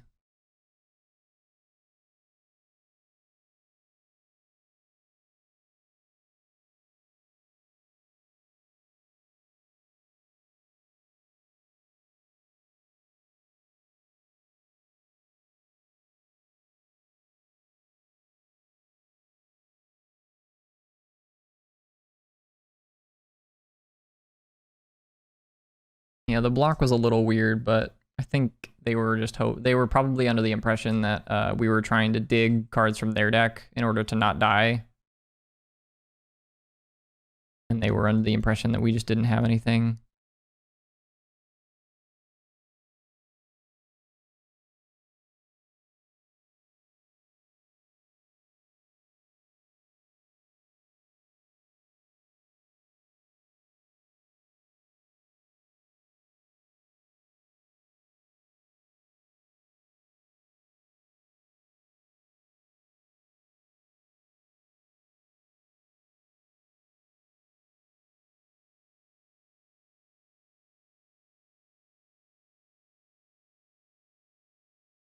The unfortunate part about all this is that we can still die very, very easily.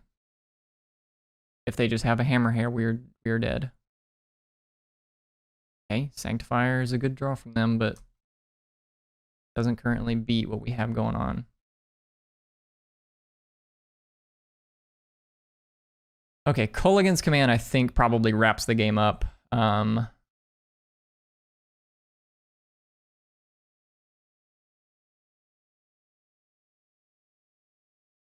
It's just a matter of determining how we're supposed to attack and everything. So I think the start is give the Ragavan fear and attack with Ragavan plus Turok.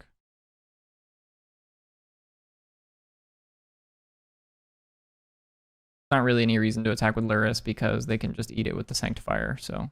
But I want to give this fear. Yes, they can block with the Ornithopter, but I think that's fine. They just want to throw the Ornithopter under the bus.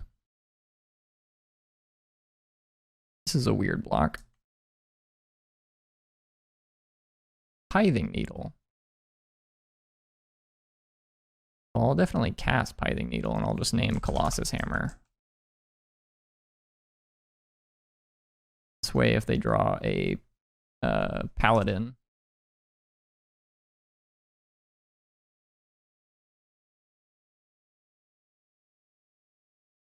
that's fine.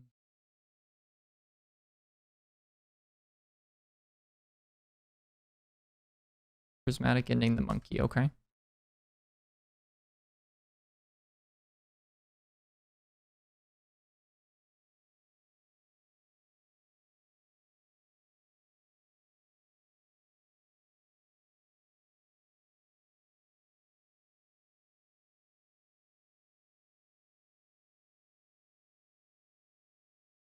Can give Lurrus Fear. It can be blocked by the Esper Sentinel. That's okay.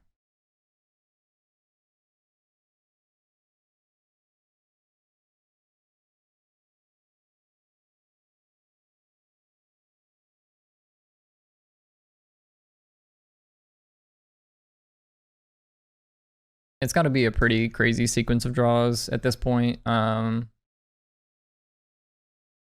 We don't necessarily lose, but if they just like rip runner, hammer,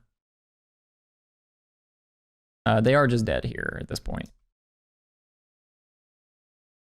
And we'll go ahead and go out with a little bit of information, see if they sideboarded any differently, if there's any cards that I'm missing. An Ornithopter on top of their deck. We'll go ahead and attack for 7, and then when they animate the Inkmoth Nexus, we'll kill it.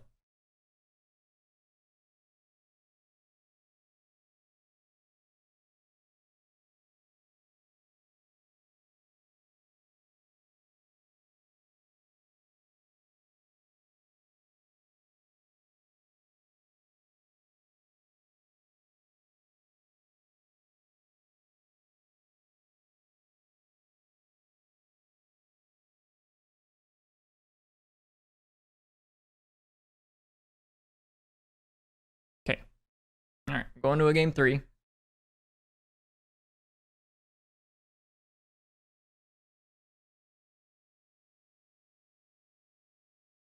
Just breathe and relax, man. Game 3, here we come. Yeah, I know. It's a very tense game 2 for sure there. Is there anything we want to change as far as sideboarding goes? I think the Alpine Moons are pretty great. Shattering Spree's pretty great. Engineered Explosives, pretty great. Engineered Explosives, like, definitely our best sideboard card. We want like one Alpine Moon to answer the Urza Sagas, but Engineered Explosives is really good in this matchup. It's the only card we have that answers Sigarda as aid, which is the scariest permanent.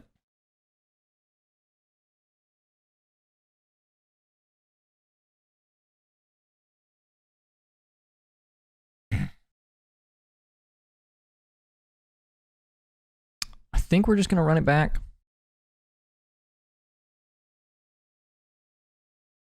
Appreciate the follow, Polar Bright. Thanks for tuning in. And Mark Chalice, appreciate the follow.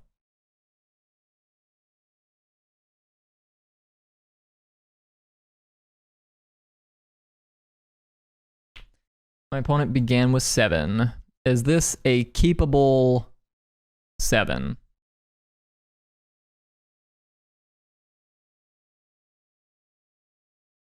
We get a redraw and a filter.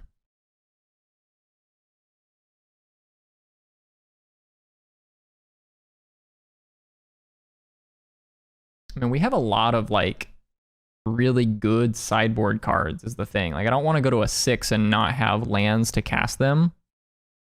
There's a lot of good cards that we could draw to with Bobble. And we get the turn 1 filter off of Channeler.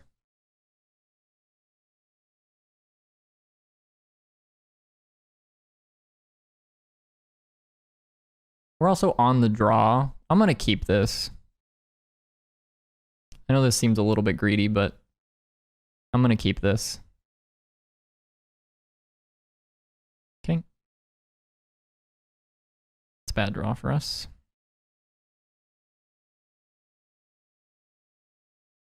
Turn 1 Esper Sentinel. Just going to lead on Channeler and say go. If they attack, I'll block.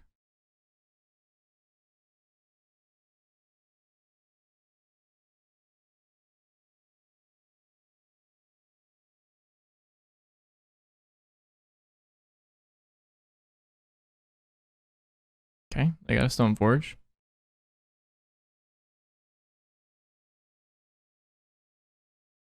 Went and grabbed a hammer. No attack. We drew Inquisition.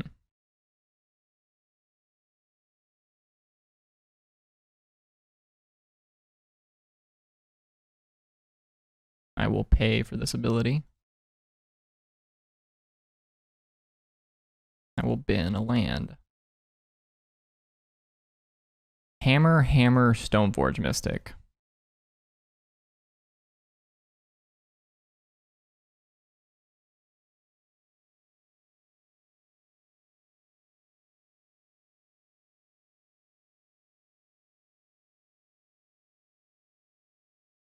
I'm going to take the Stoneforge because it's the 2-for-1. I think I'll bin a bauble.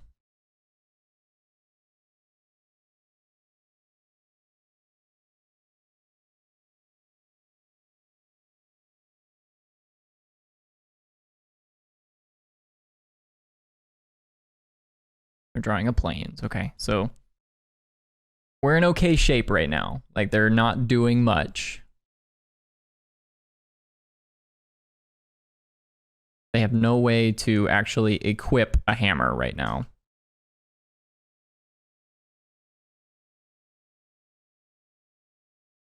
We're going to draw a couple cards. Man. I guess we're probably supposed to spend this turn picking up Lurrus.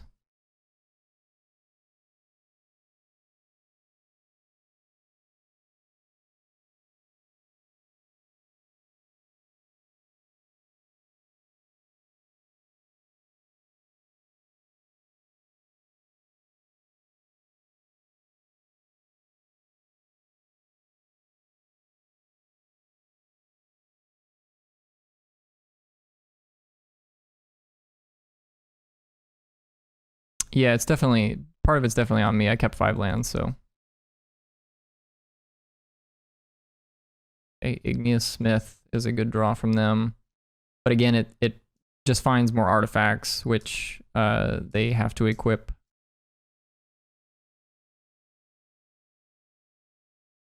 No block.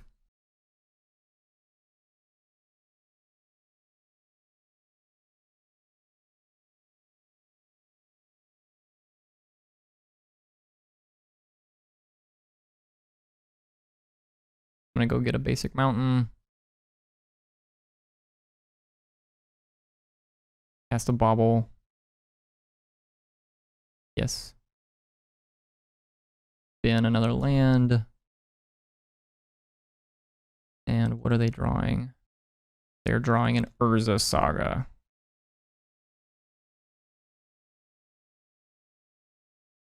Man, more lands.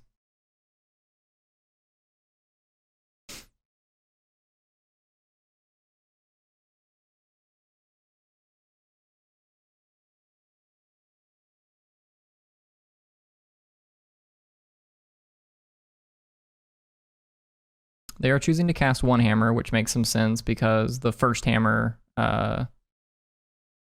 gives the Igneous Myth a +1/+1 counter.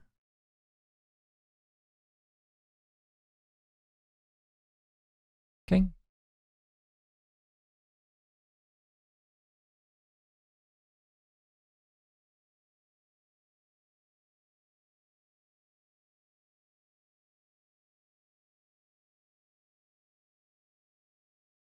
Okay, they're moving Shadow Spear. That makes sense.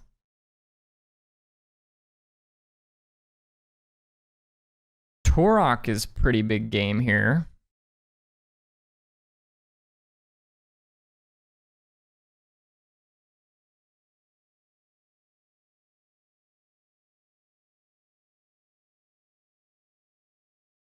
Let's go grab a basic swamp.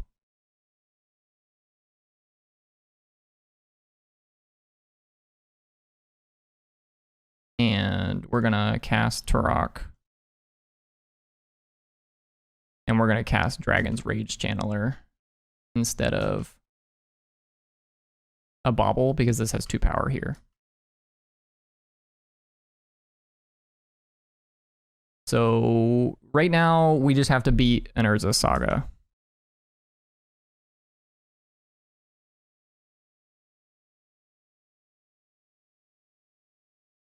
We don't know what they drew because we didn't bobble them this turn.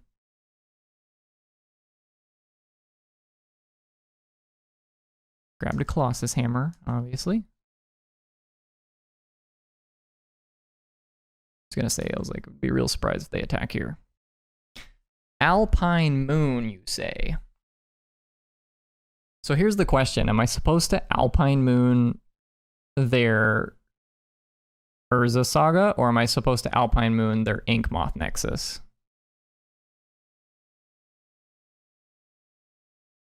Let's start by casting Mishra's Bauble. And I will be paying 2.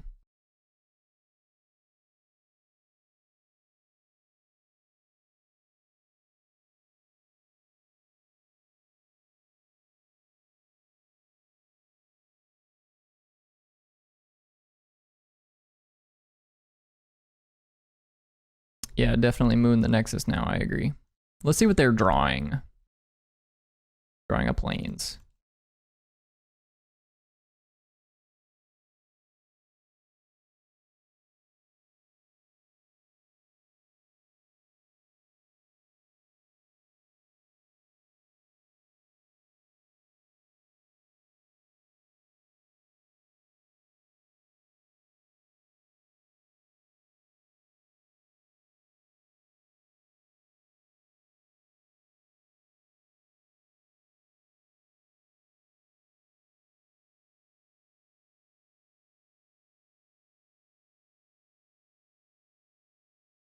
It may still be correct to just name Urza Saga. I think I'm just going to name Urza Saga. I don't want them to be able to tutor their deck for something I'm not thinking of.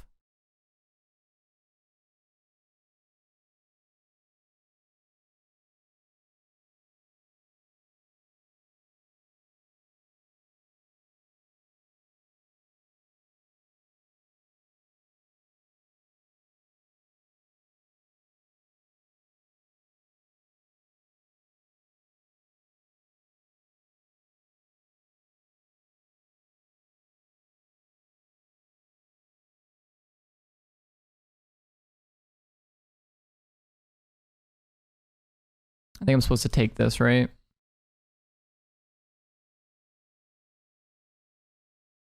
I'll just take 7.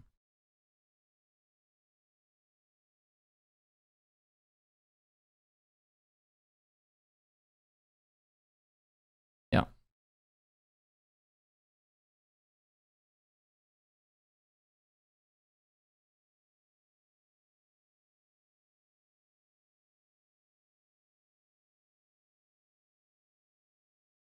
So 1, 2, 3, 4, 5. Maybe I just leave the mana in play and we just do 4. Just so I can pay for the Sentinel.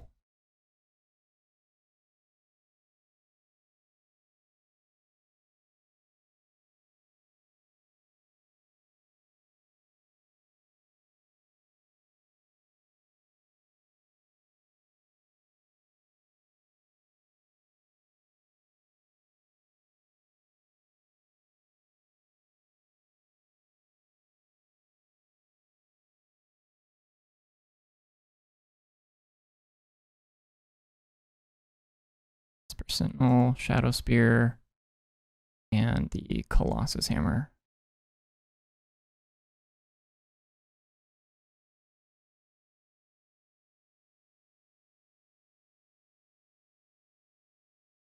And these have to attack.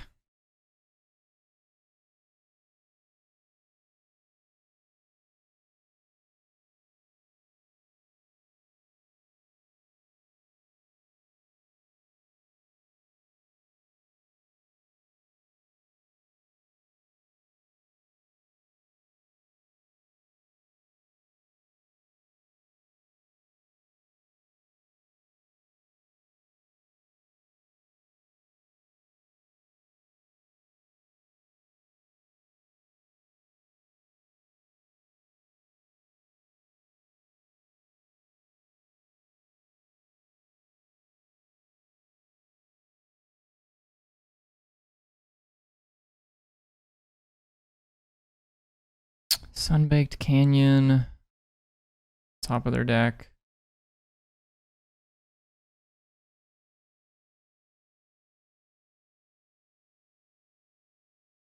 We're digging for engineered explosives.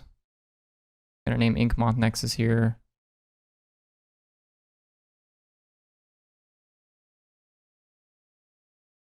Actually, you know what? I think it makes more sense to name Sunbaked Canyon.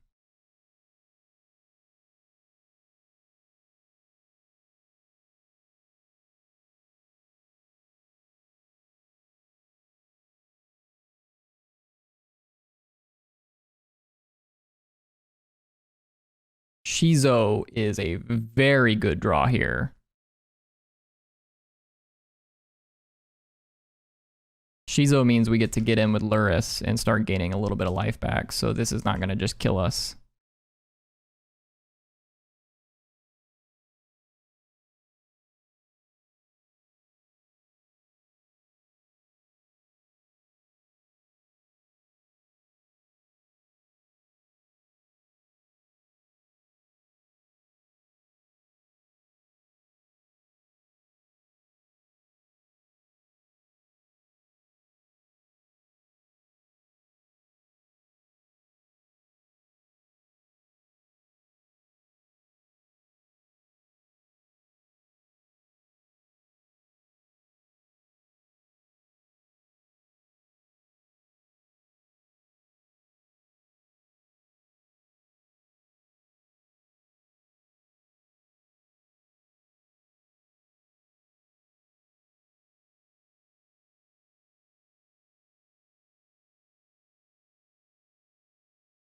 We know about the hammer? I actually don't even remember. Drawing up planes here.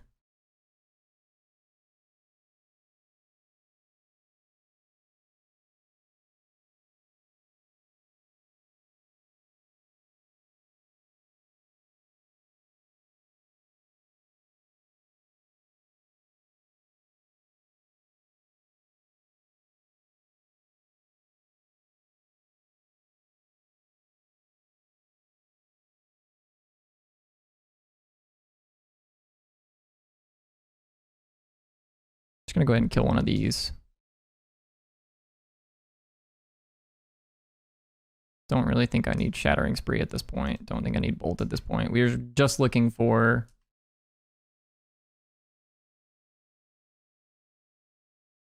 We're just looking for Engineered Explosives.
Oh no. I think we just lost. I think we lose to that. We need like a Culligan's command. Oh, and there's the explosives. Oh, it feels so bad. Paladin off the top. That's so bad for us. No.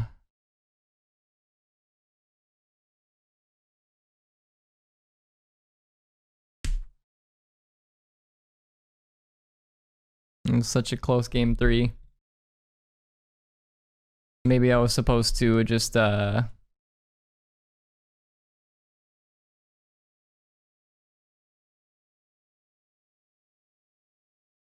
think what you're supposed to do there is you're probably supposed to bobble before you attack with Ragavan and determine whether or not the top card is going to beat you. If the answer is no, just let them have it. And then we can like Ragavan after the fact. I wanted to Ragavan first and then bobble afterwards because then I would know what card they're drawing. But there's no like decision making process for me to be had there. I was digging very aggressively for engineered explosives and could not find it in the top 40 cards of our deck. So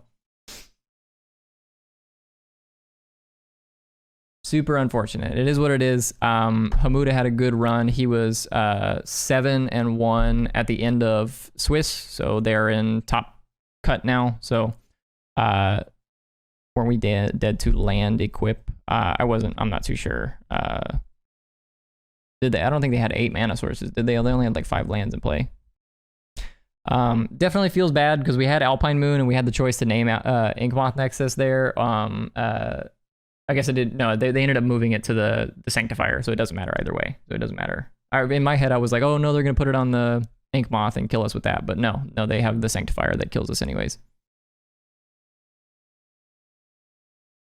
They had 7 mana sources. Okay, yeah, I was not paying it. I like in my head, the hammer does not get equipped.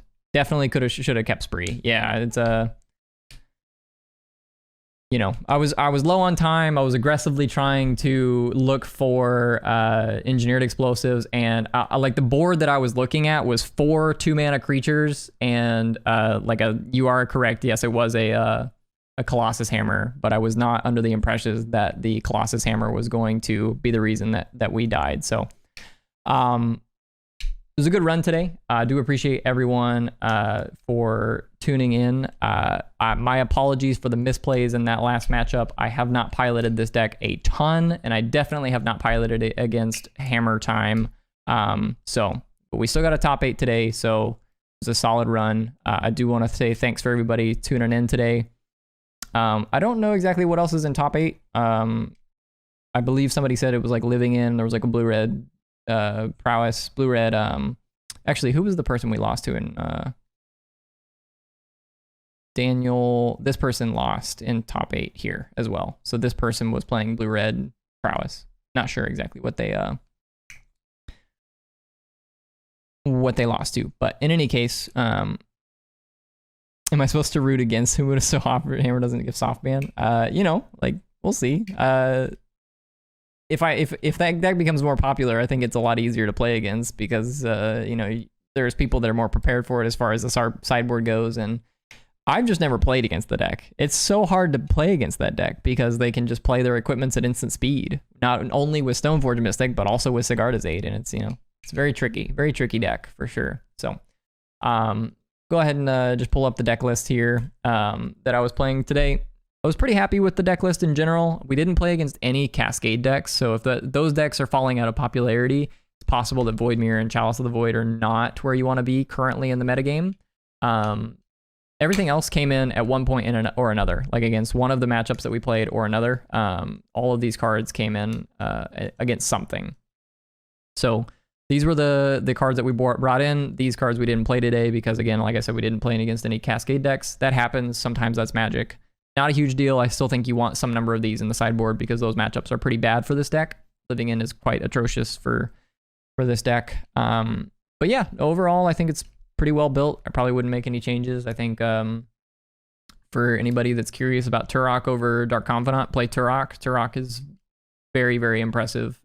Just randomly having protection from white won me a couple games today. Not only against like Tax's decks, but even against Hammer Time in like that second round. I think Turok was part of the reason why we won, because it has pro white. So in any case, I'm gonna go ahead and cut the stream off here. I really do appreciate everybody tuning in. If you haven't already followed, be sure to drop a follow if you want to catch me going live. I do tend to stream these modern events on Saturdays, so I will stream these challenges on a regular basis, as regular as I can at least.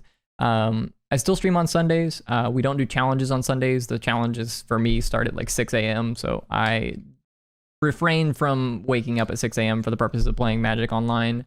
But sometimes I'll play the Legacy Challenge on Sundays. But in any case, we still stream Modern on Sundays. So if you want to come out and check out the stream on those days, you certainly can. Otherwise, you can check me out on my YouTube channel. I post Magic the Gathering content on there, youtube.com/ThunderStriker7. You can also follow me on Twitter at tstriker7 if you want to know when I'm going live. All those sorts of things. I do appreciate all the support from everyone, and tuning in. And yeah, better luck next time. I hope you guys have a good rest of your Saturday. Catch you later.